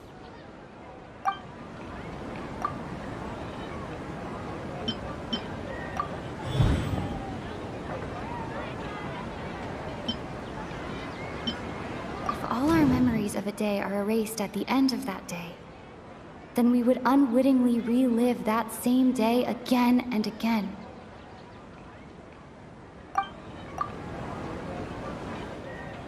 Oh! Then the beep we hear every night could just be indicating the deletion of our memories! That's why when we wake up, everyone thinks the Sub-Zero's festival hasn't happened yet! It's already the next day, but everyone still thinks it's the day before! But muscle memory can't be erased. That's why Dia has been getting better at using her greatsword. Now everything makes sense! A brilliant deduction. Nahida, tell us if we're right or wrong. To put it simply, it's as if you've mistaken a pyro crystal fly for a firefly in the night. You lost sight of its true nature because you focused too much on your perception that it glows. That isn't simple at all! Why don't you go talk to Miss Dia again? You might learn something new. Right! She did help us find our latest clue after all. Let's go! Time to go.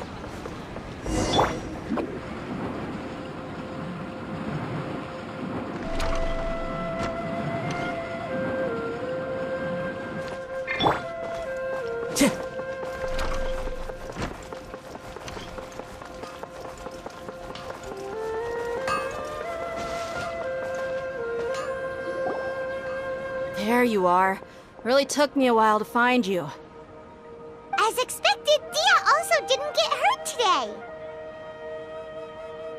Get hurt? Why would I? Don't underestimate me. Well, you're still getting used to your new greatsword. Huh. Truth be told, I also think it's pretty strange. It just suddenly felt so familiar in my hands and... wait a second! How did you know I got a new greatsword to begin with? I didn't tell anyone about it. Traveler, could you explain the situation to her today? Paimon's gotten a little sick of doing it. Oh, that works!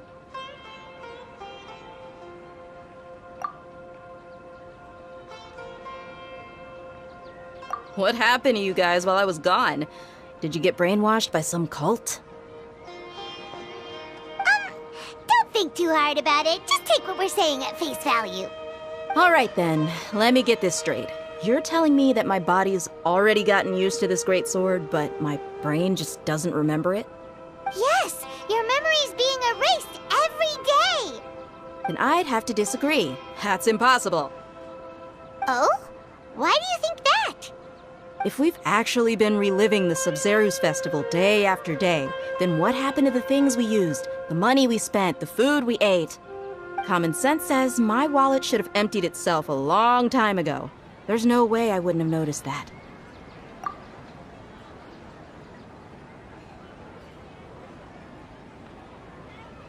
Right! They could use the Akasha to record what everyone did that day, and then use the city's resources to replenish everything! It's not very likely, but it's also not impossible. No, it is impossible. I've got proof. You have proof? Where? You two are surprisingly serious about this nonsensical discussion. Fine, I'll play along for a little longer. Come with me, Miss Dunyarzad. Please come along as well. I still can't guarantee that this area is safe.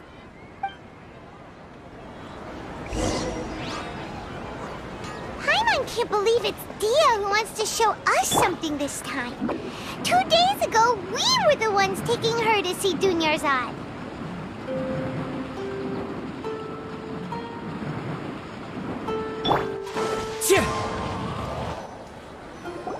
This is it. Huh? Huh? This is a wooden training dummy. What about it? See those marks on the dummy? Those are the result of several days' worth of practice. Let's say the sages didn't replace it every day. Shouldn't it be hacked to pieces by now? That's true, but what if they did? Then the sages would have had to reproduce every mark I left during previous training sessions. I'm a professional fighter. My martial school has always emphasized the importance of refined control. The force, angle, and entry point of each strike is calculated and deliberate. That's why I remember every mark on the dummy, as well as my state of mind as I made each strike. It's just as they say, each swordsman has their own unique style, and even the same swordsman can't make the same cut twice. It would be impossible to copy these marks. Is it really impossible? What if they used some fancy machine to carve every single mark? People often say that a camera's photo can never replace an artist's painting because the former has no spirit to it. The same thing applies here. At a mere glance, I can differentiate carved marks from the results of combat training. Whew, I hope that cleared things up for you. Hey, is this that new brain exercise game that's been super popular with the scholars lately? It's surprisingly fun. Anyway, it's getting late. I should escort Miss Dunyarzad to Nilu's stage. See you later. Well, back to square one. Is our memory deletion theory also wrong? But at least we've reached some other conclusions in the meantime. Yep, that's true. So, can we think of any new ideas right now? Strange? Paimon feels like everything's been strange lately. Huh? Leaving the city? You're right! It's really strange how we never thought of such a simple solution! Many things should become clear if we can confirm the flow of time outside of the city. Paimon can't believe it! Did we miss this because we're tunnel visioning too hard on our other theories? Or because we're just too tired? How about we go back and ask Nahida? Maybe we've forgotten something about leaving the city.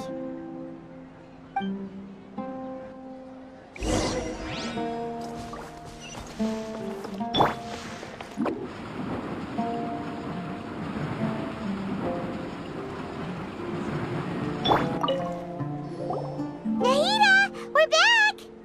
You're back early today. Did you find something new? Sort of. We're mostly sure now that we're not in a time loop. And we also aren't in the real world. But at the same time, we have a new question. Leaving the city. As far as I remember, you've mentioned your plans to do that twice before. We did? But we don't remember anything. What happened after we talked about those plans? What did we say when we got back? Let me think.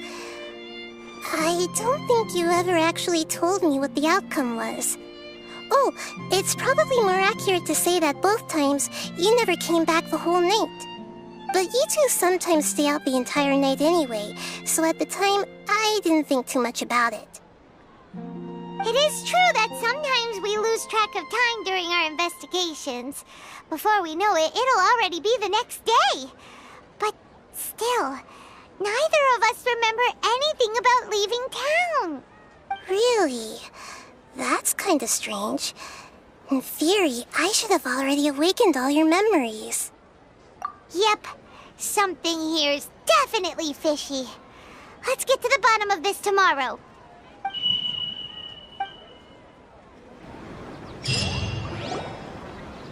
Our memories are back! About that... Well, where should Paimon begin? Traveler, aside from your memories that were just restored, I have another message for you. Listen to it and you'll understand. Can't go back. There are countless spaces here. Our Sub-Zero's festival in Sumeru City is just one of them. Traveler, you should be missing 2 days' worth of memories. Paimon will fill you in.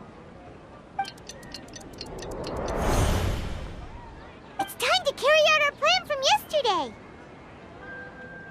Okay, let's go!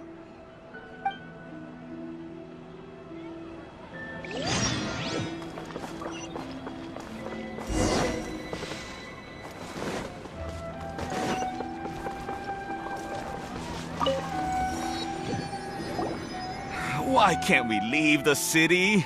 What is the Academia up to now? Don't ask me. It's not like I can tell you anything. This is a direct order from the Grand Sage. Just wait until tomorrow. I have a real emergency. My goods have already arrived at Port Ormos. If I don't hurry, they'll be stolen. That's your problem. Make sure you make a request in advance next time. But it's not like you can just predict business matters in advance. It looks like the Academia already announced a lockdown for Sumeru City today. How completely unsurprising. Let's go and question them. Hello, sir. Why can't we leave the city today? Here we go again. Don't ask me. I don't know either. We just received an order that no one is allowed to enter or exit Sumeru today. They didn't tell us anything else. Angering me won't get you anywhere. If I had that kind of insider info, I would have left this stupid post long ago. It looks like he really doesn't know. If we can't get anything out of him, let's take matters into our own hands. Why don't we climb over the walls? Those guards can't be everywhere at once. This is a good spot, and the guard hasn't noticed us at all. Let's hurry! Huh? Why? Are you going to... But... What if things get really weird out there and you get into some trouble? Then Paimon won't be able to help you. Oh, Paimon knows that Paimon can't do much, but we've always been together, haven't we? Okay. Paimon will wait for you. Promise Paimon that you'll come back as soon as possible. Just a quick look. And please, be careful.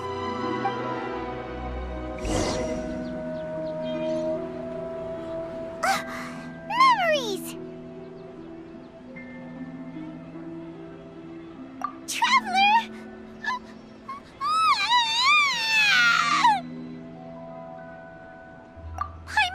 Paimon would never see you again! You just disappeared! Paimon waited for you for hours and hours at the city wall and you never came back! You promised Paimon that you were only taking a quick look! Paimon, calm down. She's here now. I don't think she understood what you were saying. Paimon doesn't care! Paimon wanted to go look for you, but you also said that Paimon should stay! Paimon was so worried and so scared the entire day!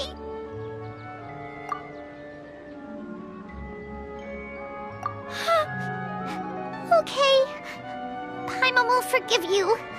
The most important thing is that you didn't actually disappear. Oh, Paimon was so scared that you had gone into another world! Okay, Paimon, can you tell us your perspective of what really happened yesterday? I see. Using two people's different perspectives. After that, you left the city. Paimon kept her eyes on you the whole time, but then you disappeared in an instant.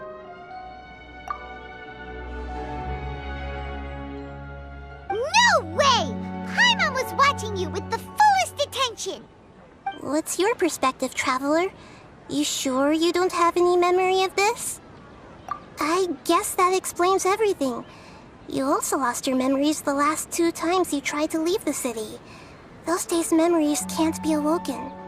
So, if we leave the city, our memories will be completely erased?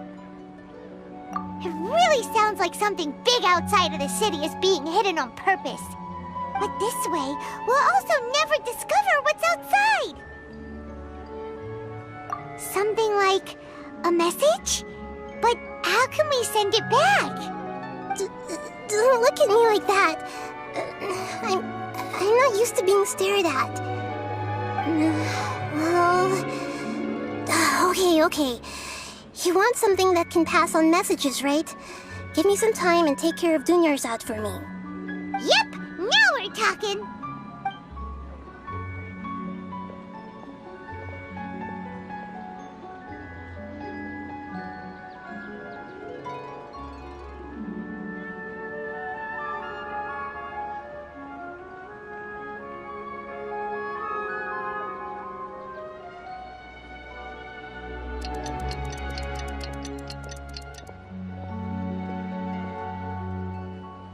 I'm done.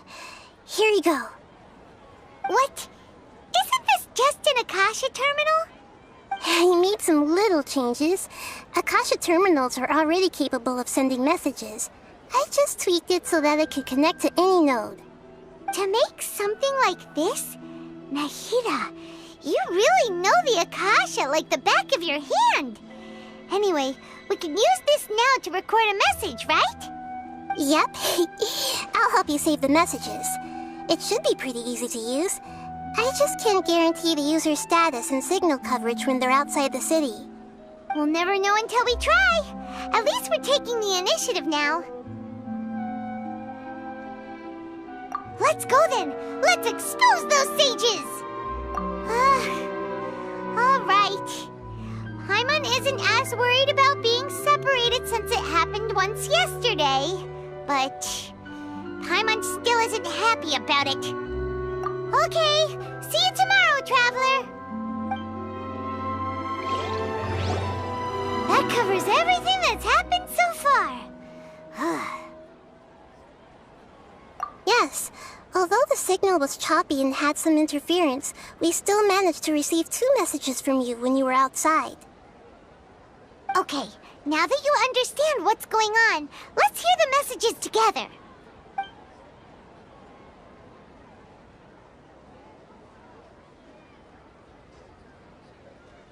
Can't go back. There are countless spaces here. Our Sub-Zero's festival in Sumeru City is just one of them. I've entered another space. Before me are flowing sandstone and howling fish. Impossible and surreal sights. All these spaces are empty, except for the occasional ones that contain mute puppets rather than people. I can't sense any human presence.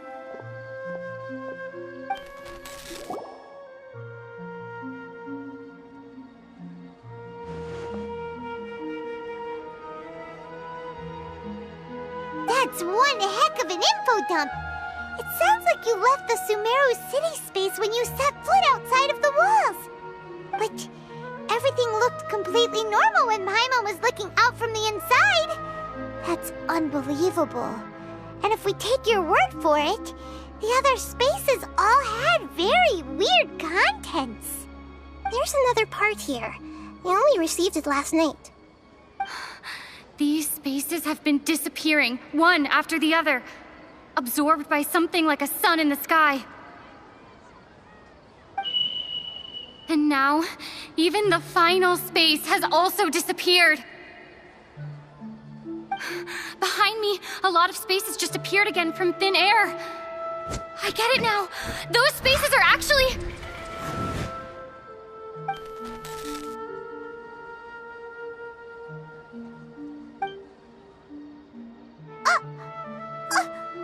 Why did the message end right there? What did the Traveler want to say? What are those spaces? Probably because yesterday just happened to end at that moment. Oh, right. Paimon did hear a beep from the Akasha. Did it come from here or from the message? The message. It should have come from the Traveler's Akasha terminal. After the beep, Traveler said even the final spaces also disappeared. Traveler, what do you think that final space could have been? All the bizarre spaces I saw outside the city had one thing in common. A lack of human presence. That Was that space actually the real world? But wouldn't a real space just randomly disappearing like that be catastrophic?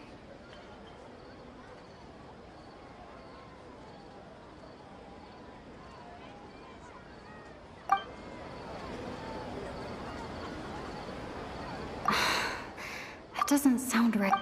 My impression is that each day in this samsara only ends at the sound of that beep from the Akasha.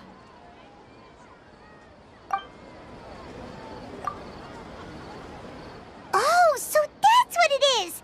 After the sound of the beep, the final space, the Sub-Zero's festival, also disappears, and we're taken to the next day. Later on, Traveler also mentioned a bunch of new spaces materializing behind them. Do lots of new spaces appear every day? Paimon's head is spinning. Just what are these spaces anyhow? Well, consider this. For all the horrors of the Archon War, at its heart, it was just a game where a bunch of gods fought over 7 seats. So no matter how strange or spooky things may look on the surface, maybe all they point to in the end is a small and simple secret.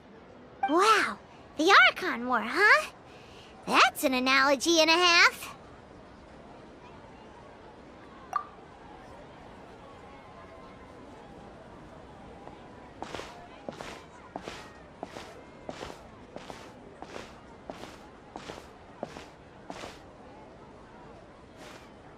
Hey, where are you going?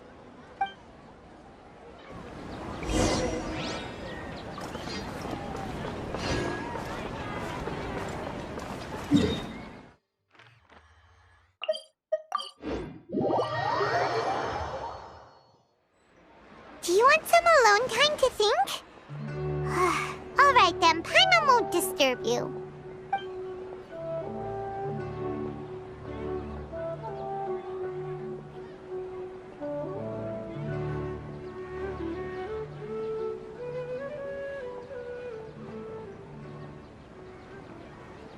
The dance of Sub-Zeros is about to begin.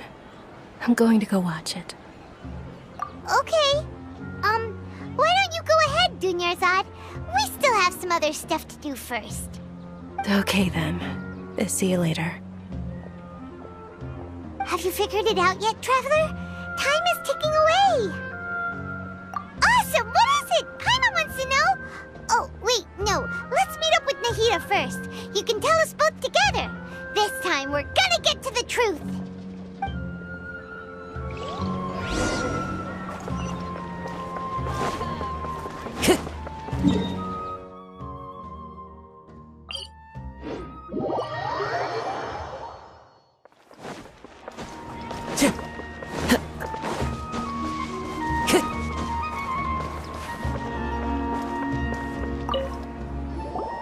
You're back!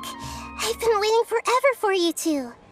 Judging by the looks on your faces, are you ready to take your Sub-Zero's exam and graduate from the festival? Okay, first off, have you discovered the hidden truth? Correct.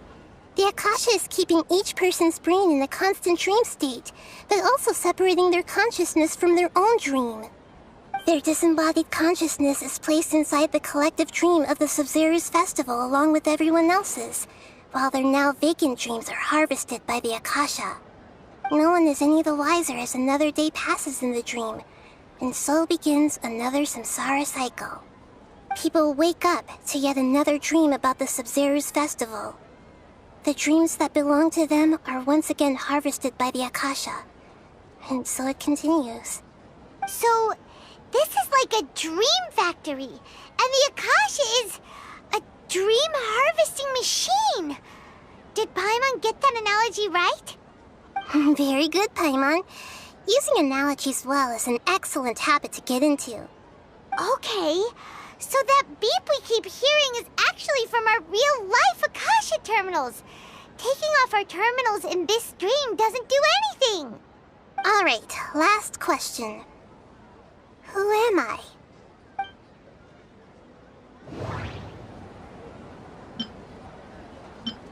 They say that alchemical divination is the Dendro Archon's divine revelation. So then, if Nahida has referred to herself as the moon... So you noticed. I thought that one would be the hardest question. That's why I put it last. That wasn't hard at all. Even Paimon guessed that. Everything about you is different. We just didn't want to expose you is all. Now that you mention it, Nahida, you've been hinting to us since the very beginning. It's funny. Thinking back to when we were asking all over the place for info about Lesser Lord Kusanali. Paimon didn't expect to meet you like this.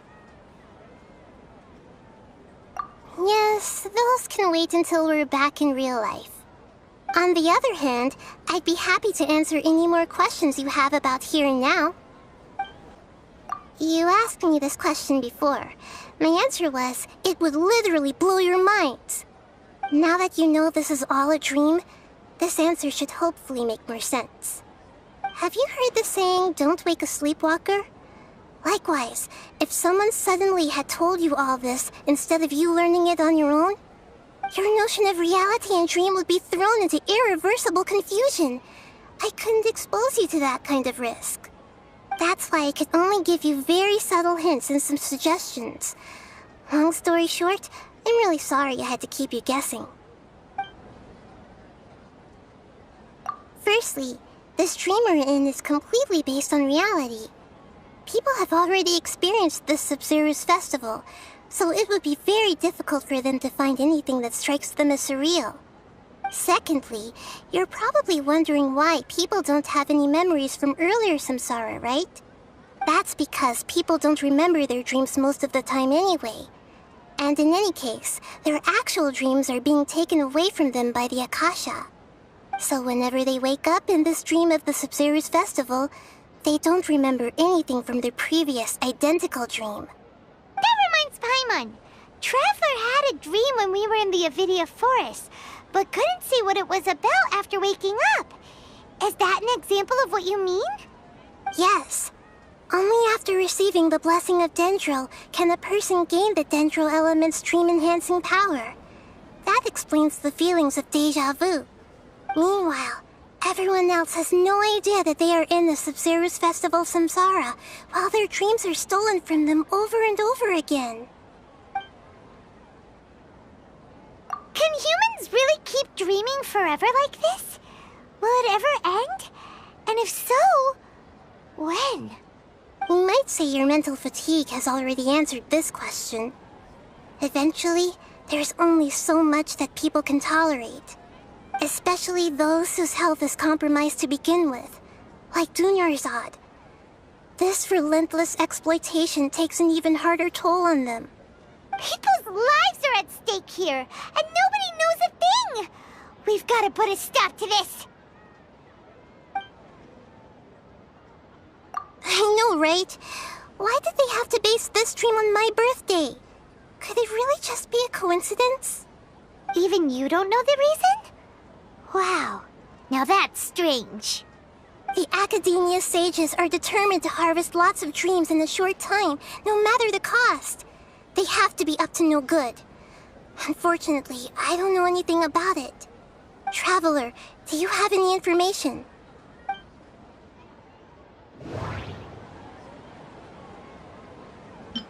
Grand Sage said, go celebrate the birth of that god to your heart's content. Celebrate the birth of that god? Could it mean...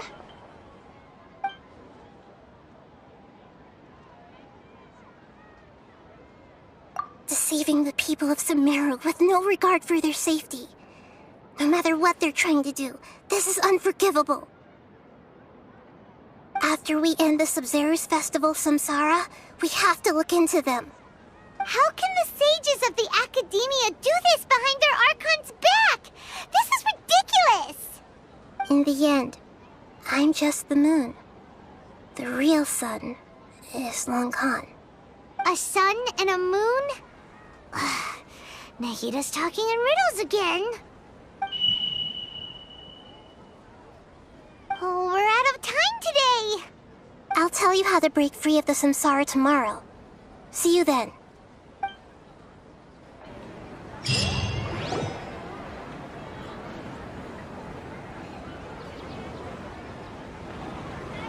Good morning, Nahida. Wait. Now that Paimon remembers everything, should we instead say good morning, Lesser Lord Kusanali? Hey! What's wrong, Nahida? You don't look too good.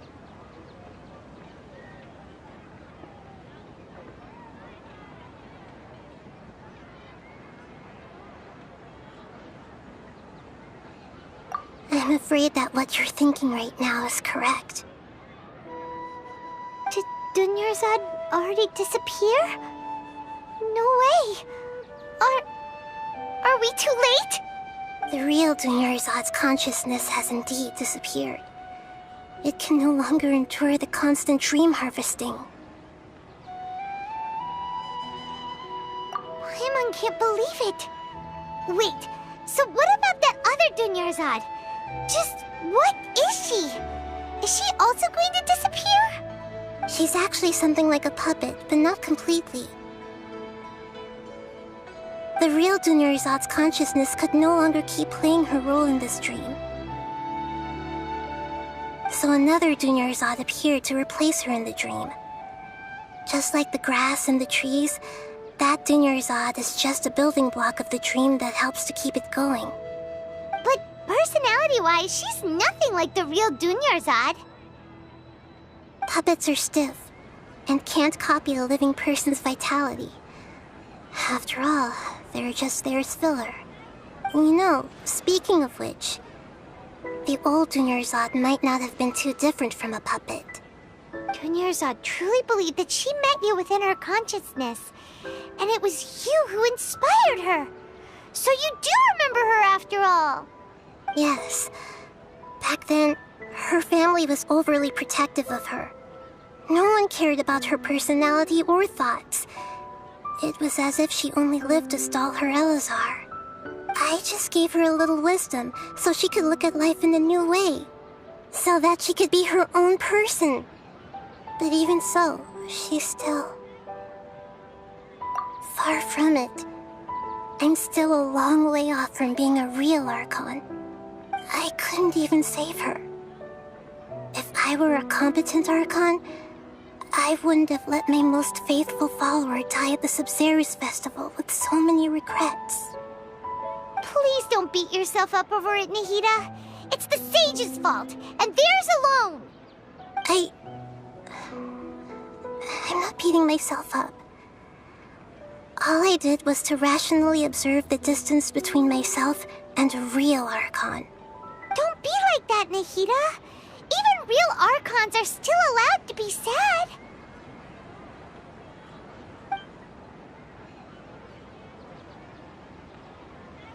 To prevent more tragedies like this, we must end the samsara as soon as possible.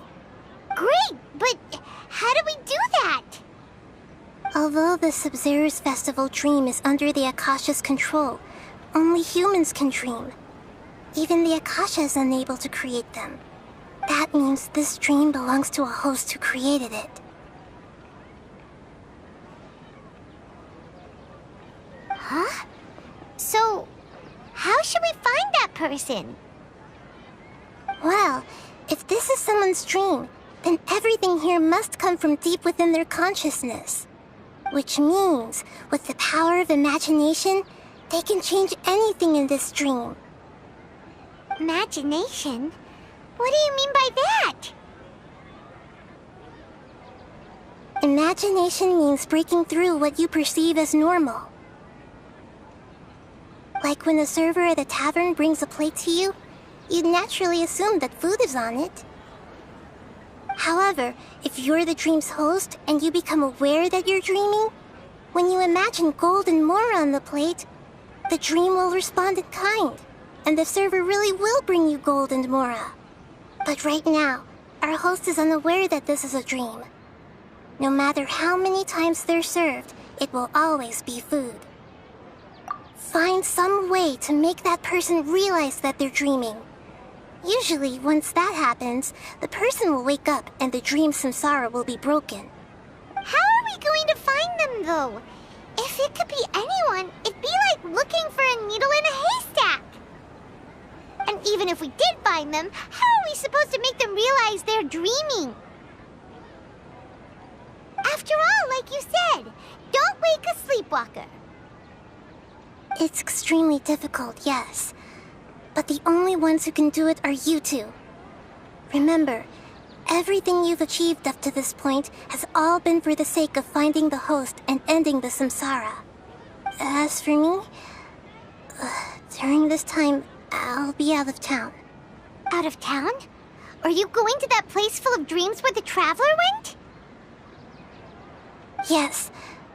I want to try something. There must still be a small wisp of possibility. Hurry and go. Dreams are supposed to be fantastical, romantic, and full of pleasant surprises. Unnecessary things like this samsara need to end. Paimon's still a little upset that we've come this far only for Dunyarzad to... She was such a good person, with such a simple wish. But fate was against her. Yeah, saving Dunyarzad is what kept us going this whole time.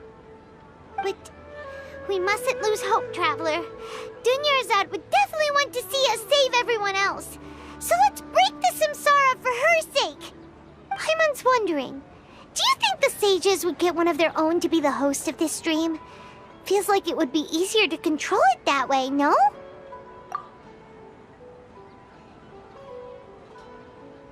Huh. That's true. Plus, the sages probably weren't counting on there being other factors beyond their control, like Nahida and us. So, who do you think the host of the dream is?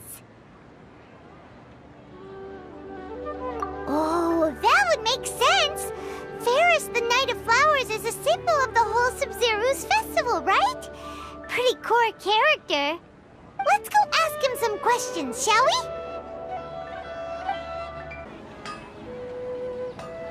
You're back. You left in a hurry last time. Is everything okay? Everything's fine, just... it's a little hard to explain. Would you mind taking part in a little experiment with us? An experiment? That came out of nowhere. I'm listening, though.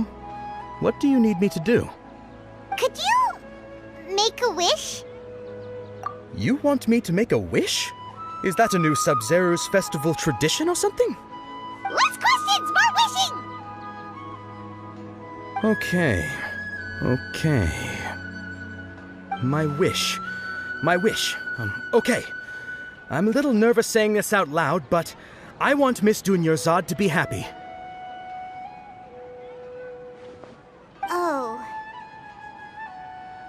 I noticed earlier that she looked a bit down, and she wasn't really talking to anyone. She just doesn't seem like herself. She's always so gentle and kind, and all the kids love her. I've also wondered if the reason she asked me to be Ferris Knight of Flowers is because I'm special to her, or something. So, you have a crush on Dunyarzad? Oh, is it that obvious? After what I just said, I guess it is. When she placed the hat of the Knight of Flowers onto my head, she said to me, I want everyone to have a happy Sub-Zero's festival. What she didn't realize was that I'm not that interested in how everyone else feels. In that moment, I just wanted to be her Knight of Flowers for the rest of my life. 50 years, 100 years, I'll serve her till the end of time. Okay, yeah, that was a bit much. Felt like the right moment to get it off my chest, but that was pretty embarrassing. Okay, I'm ready to make my wish. I would like Miss Dunyarzad to appear in front of me right now with a smile on her face. Here goes. Please come true.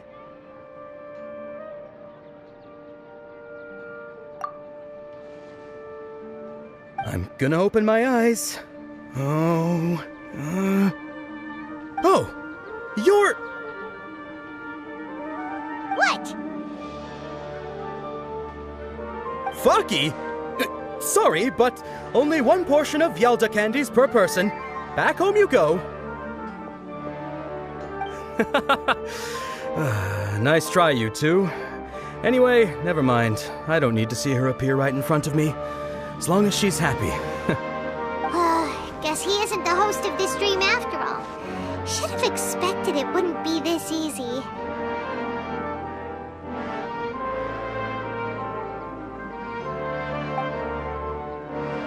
It seems like everyone who knows Dunyarzad loves her. But none of them has any idea that she... My lady, step back. That sounds like Dia! Oh, right. This is when Dunyarzad bumps into the kidnappers. Huh? But Dia can handle them.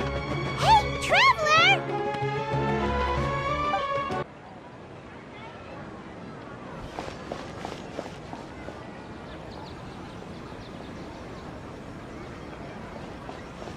Oh, it's you. Great timing. Please take... Hey, this is my job. The Homiyanis pay me, not you. You... Fine, all right. Knock yourself out. Why are you so worked up anyway? It's not like I don't trust your fighting skills. Anyway, watch yourself.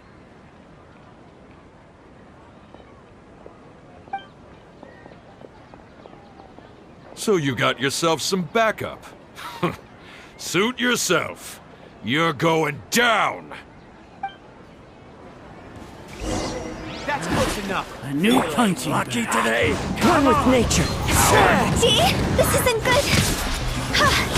It's over. Traveler, were you just taking your anger out on those guys?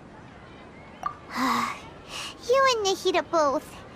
Dunyarzad wouldn't want to see you two like this. Oh, and speaking of her, Paimon just remembered something. Remember how during the first Sub-Zero's festival, before the Samsara started, we came here with Dunyarzad because she wanted to pick something up? She said it was because she had forgotten something. Okay, so Paimon's memory is working so far. Anyway, Paimon also remembers that she is staying somewhere around here. She pointed it out to us the night before the Sub-Zero's festival. Yeah, even if it's only a tiny clue, it'll probably still help us more than this needle in a haystack search.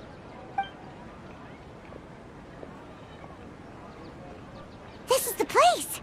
It's rude to enter other people's spaces without permission, but desperate times call for desperate measures!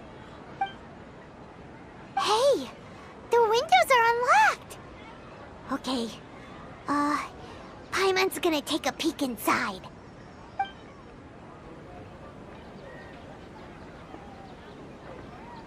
This was only a temporary residence, so there was pretty much nothing inside except this book on the table. Should we open it?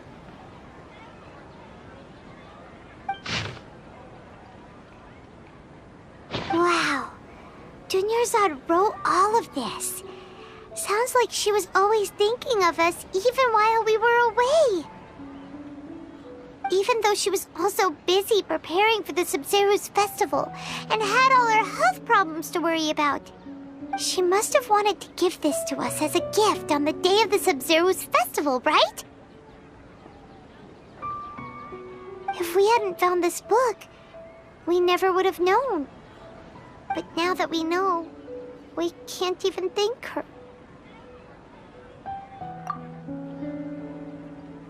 Hey! Where are you off to now?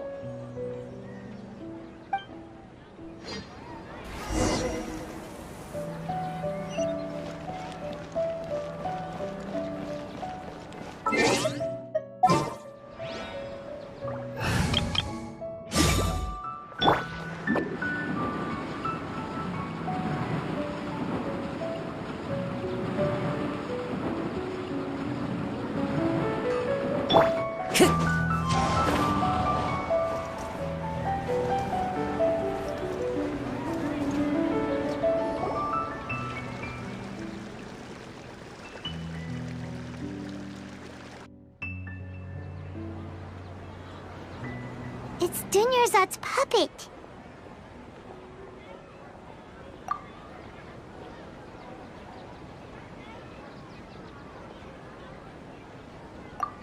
Traveler? You must be exhausted. Come to think of it, we've been stuck in this place for a really, really long time. Heck, even the last time we were chatting happily with Dunyarzad feels like an eternity ago.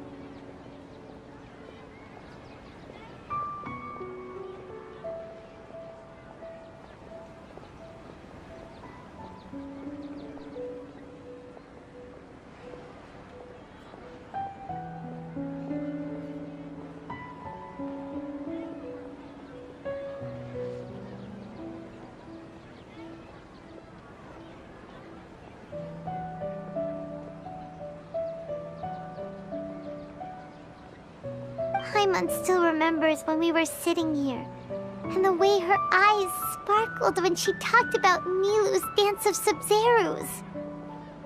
There will always be frustrations in life, but I know that the point of living is not to leave behind any regrets.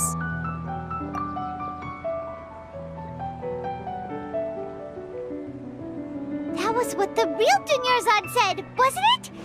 Does that mean... Yes, Traveler. What is it? Oh, so she's still just a puppet. But just now, how come... What? Where are we going this time?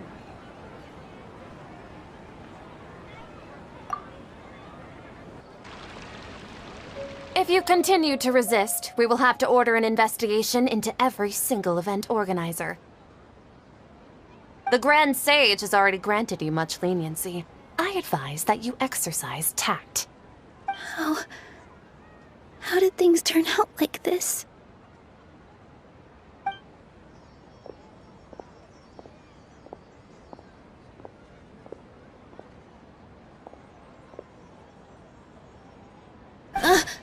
Traveler?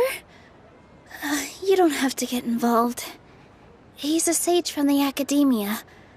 I don't want to drag you into this. Traveler? Traveler? What the heck are you doing? If you get arrested by the Academia, that's another day gone to waste!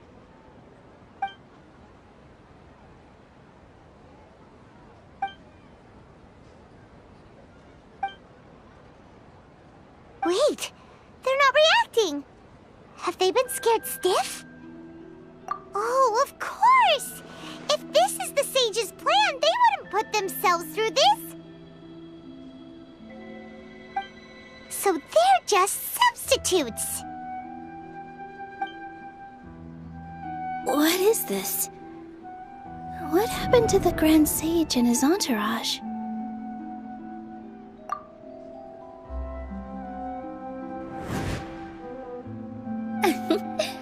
Like I said, they symbolize the goddess of flowers. It's just a shame that all the real Padisarahs went extinct after her death. Yes.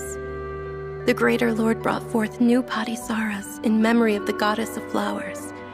But she ultimately could never truly replicate that beautiful shade of purple.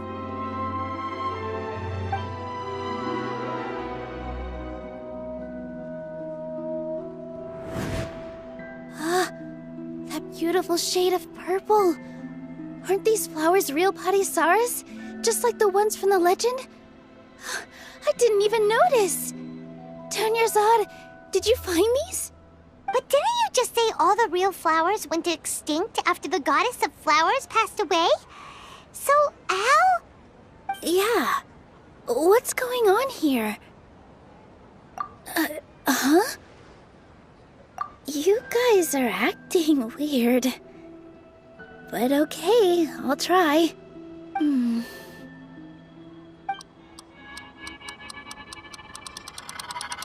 Hey!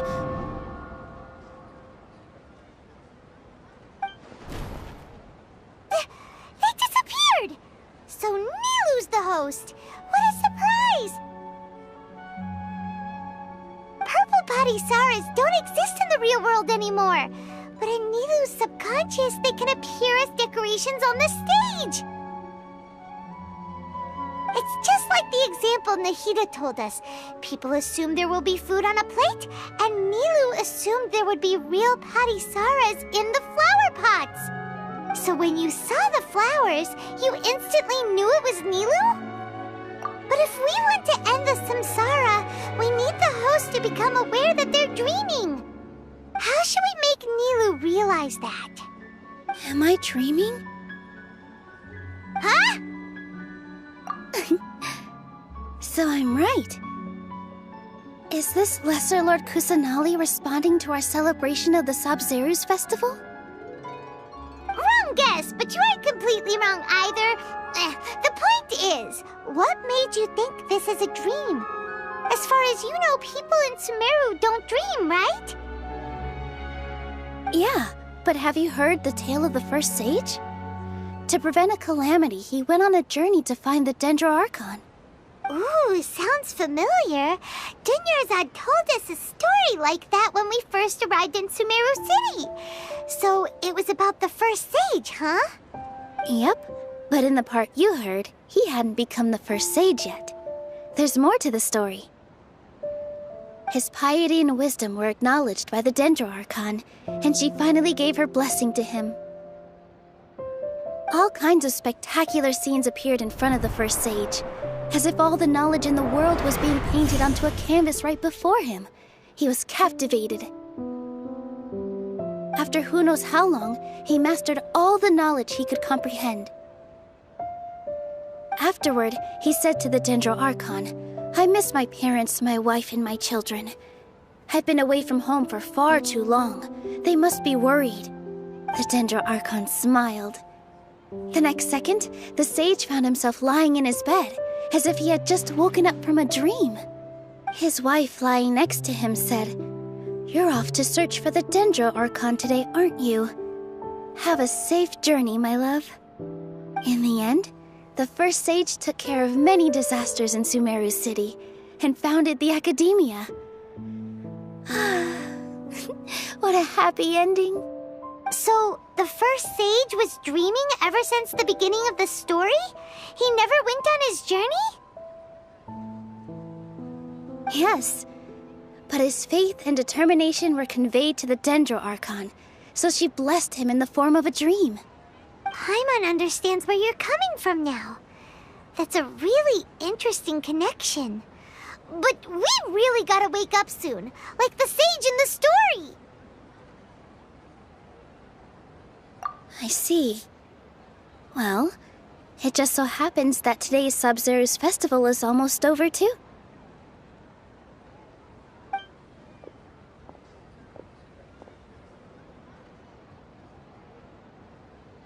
Since we're in a dream, let's make this final dance of Sabzeruz as beautiful as we can.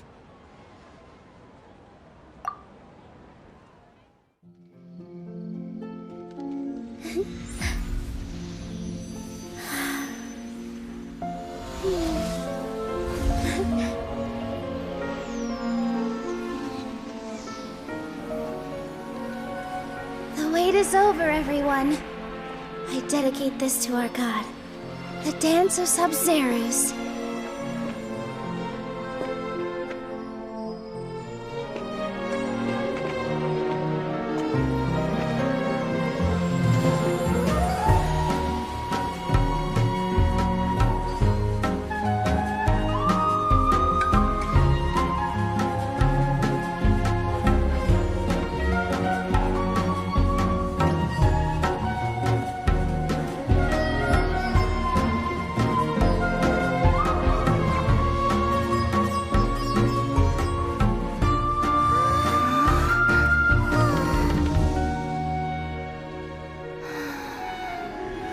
I'd be lying if I said I had no regrets. I would have loved to see Nilu's dance.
Paimon feels like she's been asleep for the longest time. Paimon's head feels super heavy. Did we oversleep? Do you even remember going to sleep last night? Paimon thinks it was after the Sub-Zero's festival. The Sub-Zero's festival! Have we finally escaped from the Sub-Zero Samsara? Quick! Take off your Akasha terminal!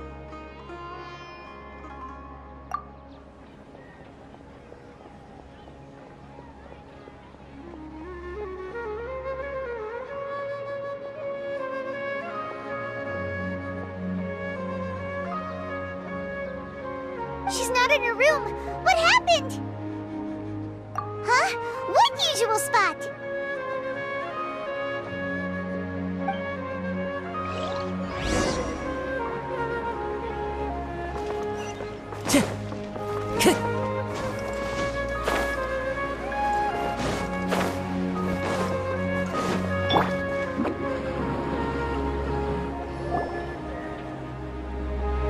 Well done, Traveler and Paimon. And thank you, Dunyarzad, for organizing the Sub-Zero's festival for me. I'm sorry, who are... Dunyarzad! You're okay! Oh, don't scare us like that! Oh, Traveler Paimon. I have something amazing to tell you. I just had a dream, and I saw Nilou performing the dance of Sub-Zeros.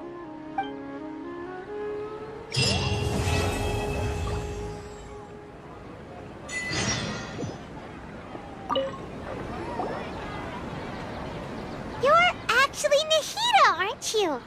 Paimon felt like Catherine was acting weird when we met at the Sub-Zero's festival. And... Dunyarzad, did you save her? It's a really long story. We shouldn't disturb her. Her consciousness is still weakened. Let's chat somewhere else. How about by the Traveler's favorite bench?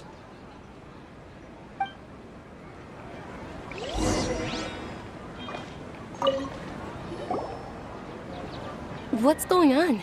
Why are you two so excited to see me? Hasn't it only been a night? It's actually been much longer than that. Oh? Strange. Was I really asleep that long? No wonder I have such a headache.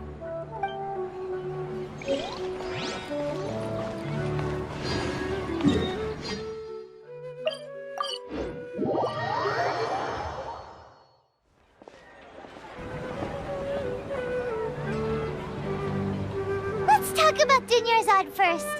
It's such a relief that she's all right. After we parted on the last day of the Sub-Zero's festival, I left the city and saw what the Traveler had described. Among the countless dreams, I found one that was growing fainter and fainter. This proved my suspicion. Once Dunyarzad could no longer bear the Akasha harvesting her dreams, her consciousness began to dissipate. But this also meant it escaped the Akasha's control. Such a small fragment of consciousness can't last for very long, though. It will return to its original dream, where both will gradually fade until they completely disappear. I used all the power I had to keep her dying dream alive as long as possible, but it still wouldn't have lasted for much longer if it hadn't been for you two breaking the samsara. So it looks like we did manage to save Dunyarzad in the end. Not a moment too soon. Huh? Why are you two smiling so happily? I thought you'd be so moved that you'd start crying. I need to spend more time observing human emotions. Both are fine. Everyone reacts differently. All right. You two must have a lot of other questions for me, right? After all, you saved my faithful believer. As your reward, I will answer any and all questions. At the Avidia Forest, there was this incense that made the Traveler fall unconscious and dream of a huge tree and a red sky. You also heard someone's voice, right? It said world and forget me. Yeah, so you do know! We've been wanting to ask you what that was about, and if the red sky was related to Conria. It seems like the Traveler established a connection to Irminsul. That was a message left by Greater Lord Rukkhadevata's residual consciousness in Irminsul. Perhaps her last memory before she died. As you two probably know, Greater Lord Rukkhadevata disappeared after the disaster in Conria. The timings of these events do line up, so your suspicions are reasonable. A message from Greater Lord Rukkhadevata? We thought it was from the Scarlet King. The Scarlet King? That god who died even longer ago? Some present-day desert dwellers still worship him. You probably just heard some of their conspiracies. Okay, so what does the message mean? I still haven't managed to decipher it. Even the Akasha isn't currently capable of doing that. Greater Lord Rukkhadevata's residual consciousness in Irminsul seems to be contaminated with something that has a very dangerous aura to it. Many devoted scholars go mad as soon as they connect their consciousness. I've warned the Academia about this many times, but people still keep falling victim to it. But I believe this is the key to saving Irminsul. That's why I've kept trying to decipher it. So the tree in the vision was Irminsul? Oh, Tighnari also said that Irminsul is sick! Is it because of the contaminated consciousness? But even if you can't figure out what that vision was all about, it seems like our search for you was all in vain. The Traveler wasn't affected after coming in contact with that consciousness. I've never seen anyone like that. With you here, we may have a chance at deciphering it. No, we must decipher its secrets. I've already eliminated all other factors that might affect Irminsul. This is the only one left. This puzzle has life and death at stake. It could determine Irminsul's fate, as well as Tevat's. There's never been any big problems with the Academia's governance of Sumeru. This is the first time I've seen them step out of line. I wonder what caused them to go down this path, and what they hope to achieve. Even though the city's residents haven't noticed anything strange, if the Traveler hadn't broken the Sub-Zero's samsara, the situation could have become dire. I tried to do some investigating in the Akasha, but I couldn't find anything suspicious, and all the people of interest seem to purposely avoid wearing their Akasha terminals. I think they're deliberately trying to hide something. Oh, that reminds Paimon. In Gandharvaville, there was a sage who had invited Tighnari to join some kind of project. Could it be related? Regardless, I need to first investigate the sage's motives, make things right, and punish them if needed. But I'll have to be discreet, or they'll see me coming. You mean how the Akasha stops you from having dreams? Yeah, it's been such a long time. No one's noticed something's up? It's not that no one noticed. It's more like no one cared. Ultimately, it's all rooted in the sage's misdirection. Misdirection? The sage has convinced everyone to believe that being unable to dream is a sign of rationality and wisdom. Not dreaming is a badge of honor in Sumeru. Even if the truth is that their dreams are being reaped by the Akasha. With their propaganda in place, the sages can maximize their use of the Akasha to facilitate their research. Besides, Greater Lord Rukkhadevata must have created the Akasha in the hopes that it could be used to its full potential. That's why I've never come out strongly against this. Anyway, the perspective advocated by the sages drowned out any voices of doubt. By now, even those who never use Akasha terminals find it too shameful and embarrassing to talk about their dreams. To be accurate, I'm using the Akasha as a medium to occupy Catherine's consciousness. How did you do that? Poor Catherine. Does this mean you can also occupy other people's consciousnesses? Theoretically, I can enter anyone's mind as long as they're wearing their Akasha terminal. The Akasha is the legacy of Greater Lord Rukkhadevata. As Lesser Lord Kusanali and the first Akasha terminal, my consciousness has always been linked to the Akasha. I've always respected my people's free will, so I've never actually occupied their consciousness. When necessary, I just borrow this bionic Snezhnayan puppet. Hold on. Did we just learn some deep, dark secret? So Catherine is... No wonder Paimon felt something was off about her. What about your own body? Why do you need to borrow other people's? Don't you live in the sanctuary of Surasthana? That story begins a long time ago. After Greater Lord Rukkhadevata disappeared, the sages found my newly born self and took me back to Sumeru. At that time, I was young and weak. The sages kept me in the sanctuary of Surasthana, ostensibly for the sake of protecting me. But I've hardly heard from them since. However, I do understand that they had hoped to find Greater Lord Rukkhadevata instead of me, a symbol of her passing. So, the sages basically put their new Archon under house arrest? How dare they! Why don't you teach them a lesson, Nahida? In some ways, they aren't wrong. Greater Lord Rukkhadevata was omniscient and omnipotent. Even after her death, the Akasha is still empowering this nation. And I'm still really far away from being able to call myself the God of Wisdom. Moreover, the Academia is also more proficient at governing this country. Yeah, you got a lot of believers. Just look at the Sub-Zero's festival. Everyone who showed up truly loves you. Thank you for the kind words. But I honestly don't need physical freedom as long as I can connect my consciousness to the Akasha. Trying to find a way to save Irminsul is my life's mission and top priority. I will work on that, and try to live up to being a deity in the meantime. Every once in a while, I will also take up the duties of the God of Wisdom and enlighten a lost soul here and there. Doing all that should be enough. Got it! I hope my answers were satisfactory, seekers of knowledge. To be honest, maintaining Dunyarzad's fading dream took a lot of mental energy. I think I may need to rest for a while.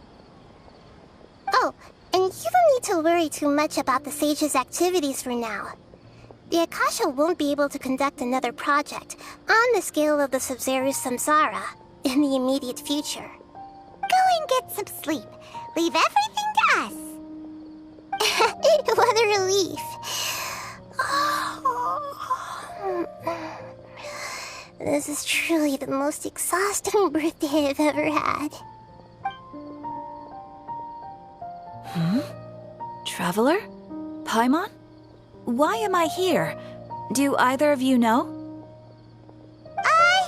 Maybe you were sleepwalking. You know you can't wake up a sleepwalker. We happened to walk by, so we thought we'd wait for you to wake up. I see. Huh. I should visit my maintenance personnel sometime. Oh, I'm fine. I better go. Thank you.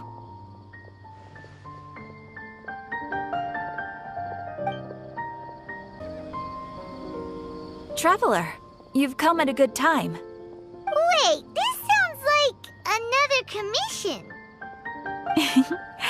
It is as you say. The commission this time around is of high importance. It pertains to the safety of the Avidia Forest's inhabitants. Huh? What happened? Not long ago, we received word that a section of the Avidia Forest seems to have become contaminated. Contaminated? You mean a new withering zone? I don't know about the specifics, but I hear that strange things are happening to people who cross through that region. The Avidia Forest inhabitants won't leave their homes so easily. If we allow this contaminated region to expand, The consequences could be unimaginable. That's why I want to ask you to investigate the situation. Even if all you can do is stop the contamination from spreading, that will still save many people. This is forest business. Maybe Tainari will know something. Let's go find him.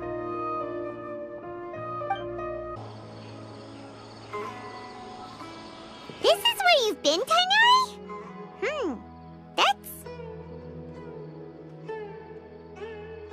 Shh. Keep your voice down. Tainari, everything's spinning. Am I going to die? Tell Mom that I should have listened to her. And tell Suna that I'm sorry for breaking her toy. I didn't tell her because I was scared that she wouldn't play with me anymore. Tainari, I heard that people turn into birds after they die. Is that true? I feel like I'm getting lighter. What happened? Tainari, is he? Okay, enough nonsense. You just have a small fever. Take your medication and rest. You'll be bouncing off the walls in no time. Really? Then, can you keep the thing about the toy a secret for now? No can do. You're a big kid now. Once you've recovered, go and apologize. Keeping secrets to yourself won't solve anything. Oh. Hey, let me ask you something. I recall that you're usually pretty healthy. How did you get this sick all of a sudden? I don't know either. Mom's been telling me not to play in the forest. I just wanted to look inside. It's different from before. I got lost and went around in a huge circle. After I got out, I started feeling dizzy. Could it be?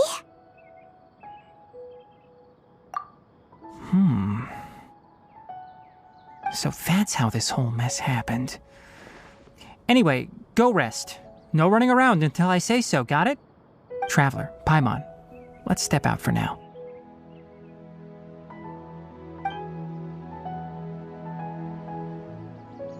Mr. Forest Watcher, how is my son? I gave him some antipyretics. Let him rest here for a while. I told him that he would feel better after some medicine and rest, but I only said that to comfort him. His symptoms resemble a fever, but something else is causing them. They seem more akin to a disruption in his psyche. Antipyretics won't be of much use.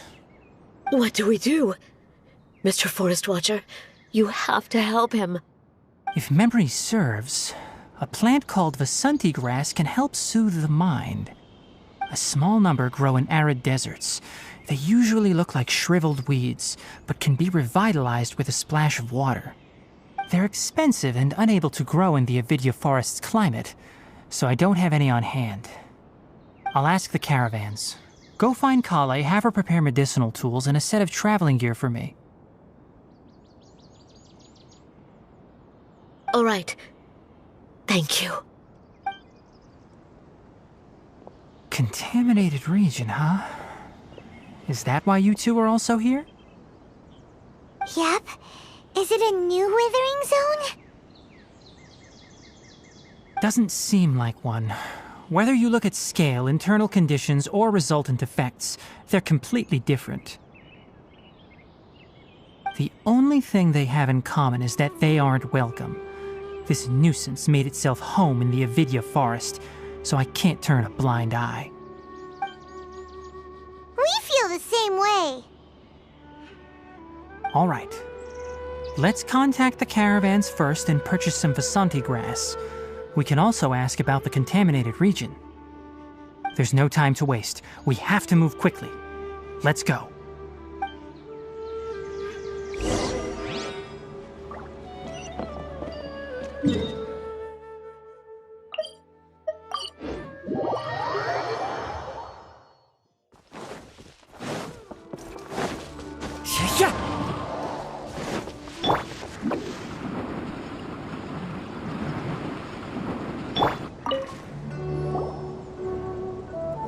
Excuse me, I'd like to purchase some Vasanti grass. Do you have any? I'm sorry, Mr. Forest Watcher, but we've been closed for the past few days. Closed? Now that's odd. It's my first time hearing you say something like that. It's a long story. Some of our goods were stolen recently. They were mechanical parts that we got from the Academia. Although they're old models, they still fetch a good price on the market. Our caravans had to pull together more to afford those parts. Now that they've been lost, we'll likely come up short this trip. All the merchants talked it over, and we decided to raise the prices of our remaining inventory. Until this plan takes effect, none of us can privately sell anything. I don't get it. If these goods are so important, then why not think of a way to get them back? Raising prices won't solve anything. At best, you're shoving the consequences of the robbery onto your customers. Mr. Forest Watcher, it's not that we don't want to. It's just the thief disappeared into the deepest parts of the forest. We asked around, and apparently the forest has been very unusual as of late. Anyone who goes in experiences mental anomalies. We can't keep waiting out here for the thief to come out. All we could do is come up with another solution. So the bandit hid in the contaminated region after stealing those mechanical parts. How many people were there in total? Were they not affected by the contaminated region? That crook came from the contaminated region. As for how many, there weren't any people. No people? Even if I tell you, you might not believe me. Fine. The thief that stole our parts was a huge mechanical crab! What the heck? The Avidia Forest has creatures like that? To be honest, I'd rather not think about it. It moved too skillfully to be new at this. It came out of nowhere. Before we could react, it swiped our goods and ran away. We were all shocked. By the time we came to our senses, the thief was already long gone. I see. If we help you retrieve your stolen goods, then business will return to normal? Oh, but of course! Not only that, but you'll become one of our caravan's VIPs on all future purchases of any... Enough. Tell me something that's actually useful. Any leads on that mechanical crab? Maybe one. After our goods were stolen, we specifically got someone to assess the situation. If you're interested, you can go and talk to them. All right. We'll go and have a word.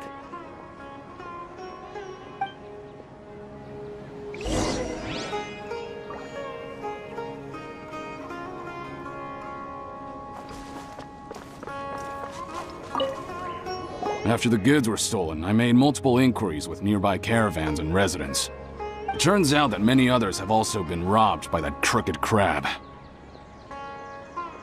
However, the crab only seems to be interested in machinery. It doesn't even bat an eye at other valuables. A caravan carrying a large amount of mora had an uneventful trip, but another caravan had a child whose metal toy was taken. Whatever the case, that thing is a scourge. We'll eventually think of a way to get rid of it.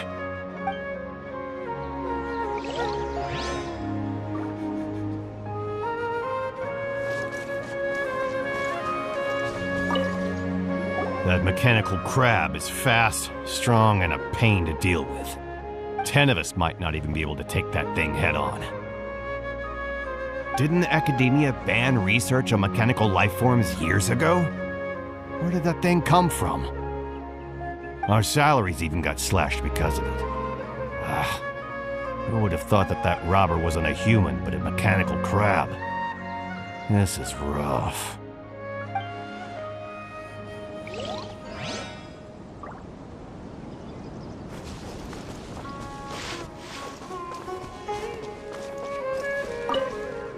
I heard from the caravanners that there have been a lot of robberies lately, but we haven't been affected. We don't normally see the mechanical crab, and it doesn't disturb our daily lives. It only shows up when the caravans are here, and it runs back to the contaminated region after it's done making a mess. You haven't tried capturing it? We have, but it's too agile and fast. However, we did unexpectedly learn something the last time we tried to capture it. It apparently lives in the deepest part of the forest, so instead of immediately moving its spoils, it first hides them nearby. Once its stash grows large enough, it moves everything in one go. You'll have to move fast if you want those goods back.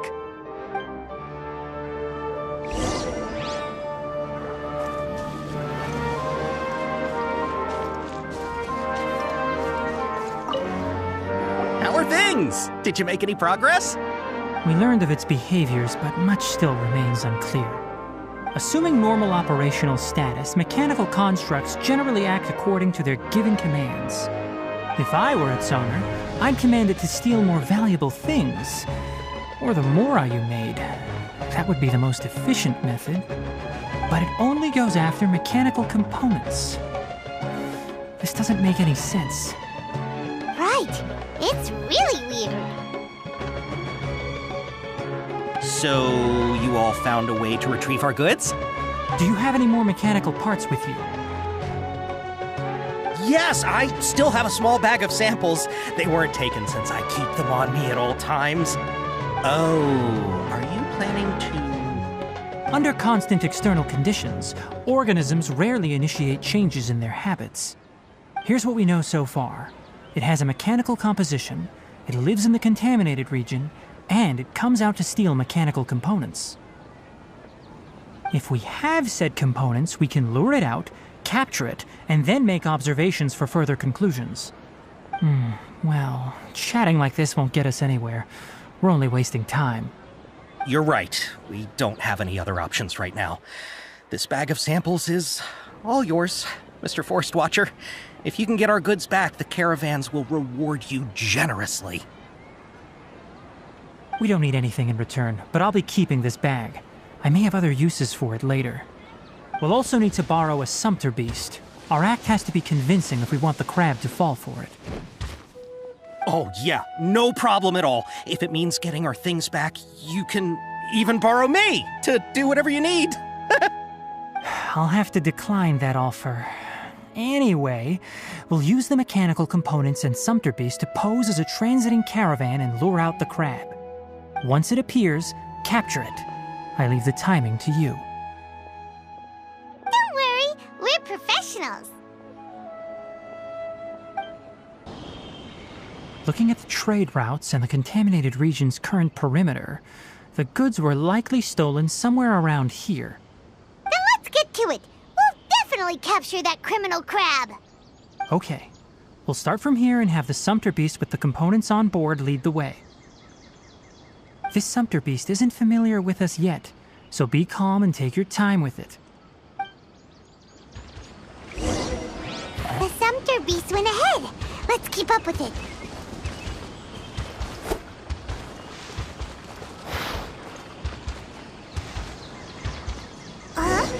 Why'd it stop? Looks like it's loafing around. Or maybe it's hungry. The caravanners grew this... All right, it's moving again.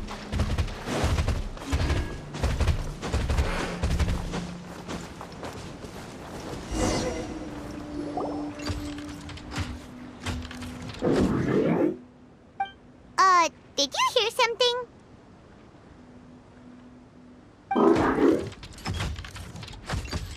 Ah! Is that the mechanical crab the caravan was talking about? It's charging straight at us! It looks strong. Be careful.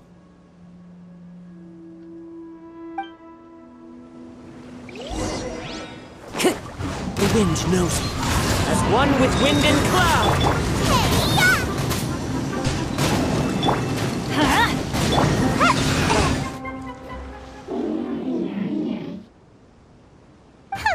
Just try to escape this time, you naughty caravan-robbing crab! Hey, playing dumb won't save you. Spill it! Why are you stealing so many mechanical parts?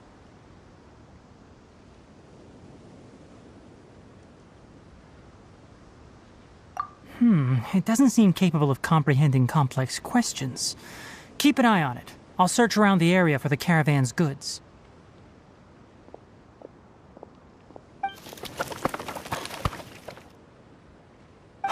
I don't know why you're stealing mechanical parts, but they don't belong to you. Stolen items must be returned to their rightful owners. Any objections? You came from the depths of the contaminated region, right? How about you help us with something? If you take us there, I'll give you some mechanical parts as a reward. It reacted!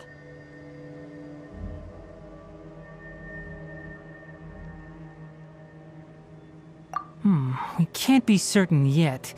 Its excitement may be a simple programmed response upon seeing mechanical components. Okay, so you want the crowd to lead us into the contaminated region? That's right. The contaminated region has a large and currently expanding perimeter, so it would be difficult to conduct a thorough search. If we charge straight in, we'll get lost like headless pigeons. Also, our new friend here seems to be full of secrets. I've been studying this contaminated region recently, and I have a hypothesis of my own. So to be absolutely safe, it would be best to have a guide lead the way. Paimon gets it now. Does this scuttler understand what you're saying? It doesn't have to, as long as it isn't hostile towards us. I gave it some components that it will definitely take back to the contaminated region. So long as it doesn't attack us, we can simply follow along. It seems to be really happy. Listen to me. Wait for us here. No running off. We'll be back soon. If you're still here when we return, I'll give you another mechanical part as a reward. Understood? I'm not sure, but our priorities are to retrieve the mechanical components and to purchase Vasanti grass to make medicine with. We should return, but before we do, we need to set up a few traps. Can't have that crab escaping. Oh! Hi there, Traveler and Paimon. Master, I prepared the pharmaceutical equipment. Do you need me to help grind the medicine? No need. A precise dosage is required this time, so I'll do it myself. Oh, okay. But once I'm done, you can deliver the medication to the child. He gets a little nervous when I'm around for too long. I don't think he finds me very approachable. I'll go prepare the medication. Traveler, give me a hand.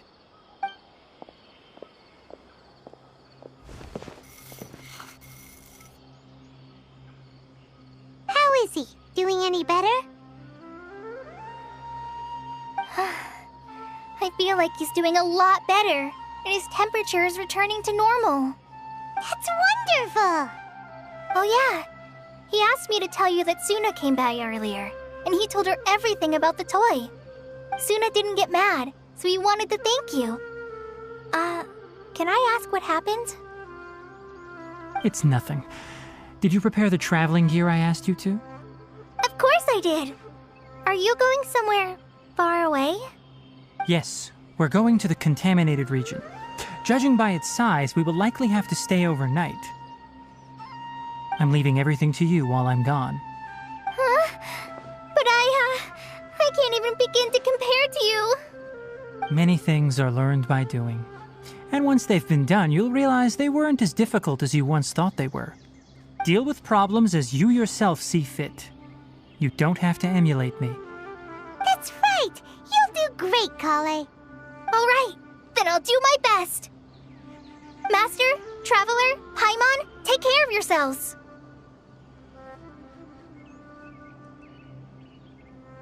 We'll be all right. You'll understand the reason for this excursion once we arrive at the contaminated region. You put too much confidence in me. Anyway, like you said, things will likely be uneventful. Let's return and find that crab. We're here. This should be... Huh? Where's the crab? Did it secretly scuttle away? The traps weren't triggered, so it should still be here. Odd.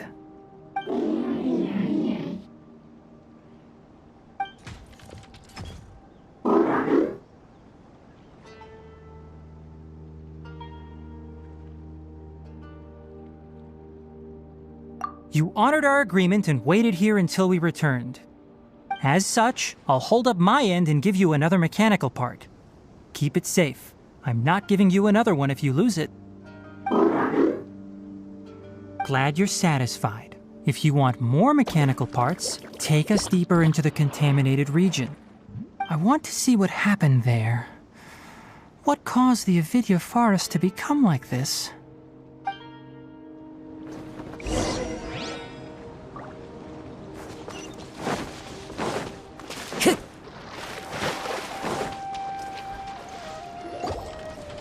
So this is the contaminated region that everyone's been talking about.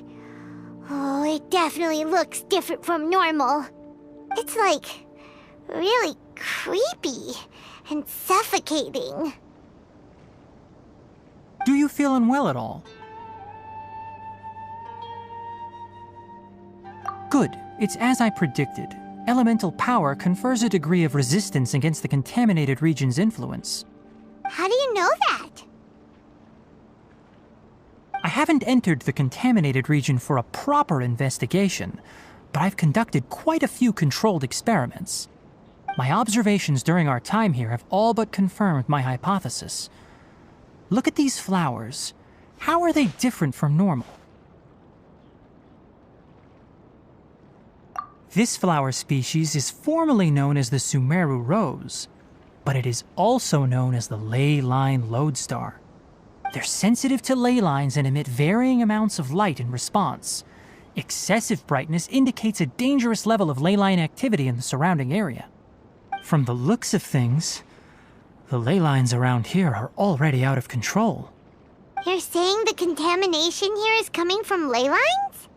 I can't confirm that right now, but I think that is the case. Let's take another look around and see if we can discover more clues.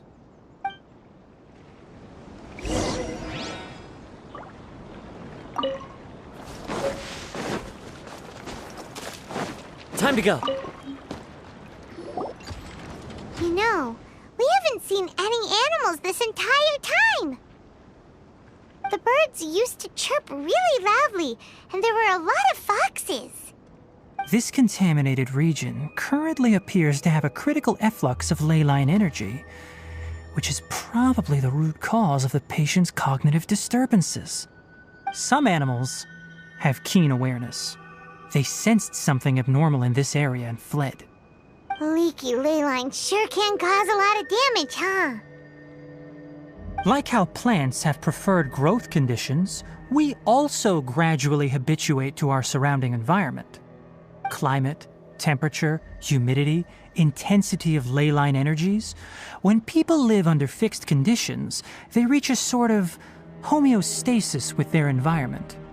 This equilibrium is broken when the surrounding environment abruptly changes, causing people's bodies to react in abnormal ways. If normal fluctuations in temperature occur, then our bodies automatically adjust. However, the average person cannot adapt to changes in ley line energy, and so they fall ill. Then why are we okay? I'm not sure why you are, but she and I are fine because our elemental capabilities allow us to adapt to this kind of change. Of course, it's not a good idea to spend too much time in areas with concentrated ley line energy. The only one who can freely traverse this place is probably the mechanical crab.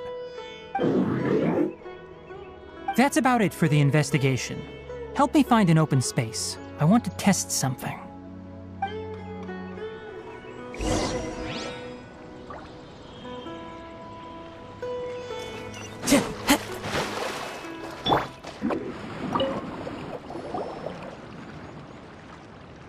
Environment, no wind.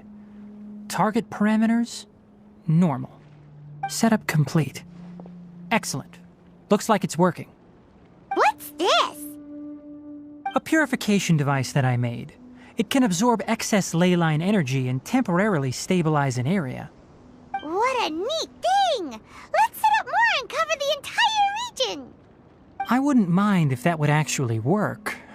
Unfortunately, once this contamination is present, it isn't something that a few purification devices can fix. The purification devices have their limits. At best, they can only prevent the contaminated region from expanding temporarily. If we want to permanently eradicate the contamination from the ley line effluents, we'll need to tackle the source. That's right.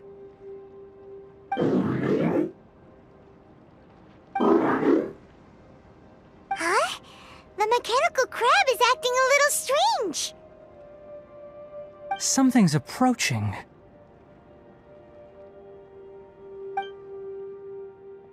So that's it. Now that the ley line energy has stabilized, the monsters that had left are starting to return. Get rid of them quickly. Don't let them get close to the purification device.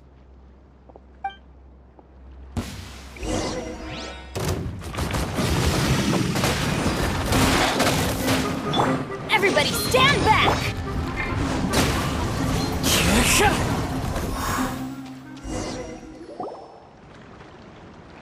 Whew! That's all of them.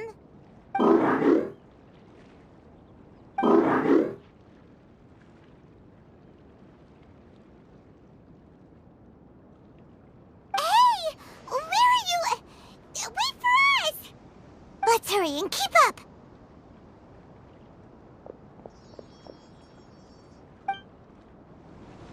The mechanical crab went that way! Let's keep up! Help! Help!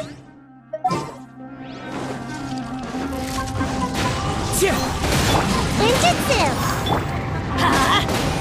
Boba, get them! Eat this! Into the wind! Clouds high. The birds come!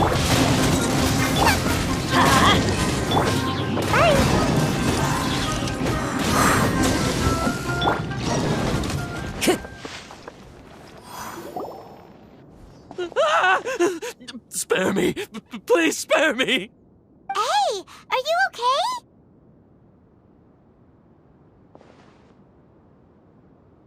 These injuries are superficial. Don't move, I'll patch you up.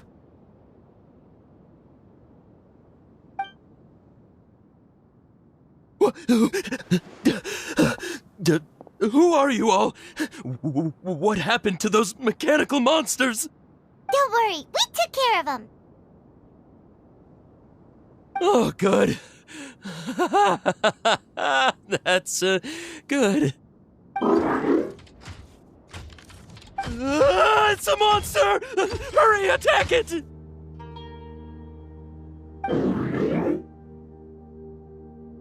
How do we explain this? Krabby here isn't a bad guy. It heard you shouting for help and brought us here to rescue you. It's faking it. It has to be. Maybe it's gonna partner up with the other mechanical monsters and kill me. Do you know what's inside the forest? It's all crawling with mechanical freaks. I just came here to pick herbs, but I accidentally went into the contaminated region and almost died. I gotta get out of here. Ah, yes. Yes. I have to escape. Be careful. These mechanical life forms are up to no good. It'd be best if you stayed far, far away from them. No wonder the Academia wanted to completely ban the existence of mechanical life forms. Those things should be annihilated! Are you okay? His inarticulate speech and bodily tremors indicate psyche disruption. He's been inside the contaminated region for too long. We've purified the ley line energy over there. Follow this path out and you'll soon see the village. At that point, someone will bring him to Kale for help. I already prepared medication that will return him to normal.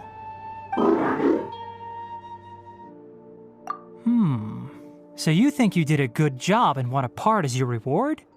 It's so hard to understand. Alright, regardless of what you're thinking, you did some real good this time. That's why I'll give you another mechanical part. Need any help with it? Guess not. Well, make sure to hang on to it. What was going through your owner's mind when he made you, I wonder? You're like a giant mechanical crab on the outside and a fluffy little hamster on the inside. And also, how do you feel about that person saying that you're as evil as the other mechanical life forms? Okay, it definitely doesn't understand you. It seems like it possesses limited understanding only towards matters related to mechanical components. Help others to get parts. That's probably its thought process. As for why it, or rather its owner, is collecting so many components, I'm not sure. It's getting late, so let's set up camp for the night. We'll explore further tomorrow, after a night's rest.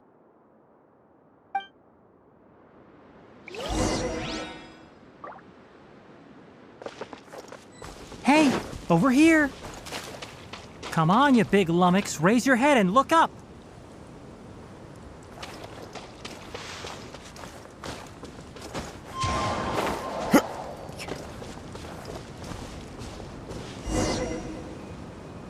Let's set up camp here. All right, Paimon also thinks it's a good spot. Oh, any particular reason? This place is perfect to put up a big tent. We can also set up a cooking pot and cook tons of delicious food. You're not wrong, but the primary reason for choosing this place is because its higher elevation keeps us away from the water vapor below. Rainforests are very wet. You should always be careful when spending the night in damp places. For the next tasks at hand, let's divide and conquer. I'll set up the tent, you'll be in charge of making the fire, and Paimon will forage for edibles nearby. Leave it to Paimon. Paimon's a pro. I'm not expecting that much. Just do what you can. That's right. You can use rushes to start a fire in the wilderness. Their piths are relatively dry and can be readily set aflame. The downside is that they produce a lot of smoke. Traveler, Tainari, Paimon couldn't find any food.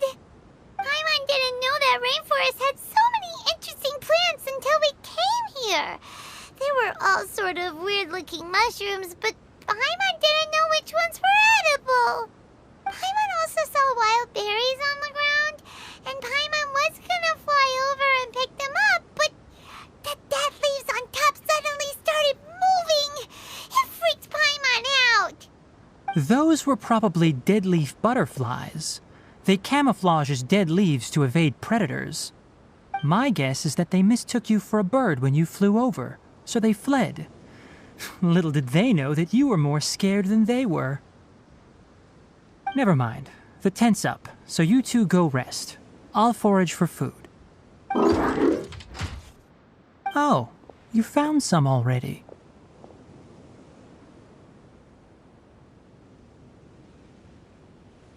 Paimon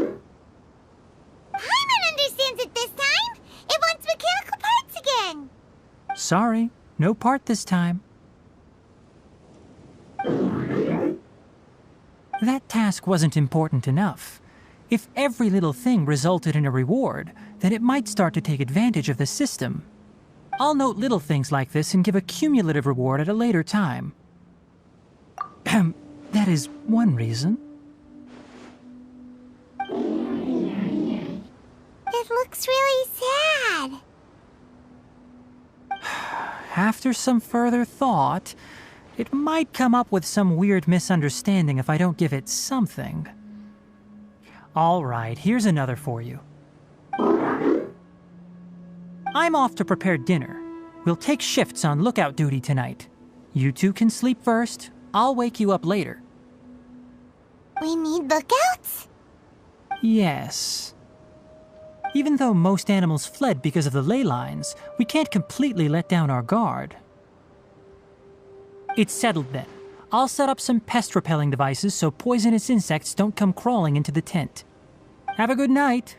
Not too good, though.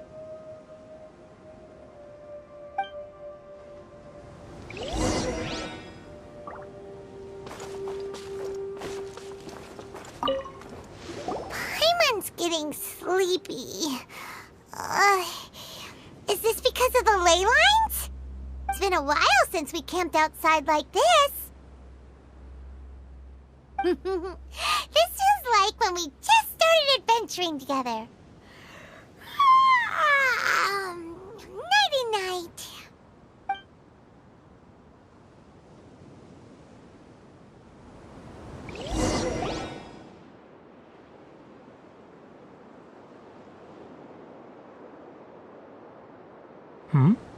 You're awake earlier than I expected. Did you sleep well? That's good. I was worried that you two wouldn't be able to sleep, so I specially used 2 of my homemade incenses. Don't worry. They're made from all natural ingredients. They have a light fragrance and aren't harmful to the body. Speaking of which, have you seen the crab? It was scampering around over there just now, but I don't know where it went. So you can tell, my suspicion is less towards the crab and more directed to its unrevealed owner. A ley line effluence of this magnitude occurred without any warning. Someone probably disrupted the natural flow of the ley lines. Until we fully understand the situation, take extra caution. The academia has banned mechanical lifeform research for years, so the origin of these creatures is very suspect. Topics related to mechanical lifeforms were popular in the Spontama for a time. Some of my juniors had also thrown themselves into such research. They proposed an intriguing idea. Use our knowledge to create a new and practical lifeform that could help humanity conquer nature. However, no matter which modules or parts are installed, a machine is innately a construct that receives and executes commands. They can never possess self-awareness like us or other living organisms. In their pursuit to discover the differences between mechanical and biological lifeforms, zealous researchers performed unregulated vivisections and other absurdly cruel experiments on animals. Research on mechanical lifeforms was thus banned. The irony is that the researchers became even more impetuous afterward. Who knows? Maybe this subject will be unbanned in a few years. That's a difficult question to answer. I'm interested in the topic of mechanical life, but I don't like the researchers' attitudes. It's just my personal opinion. My ancestors and the Valuka Shuna of the desert coexisted together and supported one another. The blood of my people were born from this symbiotic relationship. So to me, all life is important. To understand life, you must first respect it. Life is not an expendable commodity, and knowledge should not be wielded like a scepter. These are the points of contention I have with some researchers, and why I left the academia. By placing yourself above other life forms, what kind of results do you expect to get from researching pure life with impure intentions? Really? Well, I'm glad to hear it.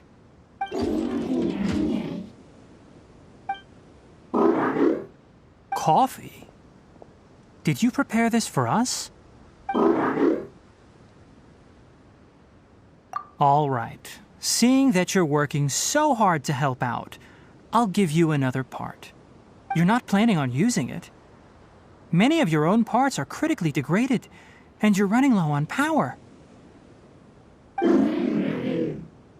All right, suit yourself. Oh, and thanks for the coffee, but I'm about to go to sleep. Leave it with her. The night watch is yours. Stay safe.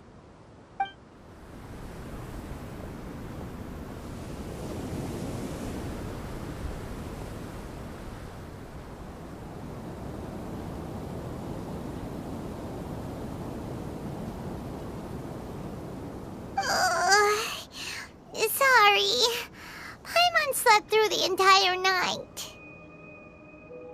Really? You're not mad?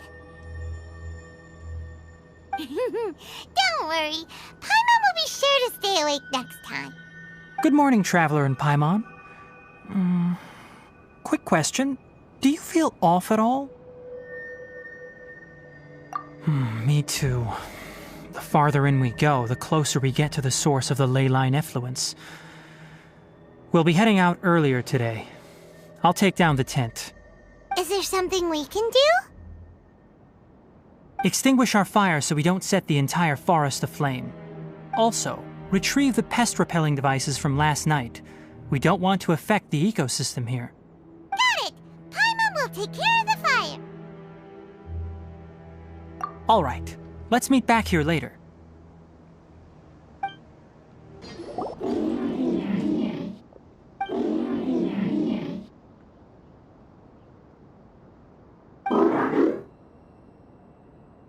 It stopped here!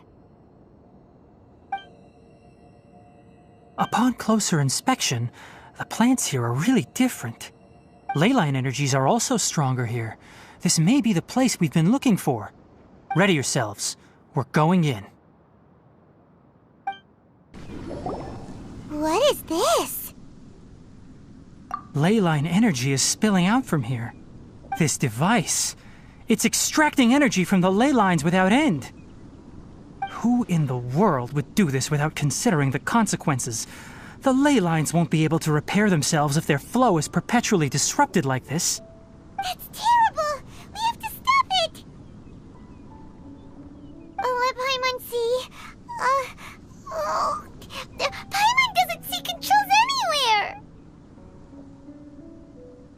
Standing here is equivalent to being directly showered in ley line energy, which may cause irreversible damage to your body. Take Paimon and get out of here. I'll see if I can find a way to turn this thing off. But you're also vulnerable to the ley lines, right? We're staying. We can't leave you here by yourself. Then let's look for it together. If there is no control unit here, then there must be a trapdoor somewhere.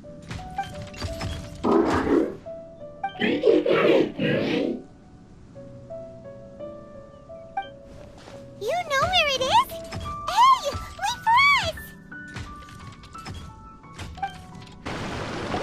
Look, someone's here. Are you the one that's taking the ley line's energy? Turn off that machine now! Why aren't you saying anything? Too ashamed? His body is cold. It's emaciated, and his eyes are sunken, likely from chronic malnourishment and stress. He collapsed and never got back up. What exactly happened here? Almost forgot about you. Here, this is the last one. What is it doing? I'm not sure. Judging by this room's layout, this place was a laboratory. We should find a repository of research documents if we keep going. The file room will definitely give us some clues, so let's go take a look. Maybe we can piece together what happened here.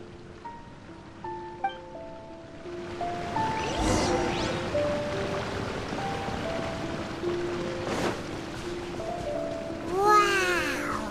It's huge in here! This place is a natural hiding spot with how hidden it is. The pipes continue further. Let's head in. Did you two find anything? There are a lot of lab notes, but it would take way too long to read through them all. I found a tape recording used for an experiment, and based on its serial number, it's from 2 years ago. Tape recording? Yes, the Spontama created a device that visually records experiments and consolidates the final production into a tape. However, these devices are expensive to make and aren't entirely stable. That's why they are only used in some laboratories and do not see wider usage. Come on, let's watch it. Hold on, let me figure out how to play the tape. It goes in there. Ah, okay, this should do it.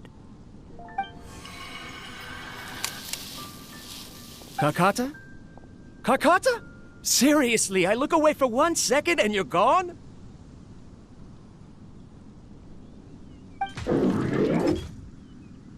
There you are.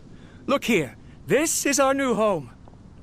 I, Abatui, will unleash my talents here and amaze those ancient fossils at the Academia. Oh, you're also quite happy.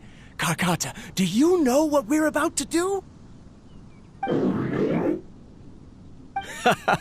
Yes, I thought not. Listen up, Karkata. I'm going to make a mechanical life form that can be mass-produced. The technology will be unlike anything else that exists. I'll use mechanical organs, and electric currents will course through them like blood. A steel-cast heart that will beat forever, and a brain of myriad components that can think like mine. Inspiration from the ruins and the research that the Academia had banned. I hope everything can start anew from this place. When you can understand our language and live among us, you will no longer be a boring machine, but a truly living being.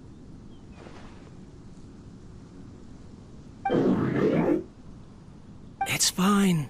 You will understand. One day, you will understand me.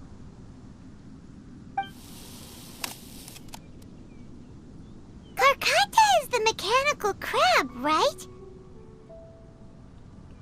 And that researcher named Abatui said he wanted to prove something to the Academia? I remember now. I had a junior researcher named Abatui. He was expelled from the Academia for researching mechanical life forms. Junior researcher? Yeah? What's wrong? Nothing. Paimon was just wondering, doesn't Abatui look older than you?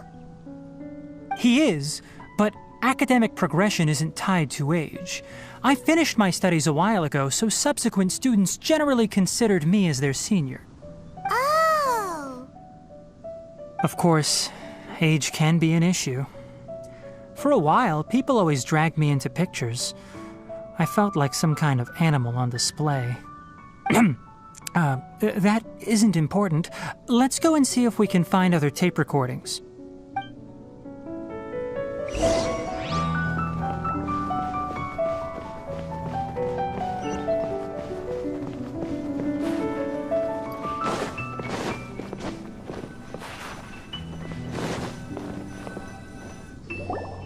Look! Paimon found another tape! A date is written on it. Let Paimon see. Oh, it's from half a year ago! That's quite the time gap. I wonder what happened in between. It's rare that you malfunction because of an operational error.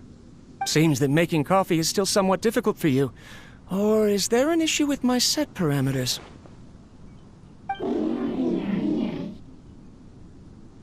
All right, there you go. Water entered the chela and caused it to short-circuit, so it couldn't receive signals from the ganglion. Look at me, talking to you like this. You can't understand me anyway, can you? It's fine. I swapped in some new parts, so you should be all right now. Try moving around. Everything in working order? Be more careful next time. We're tight on money right now, so we don't have a lot of parts or power to spare. I'm glad. Karkata, did you know? Yesterday, I dreamed that you could talk. Aren't the bunch at the Academia always saying things like, mechanical intelligence is just an extension of statistics? They were blown away when they saw us talking with each other. Too bad it was just a dream. Forget holding a conversation with me. You're so simple that you probably wouldn't even notice if I died. Never mind. I should probably be worrying about next month's power.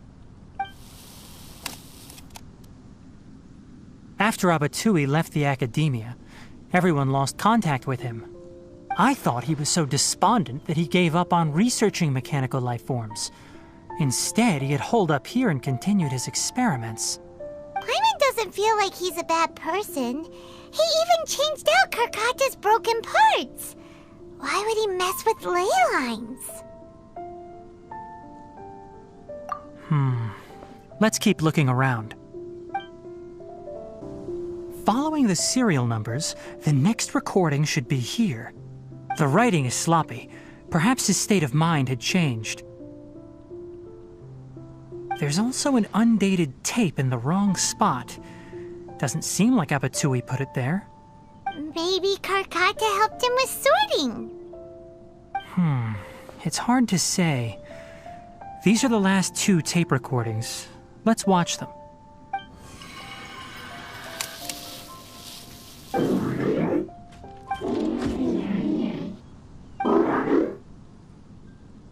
Sorry, Karkata. I was just thinking about something. Today might become a special day. In my recent experiments, I successfully gave you a living being's instincts. When you're low on power, or if one of your parts is damaged, you will prioritize your survival command and proactively recharge or replace your parts. That is a very dangerous thing. And today, I did something even more dangerous. I've officially activated the 3rd generation ley line extractor. The ley lines will serve as our power source from now on. Conducting research on mechanical life forms requires a large amount of power. Even if I scrimped and saved, the more I have wouldn't last for long. I'm also getting tired, Karkata. I don't know what's driving me to continue with this research anymore. They say that even if it simulates the operation of a living creature's organs, a machine is still an ice-cold tool. I want to prove them wrong. I want to turn you into a living, breathing, and talking being. I'm not talking about anything cheerful, Karkata. Modules for language, emotion, and movement. I've been working my absolute hardest to augment and refine your functionalities, but I've never seen an effective response. You are my finest success, but even you can't understand me. All you can do is execute limited responses based on preset commands or keywords. Karkata, I wish you could speak to me, even just once.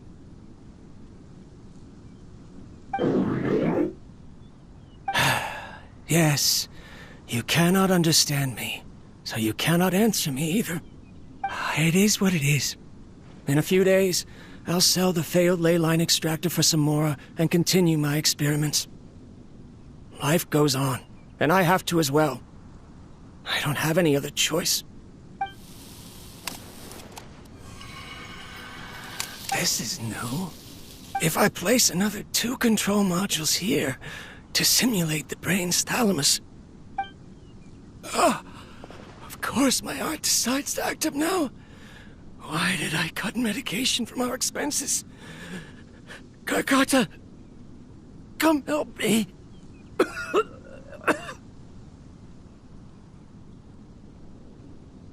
Strange. I feel weak. Oh no, I have to shut down the extractor. Shut it off. If we let them recharge indefinitely, they'll go out of control.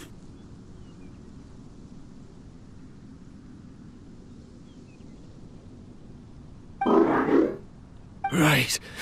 I never input a command to shut down the extractor, so you don't understand what I'm saying. In the end, it's just like the Academia said. Mechanical life forms only bring danger. My research... was there any point to it at all?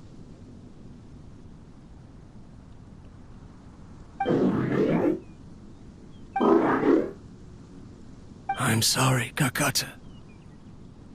In the end, I still wasn't able to turn you into a true mechanical life form. I see. So the ley line effluence was an accident. After Avatui's unexpected death, the mechanical monsters were driven by their instincts and continuously drew out power from the ley line extractor. This eventually resulted in severe damage to the ley lines. Paimon understands. Then why didn't Karkata go haywire like the other machines? Because Karkata is different from the other machines. Structures similar to living organisms, the ability to cry and laugh, and capacity for independent thought. To Abatui, only a machine with these features could be considered a mechanical life form. Perhaps only by building such a machine could he have the academia acknowledge his protracted research. But if he had slowed down and saw Karkata as a friend instead of an experimental product, he would have noticed. Karkata can't speak. And yet it cares about Abatui far more than it does about itself. What does that mean? You'll see in a bit. But before that, we have a more urgent task at hand. First, let's find the control unit for the ley line extractor and shut it down.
So, Karkata has been collecting parts because it thinks doing so will fix its owner? Karkata is unable to understand the concept of death. However, it probably remembers when Abatui replaced its parts when it malfunctioned, and how that restored it to an operational state. It's true that Karkata isn't able to think or understand many topics, but it is like a small child that imitates what adults do. So that's why it kept stealing mechanical parts. But it can't repair its owner, no matter how hard it tries. Yes, but the important thing is that it formed the thought of wanting to repair Abatui. No one knows how this thought came to be, but it has even suppressed the instincts that Abatui had installed. If it really is as we've predicted, this research truly will make waves in the academia. It might have been possible to achieve this with ancient technology, but no one has been able to do the same with modern tools. Karkata? Karkata? Can you hear Paimon? Tainari says you're awesome! It reached its limit. It hasn't recharged this entire time, nor has it replaced its severely damaged parts. It's a miracle that it managed to hang on for so long. I'm going to confirm that the ley line extractor has shut down. Come with me. Let them be alone for a while. The ley line extractor has ceased operations. Traces of ley line energy are still in the atmosphere, but the effluence's source has been stopped. The purification devices will handle the rest. Moving on, those affected by the ley lines need immediate care. We'll put up an announcement on the bulletin board about the dangers of entering the contaminated region, and for symptomatic individuals to find Kale. According to the Academia's policies, we need to bring everything back. Research materials related to mechanical life forms will be destroyed, and Karkata will be disassembled and sealed away. What the heck? You two should return first. I'll take care of things here. Although we've stopped the source of the effluence, the ley line energy in the air exceeds normal values. Your bodies won't be able to hold up if you continue to stay here. But... Listen, the Traveler hasn't rested very well, right? Also, it'll take some time to pack up all the research documents. You're not familiar with this research after all, so you won't be of much use here. Tell the Adventurers Guild that the incident has been resolved, and then get some sleep. We can discuss matters tomorrow. Oh, and don't talk about Abatui. The fewer that know about mechanical lifeform research, the better. All right. Then let's go back to Catherine. Anyway, so the contaminated region turned out to be a ley line effluence deep in the forest. Things are already getting back to normal. I see. Thank you for your hard work. Once the excess ley line energy dissipates from the air, we should be able to make an announcement for residents to resume their normal activities. This is the stipulated reward. Please accept it. Is Karkata going to be sent back to the Academia? It's already damaged, but Paimon feels sad thinking about it getting disassembled. Oh, then how about we find Tainari tomorrow and ask him not to do that? Paimon really wants to go right now, but Tainari said that we would discuss matters tomorrow. We'll probably make him mad if we go now, huh?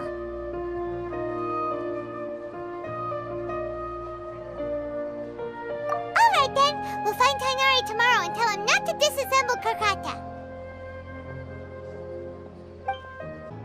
Tainari! Shh, keep your voice down. The lilac daphne, a daphne of the genus Thameliaceae, has a strong anticonvulsant effect, can be made into an anesthetic powder. Extrapolating from these two datasets, it would be particularly potent against Piscine species. Hey, make sure you're getting all this down. Karkata? Oh, I thought I told you all to keep your voices low. Plants aren't afraid of noise, but your shouting is making my ears ring. You didn't disassemble Karkata? Why would I do that? But Paimon thought you said, according to the Academia's policies... So that's why you two barged in like barbarians at this hour. Fine, I suppose I wasn't clear enough about this yesterday. What I meant was, according to the Academia's policies, all products of research must be destroyed. That's why we can't let the Academia discover that place. Anyway, the first thing I did was repair Karkata. During my time at the Academia, I took an elective course at the Spontama. Who knew it would prove useful one day? We then buried Abatui together. After organizing the research materials, I kept some as a souvenir. Most of it was burned to hide the evidence. I'm not with the Academia, so what do their policies have to do with me? On the other hand, I am the Forest Watcher of the Avidya Forest. I have a duty to protect all life in the forest. All life brought forth in this world has meaning, and Karkata is no exception. If it exists, then it shouldn't be carelessly abandoned or destroyed. That's great! Wait, you just said life form. You recognize Karkata as a true living being now? The possibility exists, is all. It's hard to explain Karkata's efforts to repair Abatui. Abatui only left behind a small portion of his research. Who knows how many commands he installed? Maybe a conflict between all those commands resulted in this sort of behavior. From a more rigorous perspective, it is impossible to conclude that Karkata is a real life form. But the possibility exists. I am willing to believe in that. By the way, I'm not interested in continuing research on this subject. I'm just letting it hang out here because this place is relatively secluded. But as things stand now, it wouldn't be a bad idea to make it my research assistant. At the very least, it can record my experiments. What do you think?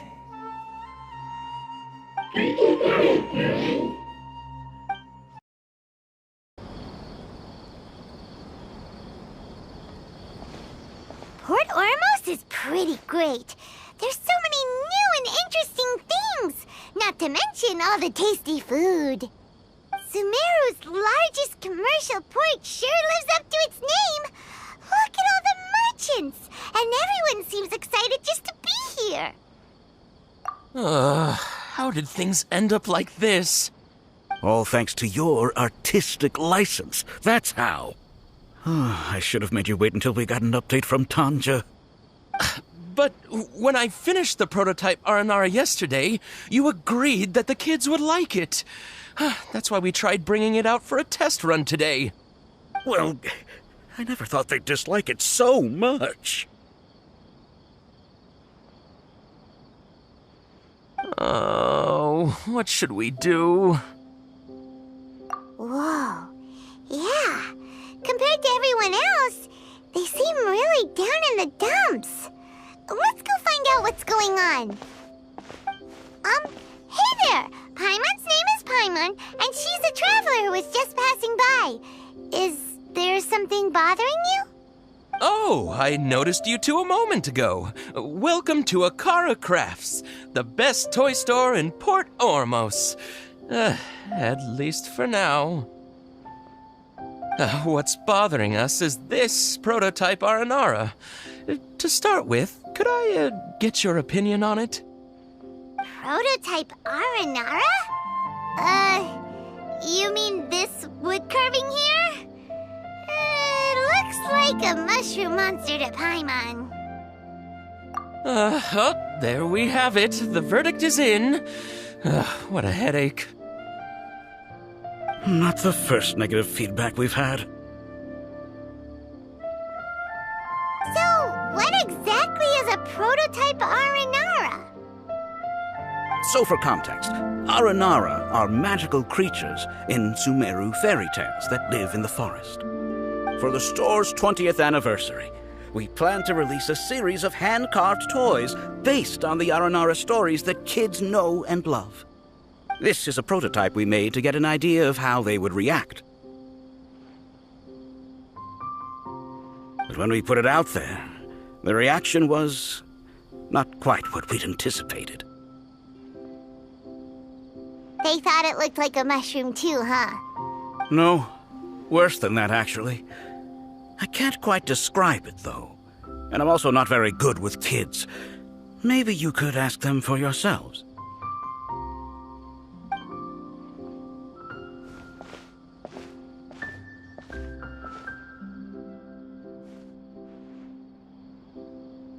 This is not an Aranara. No way. I've read Uncle Tanja's Aranara and the Ill Little Fungus. It says that Aranara are supposed to be chubby and squishy. The carving looks nothing like that. Toys do look better when they're round and chubby. Uncle Tonder said in Aranara's vow that you can deceive the eyes, but you can't deceive the heart. This carving makes me feel lost and confused inside. I don't think the creator put his heart into it at all. It's nothing like an Aranara. Ooh, didn't put his heart into it, huh? Oh, sounds like one of those things that's easier said than understood. Kassid and Alia didn't like this carving, but I think it's okay. It doesn't look too happy, so it's kind of pitiful in a cute way. Oh, a positive review! Yeah, so I would totally ask my dad to get it for me, if it wasn't meant to be an Aranara. Oh, well, that took a sudden turn for the worse. We asked the children for their opinions. Oh, how did it go? Has it maybe, grown on them at all? Oh, this is such a shame. Why isn't Tanger back from Gandharvaville yet? Oh, the kids kept mentioning an Uncle Tanger, too. Who is he exactly? Uncle Tanger is a famous children's author here in Port Ormos. He wrote quite a few stories in the past, but none of them were popular among children. Just like our prototype Aranara. But around a year or so ago, he suddenly had a eureka moment or something, and suddenly the children loved every one of his stories. That's right. My little Ghaffari loves his stories too.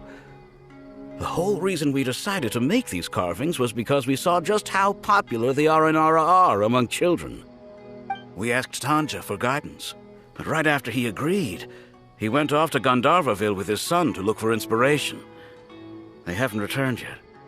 We were running out of time, so we had no choice but to carve an Aranara based on our own imaginations. As you can see, this was the result.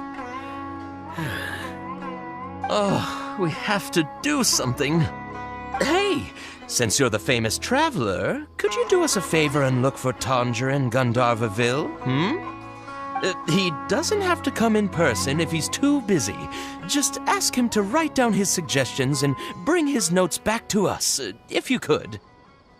Please, if only to put a smile on the children's faces. And, of course, you'll be well compensated for doing us the favor. They seem pretty desperate. Let's help them out, to see the kids smile. And also for our reward. Yay! Rewards! So Tanja's supposed to be here in Gandharvaville looking for inspiration. But how do we find him? Should we yell his name at the top of our lungs? Hey, buddy. What's your name? What are you doing here all alone? Do you live in Gandharvaville? Regardless, don't worry. As a trainee forest ranger, I'll do everything I can to help you. Hi, Miss Forest Ranger. I'm Rozzy. Don't mind me. I know the way back to Gandharvaville. When people say, don't mind me, what they really mean is don't worry about me. That's all the more reason not to leave you alone.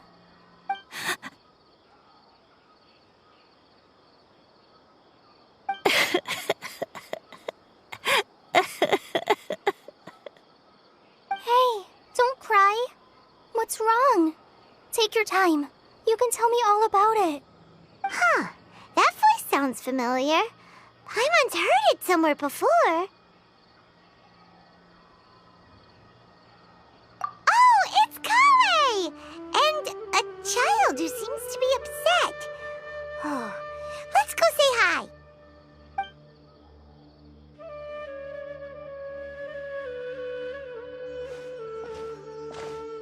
Hi, Kale. How have you been? Paimon and Traveler. I've been doing pretty well. Thanks for asking. I'm helping Master Tainari patrol the forest. What brings you here? We're here on an errand. We heard your voice, so we thought we'd come ask you for help. You seem kinda busy, though. I'll be fine. You go help them first, Miss Forest Ranger. I'm okay, really. The sand got into my eyes, that's all. What a well-mannered child. Sand? There is not a lot of sand in a forest. You keep saying you're okay because you don't want us to know what you're upset about, right? Maybe. That's exactly why you have to get it off your chest. Here's a trick. If you're keeping a secret that bothers you, you can try telling it all to a tree hollow. A tree hollow? Yeah, a tree hollow. Do you know Tanja's stories? The Aranara living in the forest will patiently listen to every word children say. Maybe there really are Aranara living in the tree hollows that will listen to you. You like the Aranara stories too? Of course! I love them! Oh, people who like Aranara are the best! Okay, I'll try telling my secrets to a tree hollow. Thanks, Miss Forest Ranger. You know everything. Aw, you're just exaggerating. Anyway, I'm trying to be like my friend, who always does her best to cheer people up when they seem sad. So, how are you doing? Feeling any better now? The forest is very dangerous, so how about we stick together? Sure.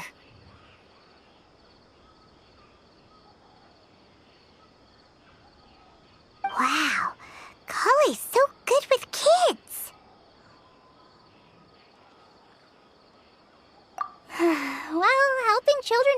rest in the rainforest is all part of a forest ranger's duty.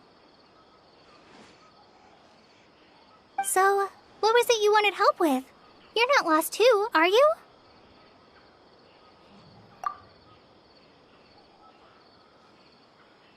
Okay, so you're looking for a children's author from Port Olmos called Tanja. And he's here in Gandharvaville, looking for inspiration. Wait. When you say Tanja, do you mean the Tanja? That's right, Uncle Tanja. So he's in the area, looking for inspiration for a new story as we speak? This is amazing. Could you wait for me for a second? I'll run Rossi back to Gandharvaville and then I'll be right back. I've always been curious what the man behind those incredible stories is like in person.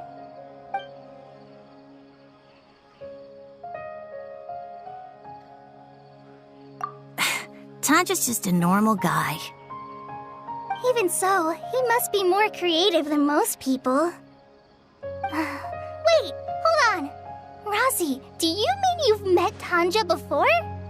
Mm-hmm. He's my dad. Your dad? Tanja's your dad? As in you're Tanja's son? Uh-huh. Ah, Paimonsees! That guy at Akara Craft told us that Tanja brought his son along with him. So he meant Rossi. Why are you here on your own, though?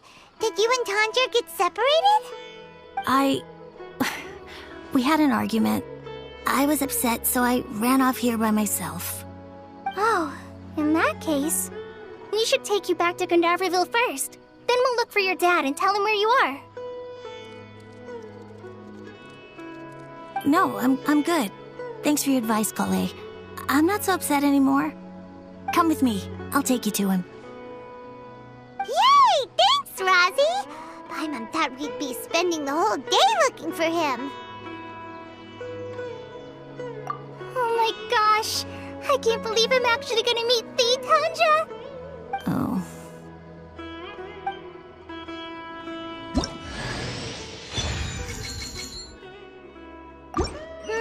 So Tanja headed this way. I know this place pretty well. Follow me.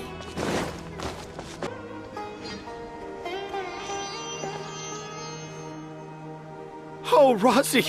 Thank goodness I finally found you. What would I do without you, my son? Were you in danger? Did the wild beasts scare you? Did the stars guide your way? I'm okay. All thanks to their help. Thank you. Thank you all. I dare say that even the most cold-hearted Spino crocodile would be moved to tears by your kindness. Oh, it's nothing. It's all part of my responsibility as a trainee forest ranger. I'm the one who should thank you for creating so many wonderful stories for the children of Sumeru. I love them too. Really? I didn't know anyone read my stories apart from young children. That must mean you're still in touch with your inner child. Okay, then. I have the inspiration for my next story. It shall be about an Aranara granny who's a child at heart. Huh? It's an honor to become the source of your inspiration. Whoa, Kale looks like she's about to pass out. Hey Kale, are you okay? I'm okay. Sorry. I just got a little too excited. Are you two story lovers as well? Yes. The moment I saw you, the image of an Aura giant and an Aura finch traveling together popped into my mind. Oh? Who asked for my help? My sincerest apologies, but I have fans all over Sumeru. Trying to remember every last one is like trying to identify each grain of sand in the desert. Seems like Tanja has a slightly exaggerated view of what it means to be a children's author. Also, Paimon's not a finch. That's nothing to get excited about.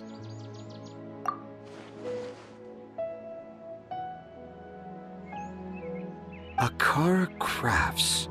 Akara Crafts. Oh, right. I remember now. That small boat once sailed into the sea of my memory, but before long it floated away over the horizon, never to be seen again. Perhaps for the best. After all, a wild tempest was a-raging in Tangier Harbor. What? Paimon has no idea what he's saying.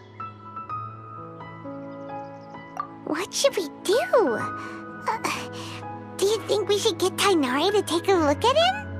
Dad's saying he forgot about helping the people at Akara Crafts learn more about Aranara because right now he has something more important to do. Oh, that's what he meant! Well, there it is! All the proof you needed that this kid is definitely Tanjir's son. Wait, no, this isn't the time for all that. Tanjir, your help is pretty vital to the toy makers. You gotta do something! But the garden that blooms before my eyes is of greater importance, for therein lies the beautiful Padisara that all the children of Sumeru dream of. I, Tanjir, have found evidence of Aranara activity right here in the Avidia Forest, conclusively proving that Aranara not only exists in stories, but in real life too. If I manage to document the first real-life Aranara sighting, the petty problems that perplex Akara Crafts will be untangled in no time. Meanwhile, I may well be able to leverage this to assume leadership of the academia. Then all across Sumeru will know of the great Tanjir living in humble Port Ormos. I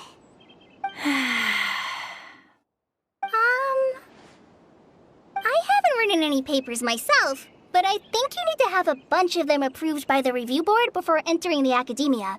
You also need a detailed and objective experiment record.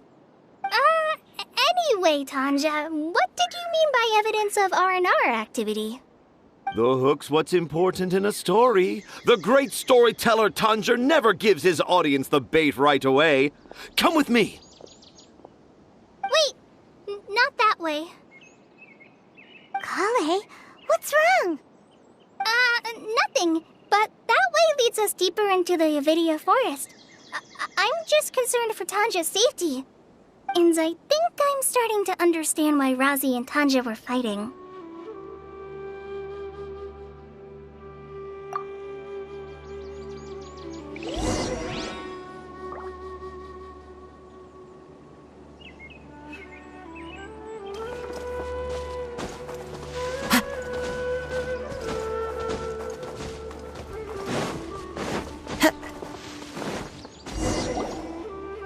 Just as I expected, the promise of one of my stories has kept you hot on my heels. But this is just an ordinary tree hollow. Paimon's not seeing any evidence of Aranara. You can deceive the eyes, but you can't deceive the heart. Look with your heart and you too will understand. Paimon's not sure what look with your heart means, but anyway, let's start by investigating the area around this tree hollow.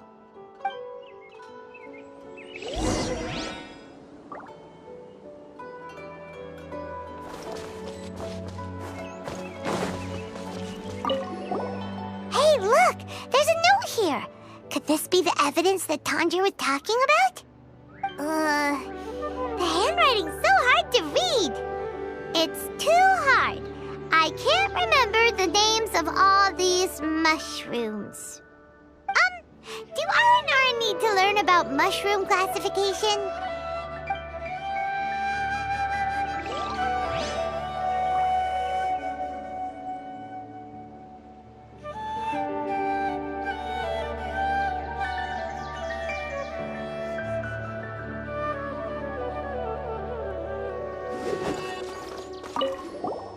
Here's another note that says, "This tree hollow is my castle."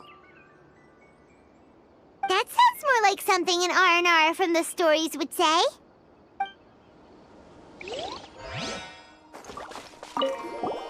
There's another one here!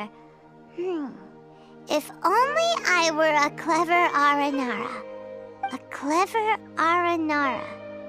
Is the the emphasis on clever or Aranara?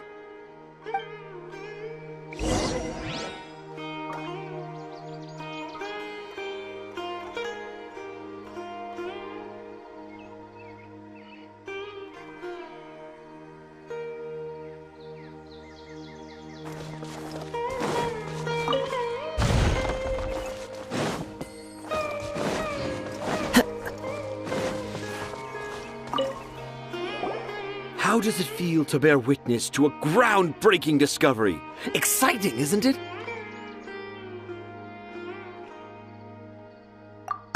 The crude handwriting may look like a child's, but don't forget, we're in the middle of a rainforest.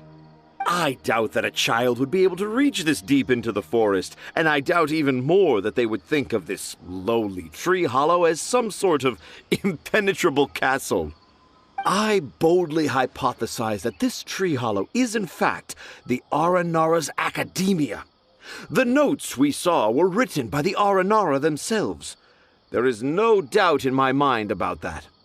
An Aranara that wasn't so bright left a note here wishing to become a clever Aranara. Oh, I shall craft a new story for them and call it The Aranara in the Tree Hollow. How's that? Don't the very words just conjure up images of Aranara in your mind's eye? Nope. Well, many an adventurer knows how to take to the skies with their easily visible wind gliders, yet they do not possess the invisible wings of imagination, making it hard for them to keep up with my train of thought. How about you, Miss Forest Ranger? Do you soar into the atmosphere on the wings of imagination? Huh? Me? I don't know. Maybe I do, but maybe not. Yeah, I'm fine. It's just that witnessing Tanja's creative process is a little,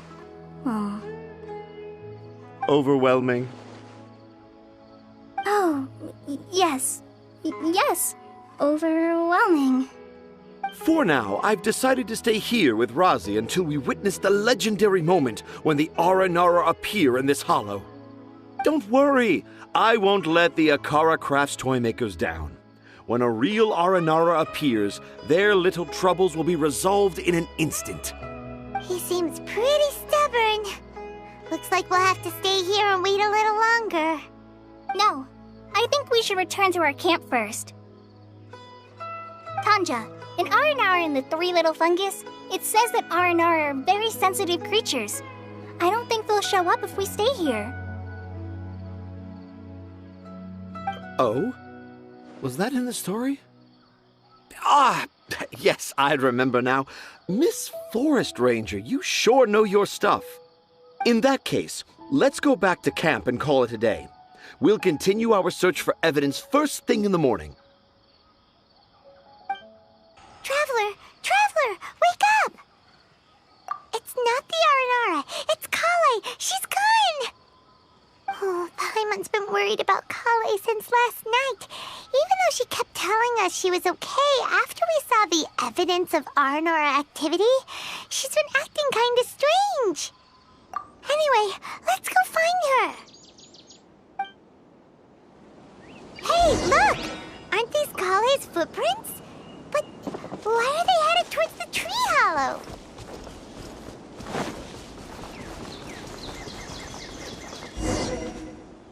So Kale came back here alone.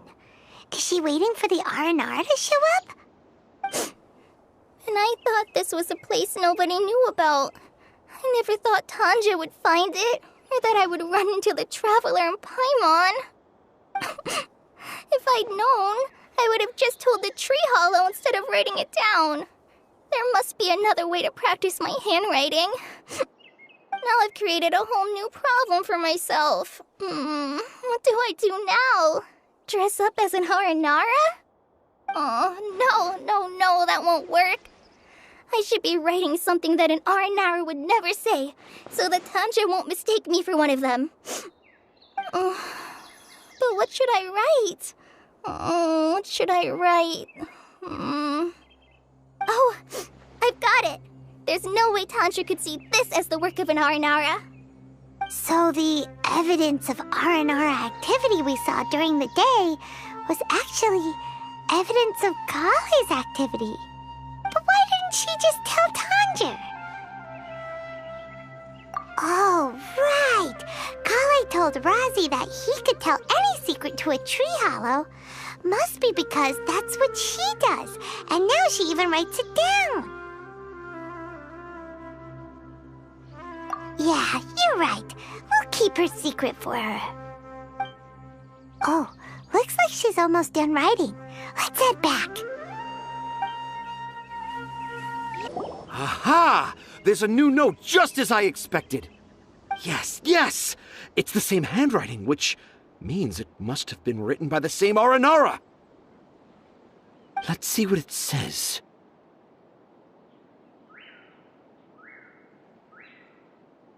Ooh, what could it be?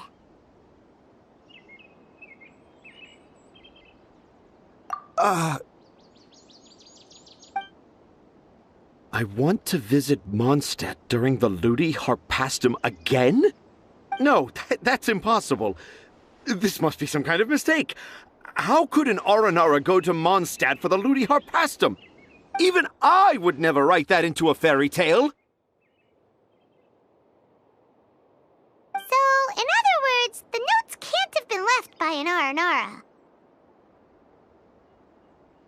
Yeah. If you ask me, they were probably left by a passing merchant from Mondstadt or something. Definitely not an Aranara.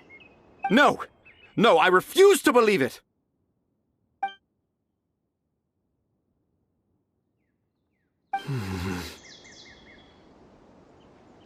I can't. What do you mean you can't? It's not like it'll take you a huge amount of effort. You've written so many stories beloved by the children. I'm sure you can help create carvings that are just as successful. No! I can't do it. I thought that if I could find an Aranara, I'd be able to help Akara Crafts. But it was someone from Mondstadt all along.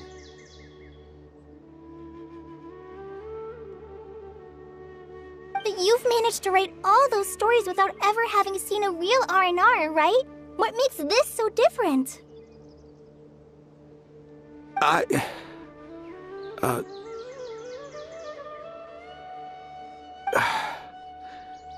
Razi, you tell them.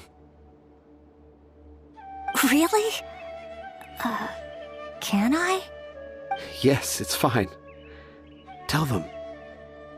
I know this is the moment you've been waiting for. Okay.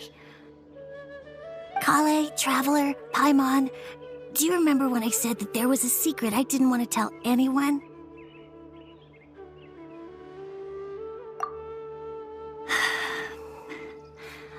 I didn't want to tell anyone the secret, but it made me feel very sad and also turned Dad into a completely different person.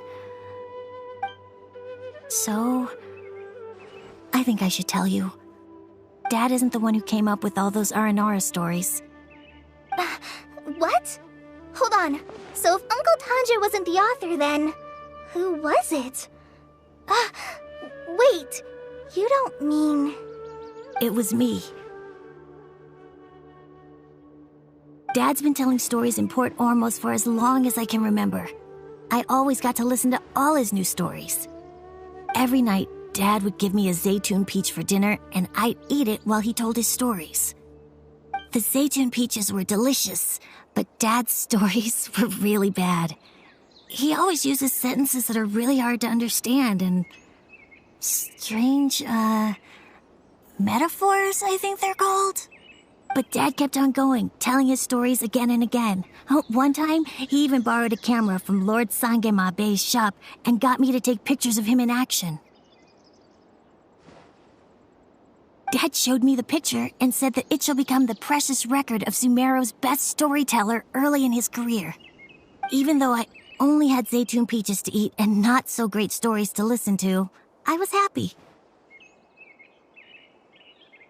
Then one day, I tried telling Dad a story I came up with.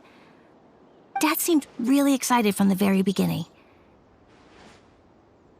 He looked really happy. He lifted me up high into the air and told me to continue. He lifted me up so high that I was looking down at him. As I continued with my story, I saw his expression gradually change. And when I got to my favorite part, Dad started crying.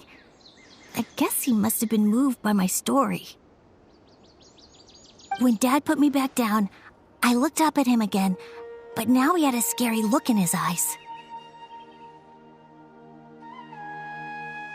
You remember it so vividly. It's not only Rosie. I, too, remember every detail of what happened that day. After that, I gradually grew in fame and started making money. I became Sumeru's best storyteller, just as I always dreamed. Finally, we could afford more than just Zaytun peaches for dinner. I thought it would make Rosie happy. I was really happy at first, but then everyone started calling me Tanja's son instead of Rosie. I kind of guessed why, but I also didn't want to believe it. Dad got busier with things that had nothing to do with storytelling, like that request from Akara Crafts. So I made up my mind that this time, I just want to be good old Rosie so that Dad will become good old Dad again. Instead of Dad the way he is now, starting every story with, "Dedicated to my dearest Rosie." I prefer my dad how he used to be, stumbling over words and not knowing how to end the story. That's why I decided to keep how I imagine Aranara to look like a secret. Wait, Paimon gets it now. To sum up, all of Uncle Tandra's fairy tales were actually stories written by Rosie. And because Rosie didn't want Tandra to keep living a lie, he refused to help him with the Akara Crafts commission. Yes. That's why I tried looking for possible evidence of Aranara. But it turned out that I was just being a clown, as always. And not even a funny one. I'm a terrible father. I'm sorry, Rosie. I'm so sorry. And I owe you all an apology, too, for wasting your time. Rosie's the only one who can help Akara Crafts. If you can manage to persuade him, that is.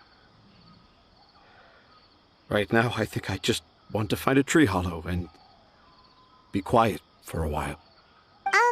Are we gonna let this happen? You want me to help Akara Crafts with their carving? Well, I did mention what the Aranara look like in my stories, but to make a carving, we might need more details. Kale, Traveler, and Paimon, I might need your help on this one.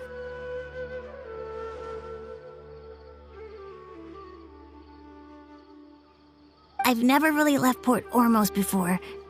This is my first time in Gandharvaville. Well, it's my first time being so far from home. Sumeru is so much bigger than I thought. Seeing new places has given me loads of new ideas for my Aranara stories. So I want to visit more places in Sumeru.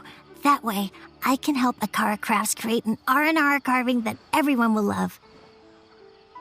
And I also want to take pictures of Dad everywhere that we travel to. You still want me to come with you? Even after all I've done? Yeah, of course. Come on, you're the best dad ever. This is the happiest Arazi has sounded since we met him. I want to thank you, Kale.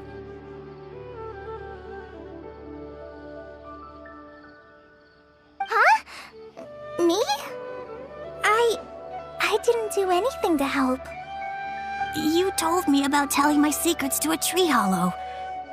Even though I didn't have the time to find a tree hollow, telling everyone my secret made me feel so much better. Yeah. It's hard to keep too many secrets. And there's no need to hide our mistakes from others all the time. I made a lot of mistakes back in Mondstadt. But when I look back on them, it all feels more like a new beginning. I'm sure this experience will be the same for Tanja. Yes. I'll do my best to become a good father again. Wait. Did you just say you've been to Mondstadt?